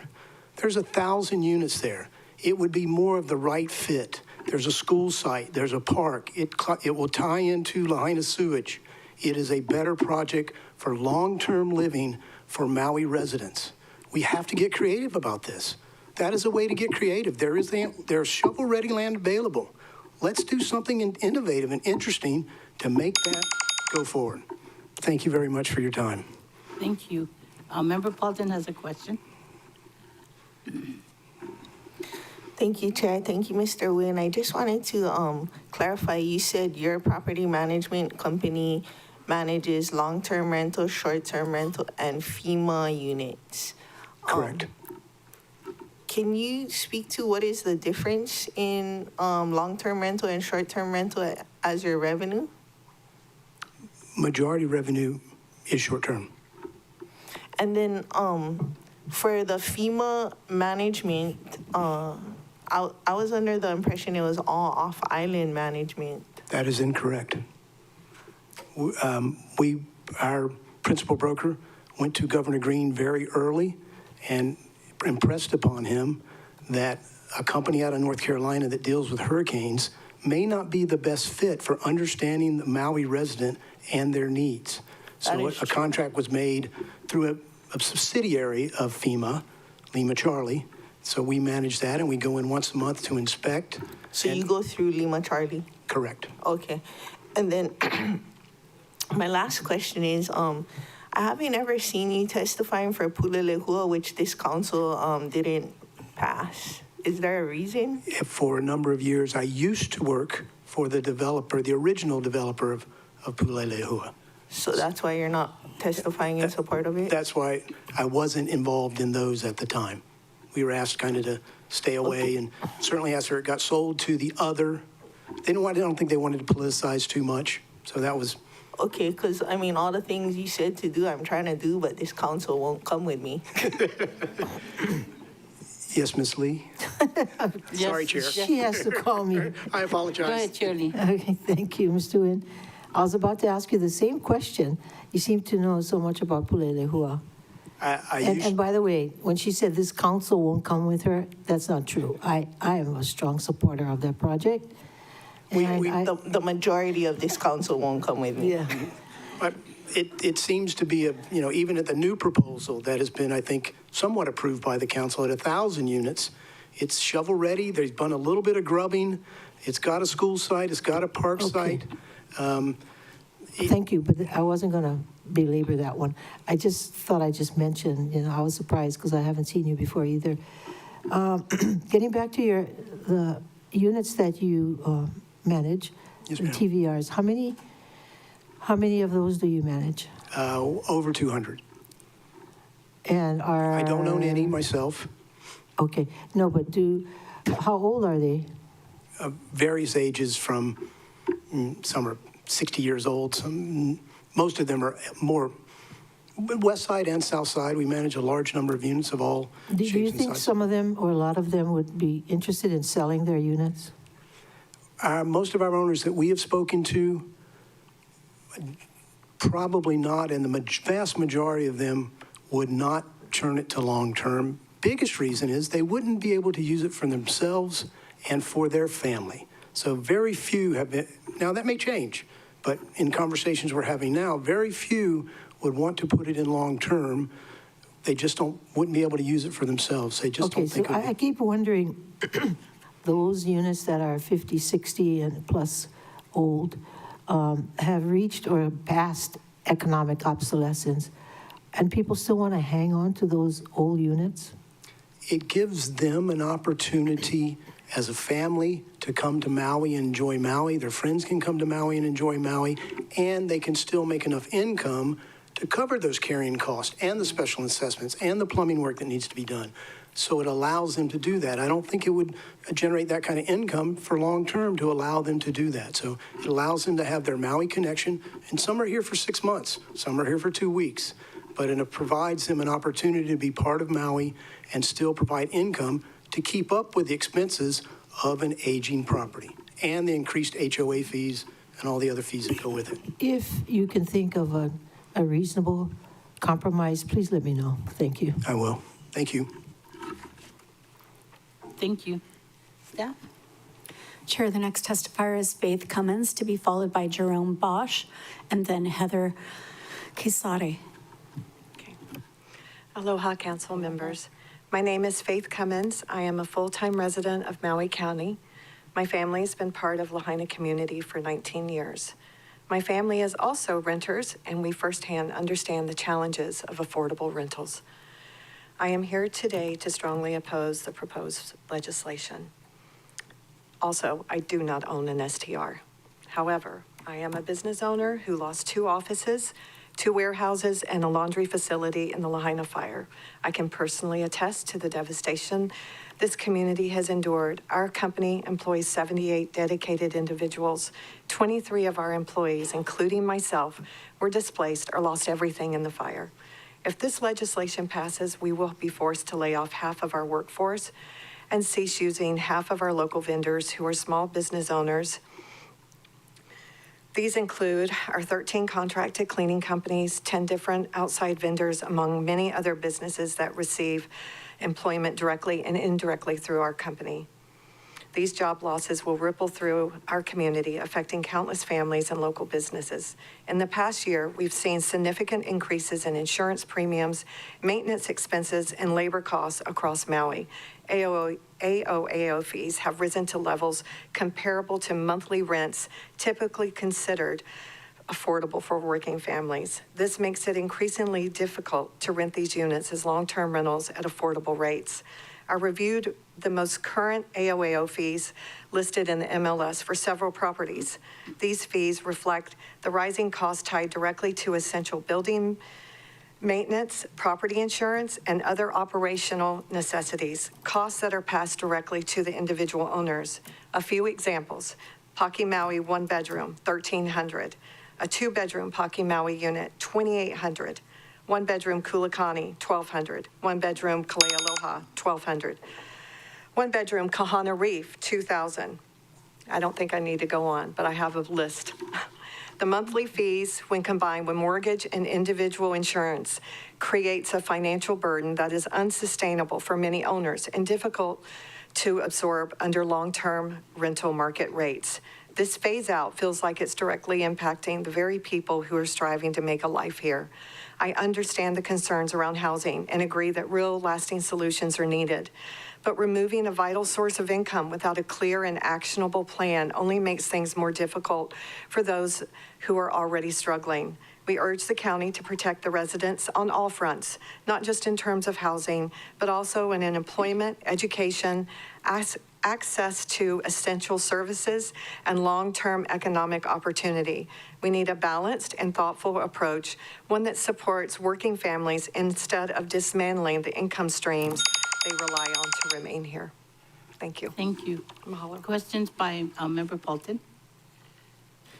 Thank you, Chair. Thank you, Ms. Cummins. The laundromat that you referenced, I just wanted to clarify, was that for the short-term rentals? Yes.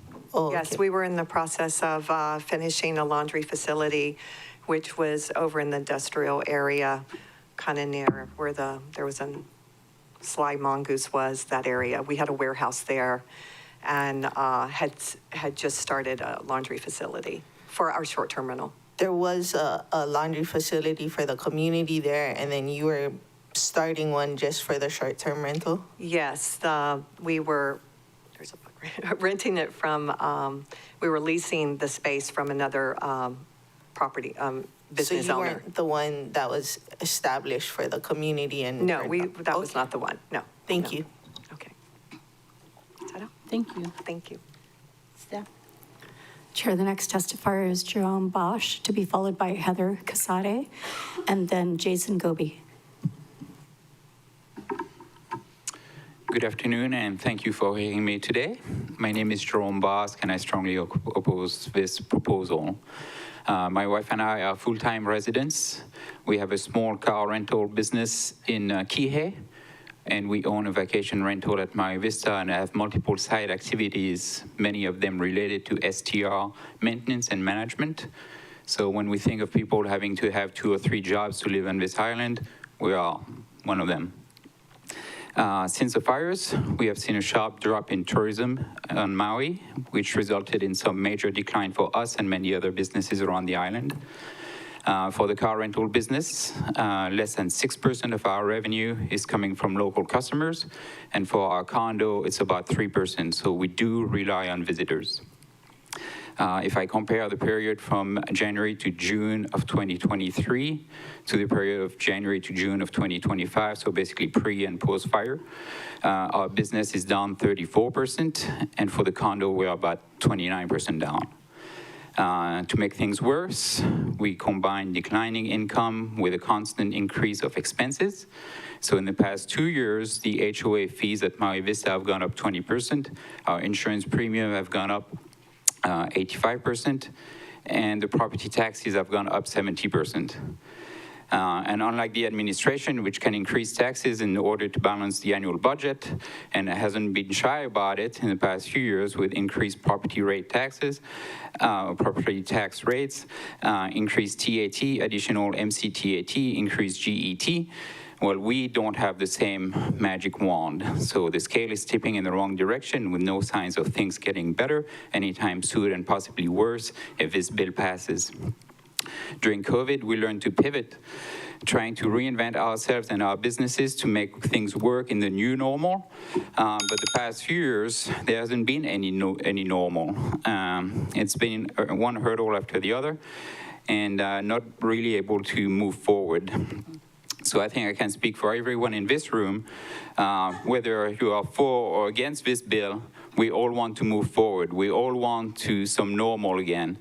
But this is not what this bill is going to do. It's just going to continue this cycle of uncertainty, chaos, and division for the next 5 years, and we are all tired of it. We live here, so we are very aware of the need for housing. It needs to be fixed. So yes, let's work together on proper solutions, and not only so local people can just afford to rent, but solutions that will allow families to buy a place. The emphasis should be on developing bills, grants, and other programs that facilitate the path to ownership. And this would be a true move forward, providing legacy for current and future generation of local residents. So again, I oppose this bill, and I do hope we can work together on some meaningful solutions. Thank you. Member Paulson has a question for you. And Chair Lee. Thank you, Chair. Thank you, Mr. Bosca. I just wanted to clarify, you don't think that your version of normal is the same as everybody in this room's version of normal, right? Everyone got their own normal, but yeah, obviously. Just wanted to clarify No, that. I mean, Thank you. I'm pretty sure for the last 2 years, no one has thought that, okay, I'll this yield is. to my colleague. Okay. Okay. Yep. Chair Lee? You mentioned insurance has gone up and real property tax. What percentage, I couldn't hear the percentage you're talking about. So the percentages I've used were the HOA fees have gone up 20%, the insurance premium has gone up 85%, and our property taxes have gone up 70% since 2023. 70%? 70, yeah. Your property tax, did you say you own a home or a, No, this is on the condo. This is on the STR that we own. oh, the STR? Okay. All right, thank you, thank you. Okay, thank you. Thank you so much. Staff? Chair, the next testifier is Heather Quesade, to be followed by Jason Gobe, and then Karen Ryan. Aloha, everybody. I appreciate your guys' time, and I ask for your patience because this is like my worst nightmare right now. So thank you for your time and your patience with me. My name is Heather Quesada. I own an STR in South Kihei. Prior to the Lahaina fires, I owned B&B Scuba in South Kihei. Unfortunately, due to the sudden drop in tourism, our scuba diving business was forced to shut down after 31 years of business and leaving my STR my only source of income. Now, because of this bill, that is now in jeopardy. Right after the fires, I used our dive boat to get supplies up to Lahaina. I housed fire victims in my STR free of charge and let my friends who were victims as well live in my home for free for a year. I'm deeply invested in our community. I strongly oppose Bill 9 because I'm convinced this bill will do more harm than good.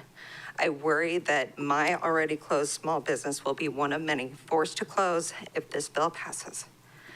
I worry about my cleaners, a 3-generational team made up of a grandmother, daughter, and granddaughter. Most of their properties that they service is on this bill to be removed. I also worry about our handymen and many others whose jobs servicing these STRs depend on.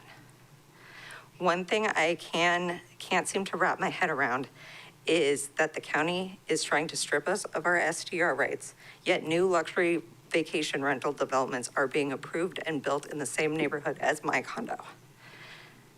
How can the council explain the need to strip these legally operating STRs of their property rights, but then continue to approve vacation rentals to be built? I'm also deeply worried about Maui's future as a whole. I just look around in our current situation. No businesses are doing well right now, and if this ban goes into effect, I think things will continue to get worse, creating more layoffs, job loss, that Maui just simply cannot afford to lose 7,000 STRs and the revenue that they bring into our island. I also asked the council to look at the recent events that just took place in Lake Tahoe. Their STR ban was just reversed due to the Superior Court deeming it unconstitutional and that the bill infringed on property rights and discriminated against non-resident property owners.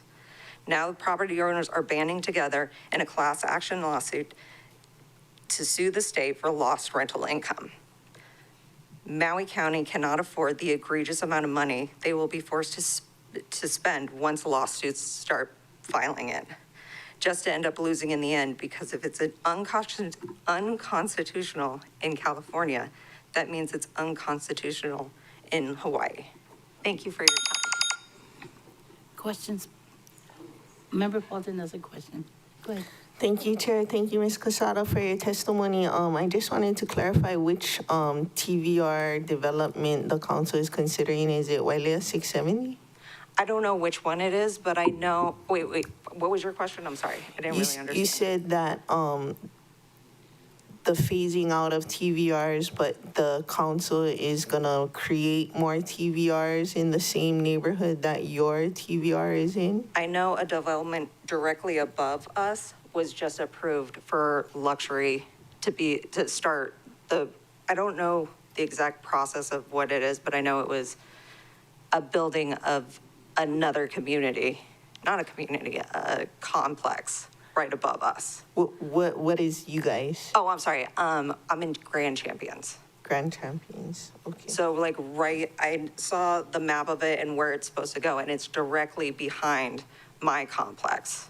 And that's in Wailea? Yes. Okay. And it's been approved?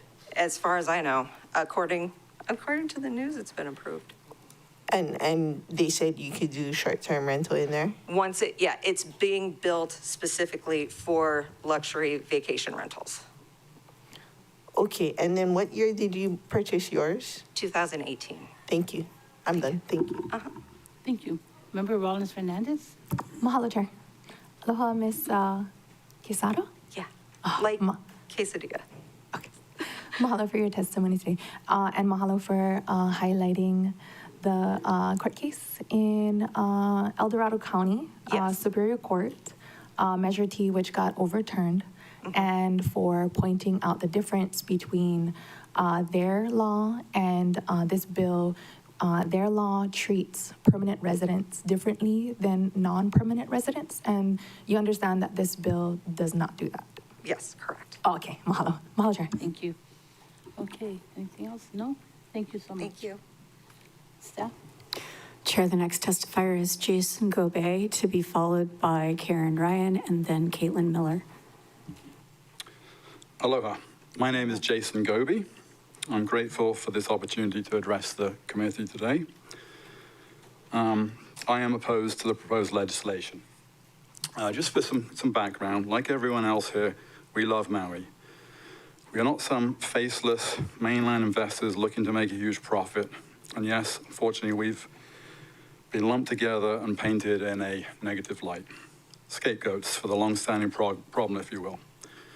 In 2019, we bought a one-bedroom unit at Lawanakai in Kihei so that we could spend 4 months a year here. We were clearly informed that it was a legal STR. I'm not going to name my realtor. We did confirm this independently during the mortgage process, however. Our unit would have to rent for $4,500 per month to cover the costs.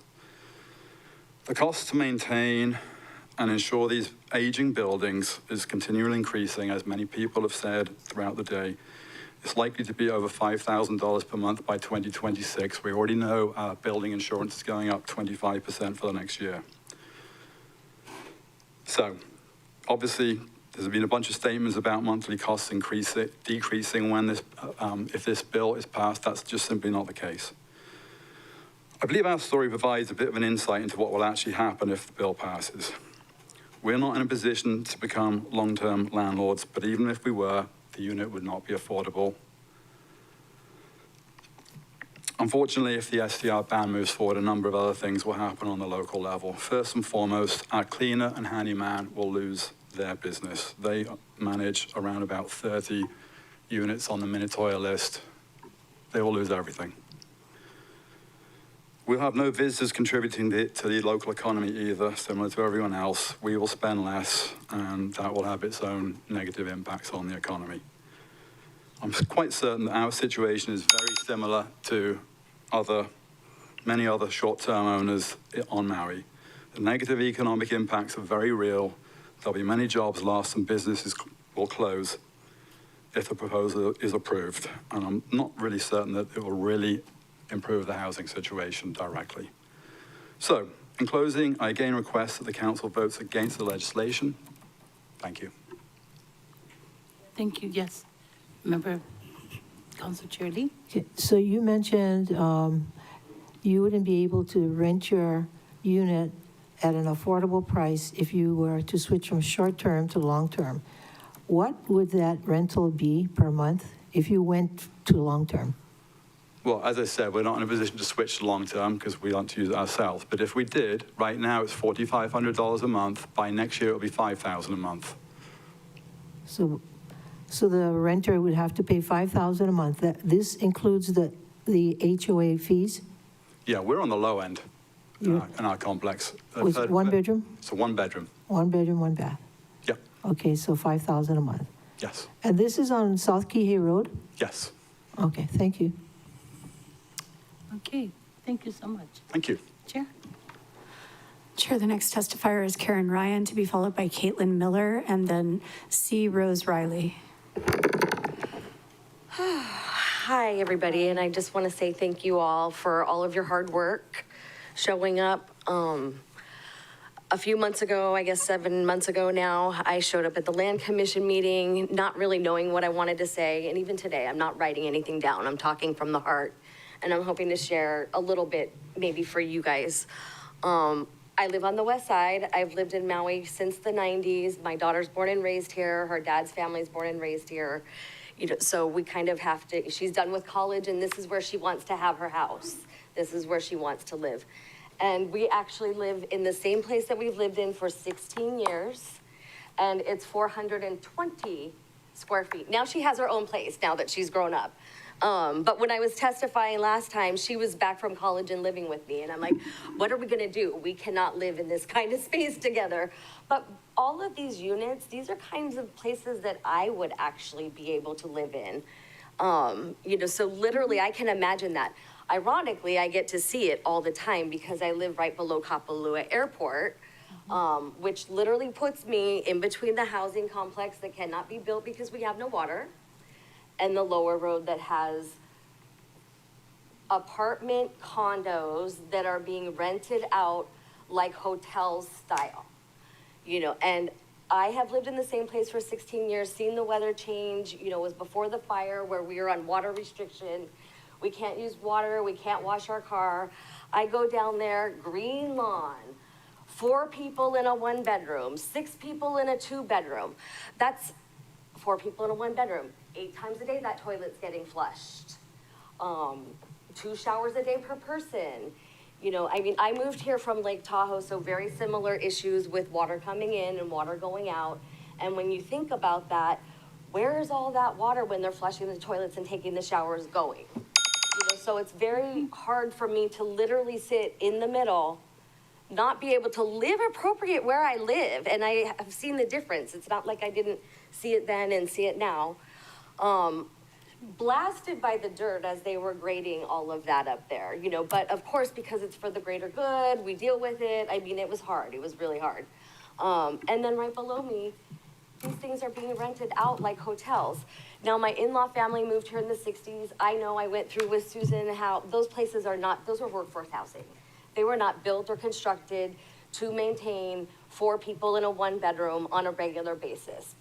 You know, I mean, it's, so whatever's happened, I did want to read this really fast because when I went to the Land Commission meeting, I didn't know what I was going to say, and I read on the wall, and I think that this is the Planning Department mission, which you are not, but still similar and you're familiar with it. So, Planning Department mission, to help the people of Maui County manage growth and preserve land in an equitable, sustainable manner that balances culture, environmental, and economic needs. We're not balanced at all, you know, and it's not new. It's been going on since well before the fire, you know, so if things are gonna be a little out of balance for a while, it's because we've already been out of balance one way. We kind of need to bring that back to par. So I appreciate your time and thank you for allowing me to go over. I don't know if that's done. Thank you. Excuse me. Shirley has a question for you. Yep. Are you for or against Bill 9? I think we need to get rid of short-term rentals. Okay, thank you. So, Thank you. Yeah. Thank you. Member Paulton has a question. Say that again? Member Paulton has a question. Thank you, Chair. Thank you, Ms. Ryan. And I just was wanting to clarify, when you spoke of Pulelehua, you're for that as well? Honestly, I think any new construction needs to be considered that it's going to be livable. I mean, I go on Zillow all the time. I kind of want to say that I do know that there was a price hike in 2020, you know, and now things are going to be settling out, and this is all over the country. We have plenty of large houses here. Like, we do not need that. You can go on Zillow and see it's ridiculous. A 4-bedroom house for $25 million? I'm like, what the heck is this? This is crazy. You know, I mean, we could put a whole community on something like that. Now, So do I you'd think be we need affordable housing? 100%. If that whole unit could be done I live in 420 square feet at the most. You know, I don't think that everybody needs to have exorbitant amount of space, you know, be appropriate for amount of people that are gonna be accommodating it. So So- yes, I would like to see that affordable housing. And you would support the county giving them water so that they could move forward for permanent housing in West Maui? Again, I think we need to have a balance. I think it's ridiculous what on the lower road, I mean, you can count those places. It's ridiculous. You should take a drive up to West Maui if you haven't in a while. I think there needs to be a balance with that. Would we give water to it? I don't even know if there's water available. I know that they were doing some drilling down in Honokauai area. I don't know how that went. But it's also scary, you know, it's also scary we can't water our lawns and we had a fire in 2019. You know, I mean, we were And evacuated, 2018 you and know? 2022. I mean, Thank you. Sorry, it's real, you know, this is not, you know, this is real. This is a safety issue as well. Thank you. Thank you. Thank you. Staff? Chair, the next testifier is Caitlin Miller, to be followed by C. Rose Riley, and then Lucienne Dene. Aloha, Chair Kama and council members. My name is Caitlin Miller, testifying on behalf of Maui Vacation Rental Association. We strongly oppose Bill 9. I do stand on my written testimony, which has a lot more information in it, but I appreciate the opportunity to speak to here today. This bill does not guarantee that any housing will be converted into long-term rentals or will be made affordable to local families. But what it does guarantee is harm to local residents and harm that risks deepening the very crisis this bill claims to address. The people most directly impacted by this bill are not the wealthy investors. They are local working families, cleaners, property managers, contractors who have built their lives and livelihoods around legal short-term rentals. And yet, in this entire conversation, they've been treated as collateral damage if they're acknowledged at all. If this policy is truly about housing, then I have to ask, what was the plan before the fire? Because Maui's housing crisis didn't start on August 8th of 2023. We were already in trouble.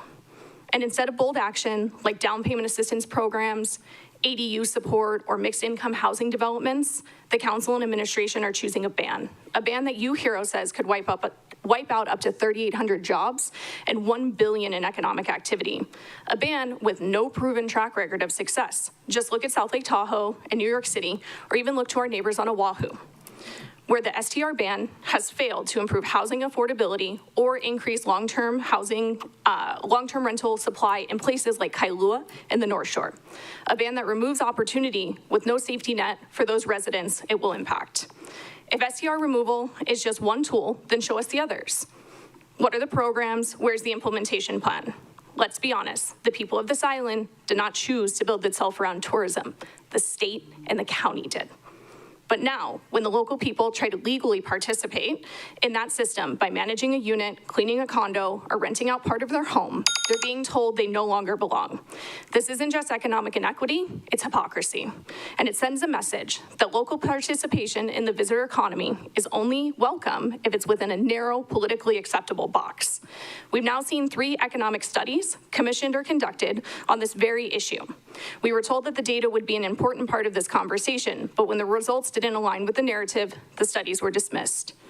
So we ask you, pause the legislation, pilot the programs that support local homebuyers and renters, protect the jobs and tax base that fund the very housing solutions we all want.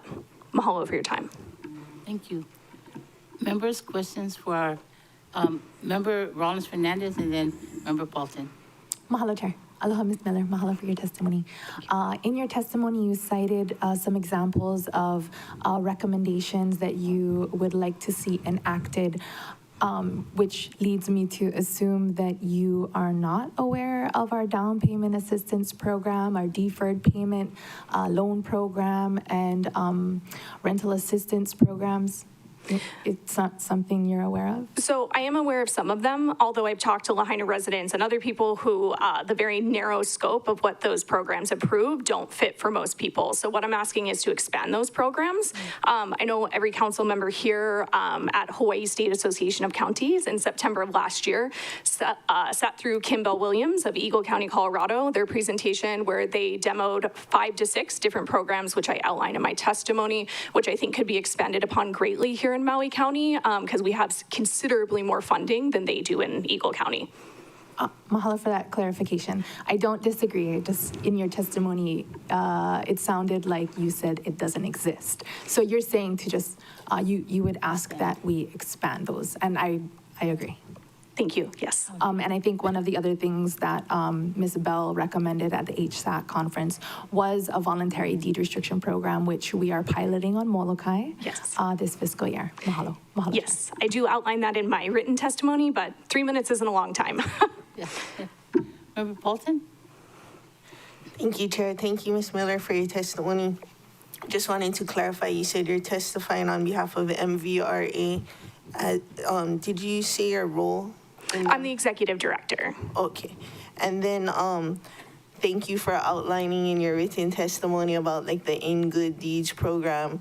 Did you testify when we had the deed restrictions and like that talk? Because, I mean, it's great that you guys come here and testify for that, but we didn't see the same kind of outpouring of support. And, you know, we're 5, 8, and 10 years, and In Good Deeds, like, was talking about in perpetuity yet. So I just was wondering. Yeah, and my apologies, obviously, if I missed that opportunity to do that. MBRA is my part-time job. I do have 2 other jobs in order to support my livelihood here in Maui County. So if I missed an opportunity, I deeply regret that, to be honest with you. I do agree as well that deed restriction should be in perpetuity, not in a short amount of time. That is outlined in Kim Bell Williams' presentation, and I think all of the programs that she outlined, we could implement tomorrow if we did it, or to expand what's already existing. Just want to clarify, so if we weren't to phase out short-term rentals, we should go full steam ahead in affordable in perpetuity, or both, or whatever. Absolutely. I think that the housing crisis is not a matter of opinion, it's a fact. And so we have to look at all of the different opportunities there in order to correct that. I truly feel that if phasing out the short-term rentals would solve the housing problem tomorrow, I would not be standing here testifying against Bill 9. I would have a different opinion. But the concern is that that's not what it's going to do, and it's going to harm people that are most vulnerable, even outlined by UHERO. And I understand that UHERO is a research economic establishment, but the other 2 economic studies that were done are done by people who are economists, and that's their full-time job, and they work with the state of Hawaii to create the DBET numbers and all of the things. So it's worth considering those as well. Yeah, and it would be helpful if everybody that supports those deed in perpetuity would come when we have that, because it feels like they only come out when this is up. I think that part of that is just that there's an overwhelming amount of not understanding the process, right? And so if information was more readily available, I think in a digestible way, maybe more people would show up, right? I don't know if that's more Instagram stories or however to reach a certain age demographic of person that is working more frequently, right? And doesn't necessarily check their email all the time for the council hearing updates. Thank you. Thank you. Okay, thank you. Chair, the next testifier is C. Rose Riley, to be followed by Lucianne Dene, and then Shane L. Britton. Aloha. I would like to start by thanking Mayor Bisson and his team for their incredible opening statements and plan. As a 15-year fight against the vacation rentals, just from my limited perspective, I am so grateful to that administration for finally coming forward and doing something. So I have so many things that I would like to say, and I just want to start with the egregious misrepresentation of colonization tactics, talking about their, involvement in the community and how they contribute to this community. My family's lived on Maui for 30 years. They all left because they recognized that they are not able to help the Native Hawaiian community in a way that is significant enough to offset their living here. So that is dedication to community. My sister speaks fluent Hawaiian. She can teach hula. My brother worked up on Haleakala over at the Telescope. My mother was a social worker on Maui. full-time for 20 years.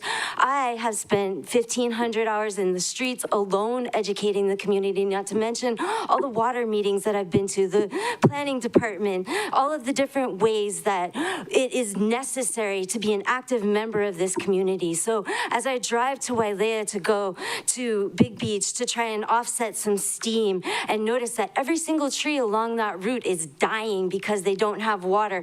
But the two new developments out there at the very end, those guys still have their water, and reflect that there is brackish water in every single well in South Maui. I was there at the planning, the community meetings, the water department meetings, the county council meetings, when we were discussing that development that went across from Ka'anapali to talk about like putting in those 2 or 3 affordable homes, and ended up with, you know, the 1 or 2, and then those guys didn't have water when we put it in. We said there was no water for that project ahead of time. Then we've got single mothers, mothers with tiny babies out there with strollers, taking water back to their families in the streets for years because these rich guys needed to have their new investment water. And so this is the continuous narrative across the board. The economics, which are based on fantasy, the, you know, different, I have a list, but in any case, the water was inappropriately assessed. It is not negotiable that the new developments be made. We need to keep ours, and we need to have this new stuff. We do not have the water. Makawao Forest is dying. I'm watching it happen. Other people who are trained in this Western system are coming to me and letting me know that they also recognize that Makawao Forest is dying. So I do need to say that the long-term mismanagement of all of these things has accumulated to the certain needs of this community being put forth first. And that means the people that are dedicated to this land, this water, this way of life being a priority in this community at all times. There is no way that anybody who is financially contributing to this little amount of jobs for these little people is able to in any way provide any type of real support for this community. You have to be in the streets with us making the change, or you are not actually making the change. Thank you, Ms. Riley. We have lost Ulu. Ms. Riley. They got kicked out of their place because they were like, just what, they wanted to renew their lease. That business didn't get to continue. Every Ms. time we have a Riley. good business, they're not allowed to continue. Excuse me. It is Ms. not Riley, okay your time to is up. continue to say that, you know, these people are providing Ms. Riley, jobs. your time is up. Thank This is an elitist economy. Thank you. Questions for anyone? Thank you. Staff? Chair, the next testifier is Lucienne Dene, to be followed by Shane Albritton.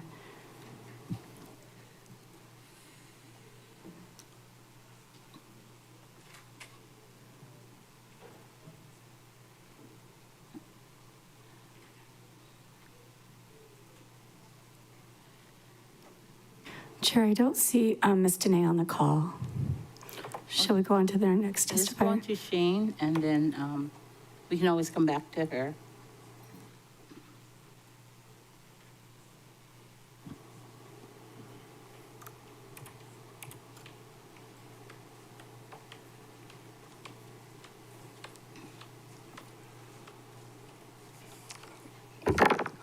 Aloha mai kākou. My name is Shane Alberton, born and raised on Maui. I'm a teacher at Baldwin High School. I'm the ag teacher over there.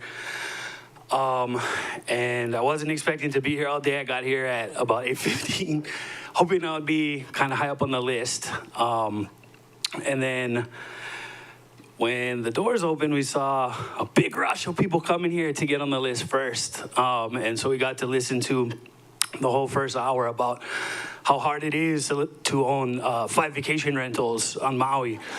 And I thought, what a great representation of how these investors put themselves ahead of the community. My grandparents bought their house in Kihei in the 50s for $40,000. My mom bought my childhood home in Pukalani for $100,000. And until pretty recently, I thought I would never be able to afford to buy a house here. The house I grew up in that my mom bought for $100,000 that she had to sell because she couldn't afford is worth over $1 million now. It's like 10 times the amount that, my mom couldn't afford. So when I talk to my students at Baldwin about staying on Maui and living on Maui, you can feel the hopelessness. Like they really don't feel like they have a chance. They have opportunity to stay here and make a living here and really build a life here. And it's heartbreaking. And as an ag teacher, theoretically, I'm trying to help train the future farmers of this place. But honestly, I cannot tell them in good conscience that they can be a farmer and make a living on Maui. And so we really try to focus on subsistence farming, growing things that you can help feed your family to try to offset some of the cost of living here. But obviously, we need agriculture. I mean, I don't know about anyone else in the room, but given everything that's happening in the United States right now, like I cannot say I trust them to continue to send us enough food to eat. So, like I said, I wasn't planning on being here all day. My wife is real mad that I wasn't home today to help with all the stuff that we got going on. But I feel like it's important enough for me to be here and say this. I don't have any direct financial interest in supporting this bill. But, as someone whose family has been on Maui for 5 generations now, like I think it's super important for our community to start making moves to be able to provide a life here for our keiki. Mahalo. Questions for our testifier? Mr. Johnson? Thank you, Chair. First off, as a teacher, I really appreciate what you do, and I'm a farmer myself, former teacher as well, so thank you so much for your service. The message that you carry to your students and the hopelessness that you describe, if this bill passes, do you think your message will change? Honestly, I think this bill is a good first step. I hope the county takes more steps to further kind of disincentivize the use of our very limited housing market as an investment vehicle for people that don't even live here. I think if we can go further, raise taxes on all real estate investments, and try to provide an actual market for people who live here to be able to afford to work here and live here, that would be better. But I would say it sends a message, and it's a good first step. My email is pretty readable, easy, so let's chat. Thank you, Chair. Thank you, Mr. Johnson. Member Paulton? Thank you so much, Mr. Albertine, and please tell your wife I'm very sorry. Probably all of us are, but thank you for letting you to stay here as well. What I wanted to clarify, when you said about first step and then disincentivize, and how when your parents or your grandparents purchased homes, would us creating affordable homes, but they have to be owner occupied in perpetuity, or they have to be affordable in perpetuity. Is that what you're speaking towards? I think those would be measures that would help. I also think that raising property taxes on real estate investment to the point that it's not profitable would also help. But I think anything that we can do, to kind of send a signal to the world that we want to prioritize people who actually have kuleana, Hawaiians, generational local families being able to stay here and, have a working class on Maui would all be helpful. Thank you so much. And we're really sorry to your wife, and thank you for lending you to us. Thank you. I have a question for you, Ms. Britton. You talked about doing sustainable farming, and that's so, when you're teaching your class, are you helping them to figure out that no matter how large or small their backyards might be, that they can still do something? Absolutely. So right now, we're rebuilding our ag program. During COVID, it got all overgrown, so we're kind of still digging ourselves out of that hole. But right now, we're focusing on canoe crops, kalo, ulu, uala, mai'a. And I give them extra credit if they take home huli when you harvest kalo. And they're like, hey, go with this in the yard, send me a picture when you harvest, and give them extra credit. So it's kind of like the main message, really, that I'm trying to instill in them right now is we should all be participating in our food security. Yeah. Do you have a lot of participation with your students that actually take the ulu home or the kalo and actually plant it and it actually grows? Yeah, they love it. So right now we're renovating our ag kitchen so that we can cook more of the stuff that we eat kind of on campus. But yeah, I mean, harvest time is their favorite. Pulling weeds is not their favorite. Okay. Oh, yeah, well, yeah, cleaning the ulu patch is not. But I would continue to encourage you to talk to Mr. Johnson here because we call him the ag man, so.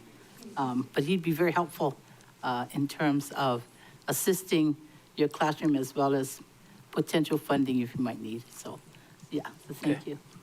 Mahalo. Thank you. Do you want to call up the next one?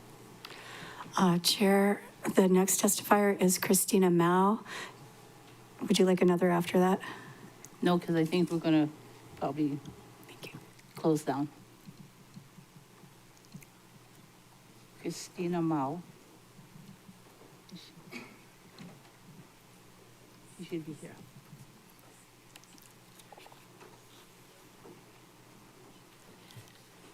Did we ever hear back from Lucy Anthony? Okay.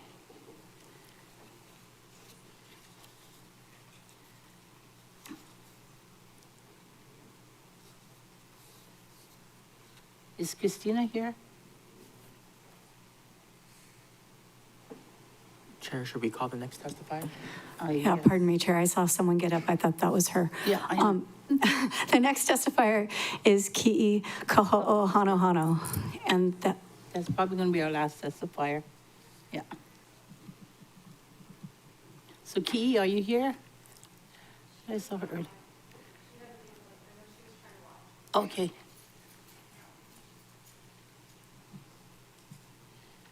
I don't see.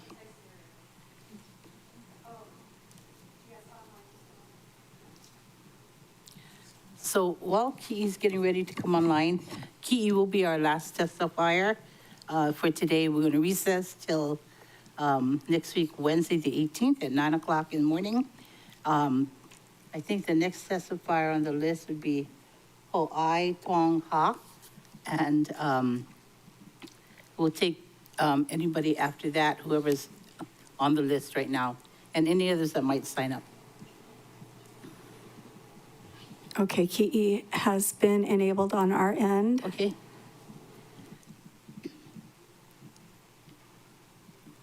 Aloha mai kākou.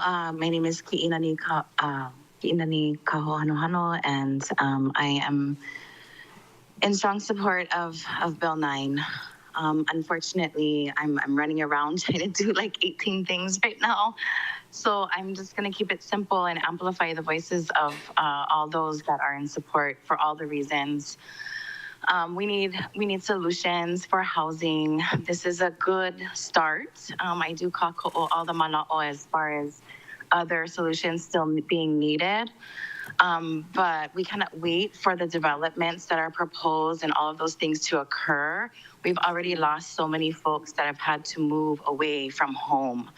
I understand that, you know, folks are concerned about the prices, you know, and I'm just going to say as a mom of 5 who is paying rent currently, you know, that's the case. I don't know how I'm going to pay my rent most of the time.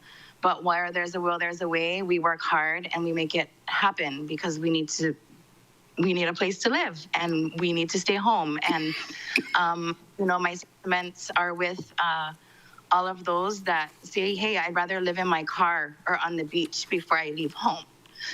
And so, you know, whether these, you know, there's an argument also about whether or not these houses are fit for living. compared to living in your car on the street, these places are fit for living. That's why people stay there. That's why they choose STRs, so that they can cook food.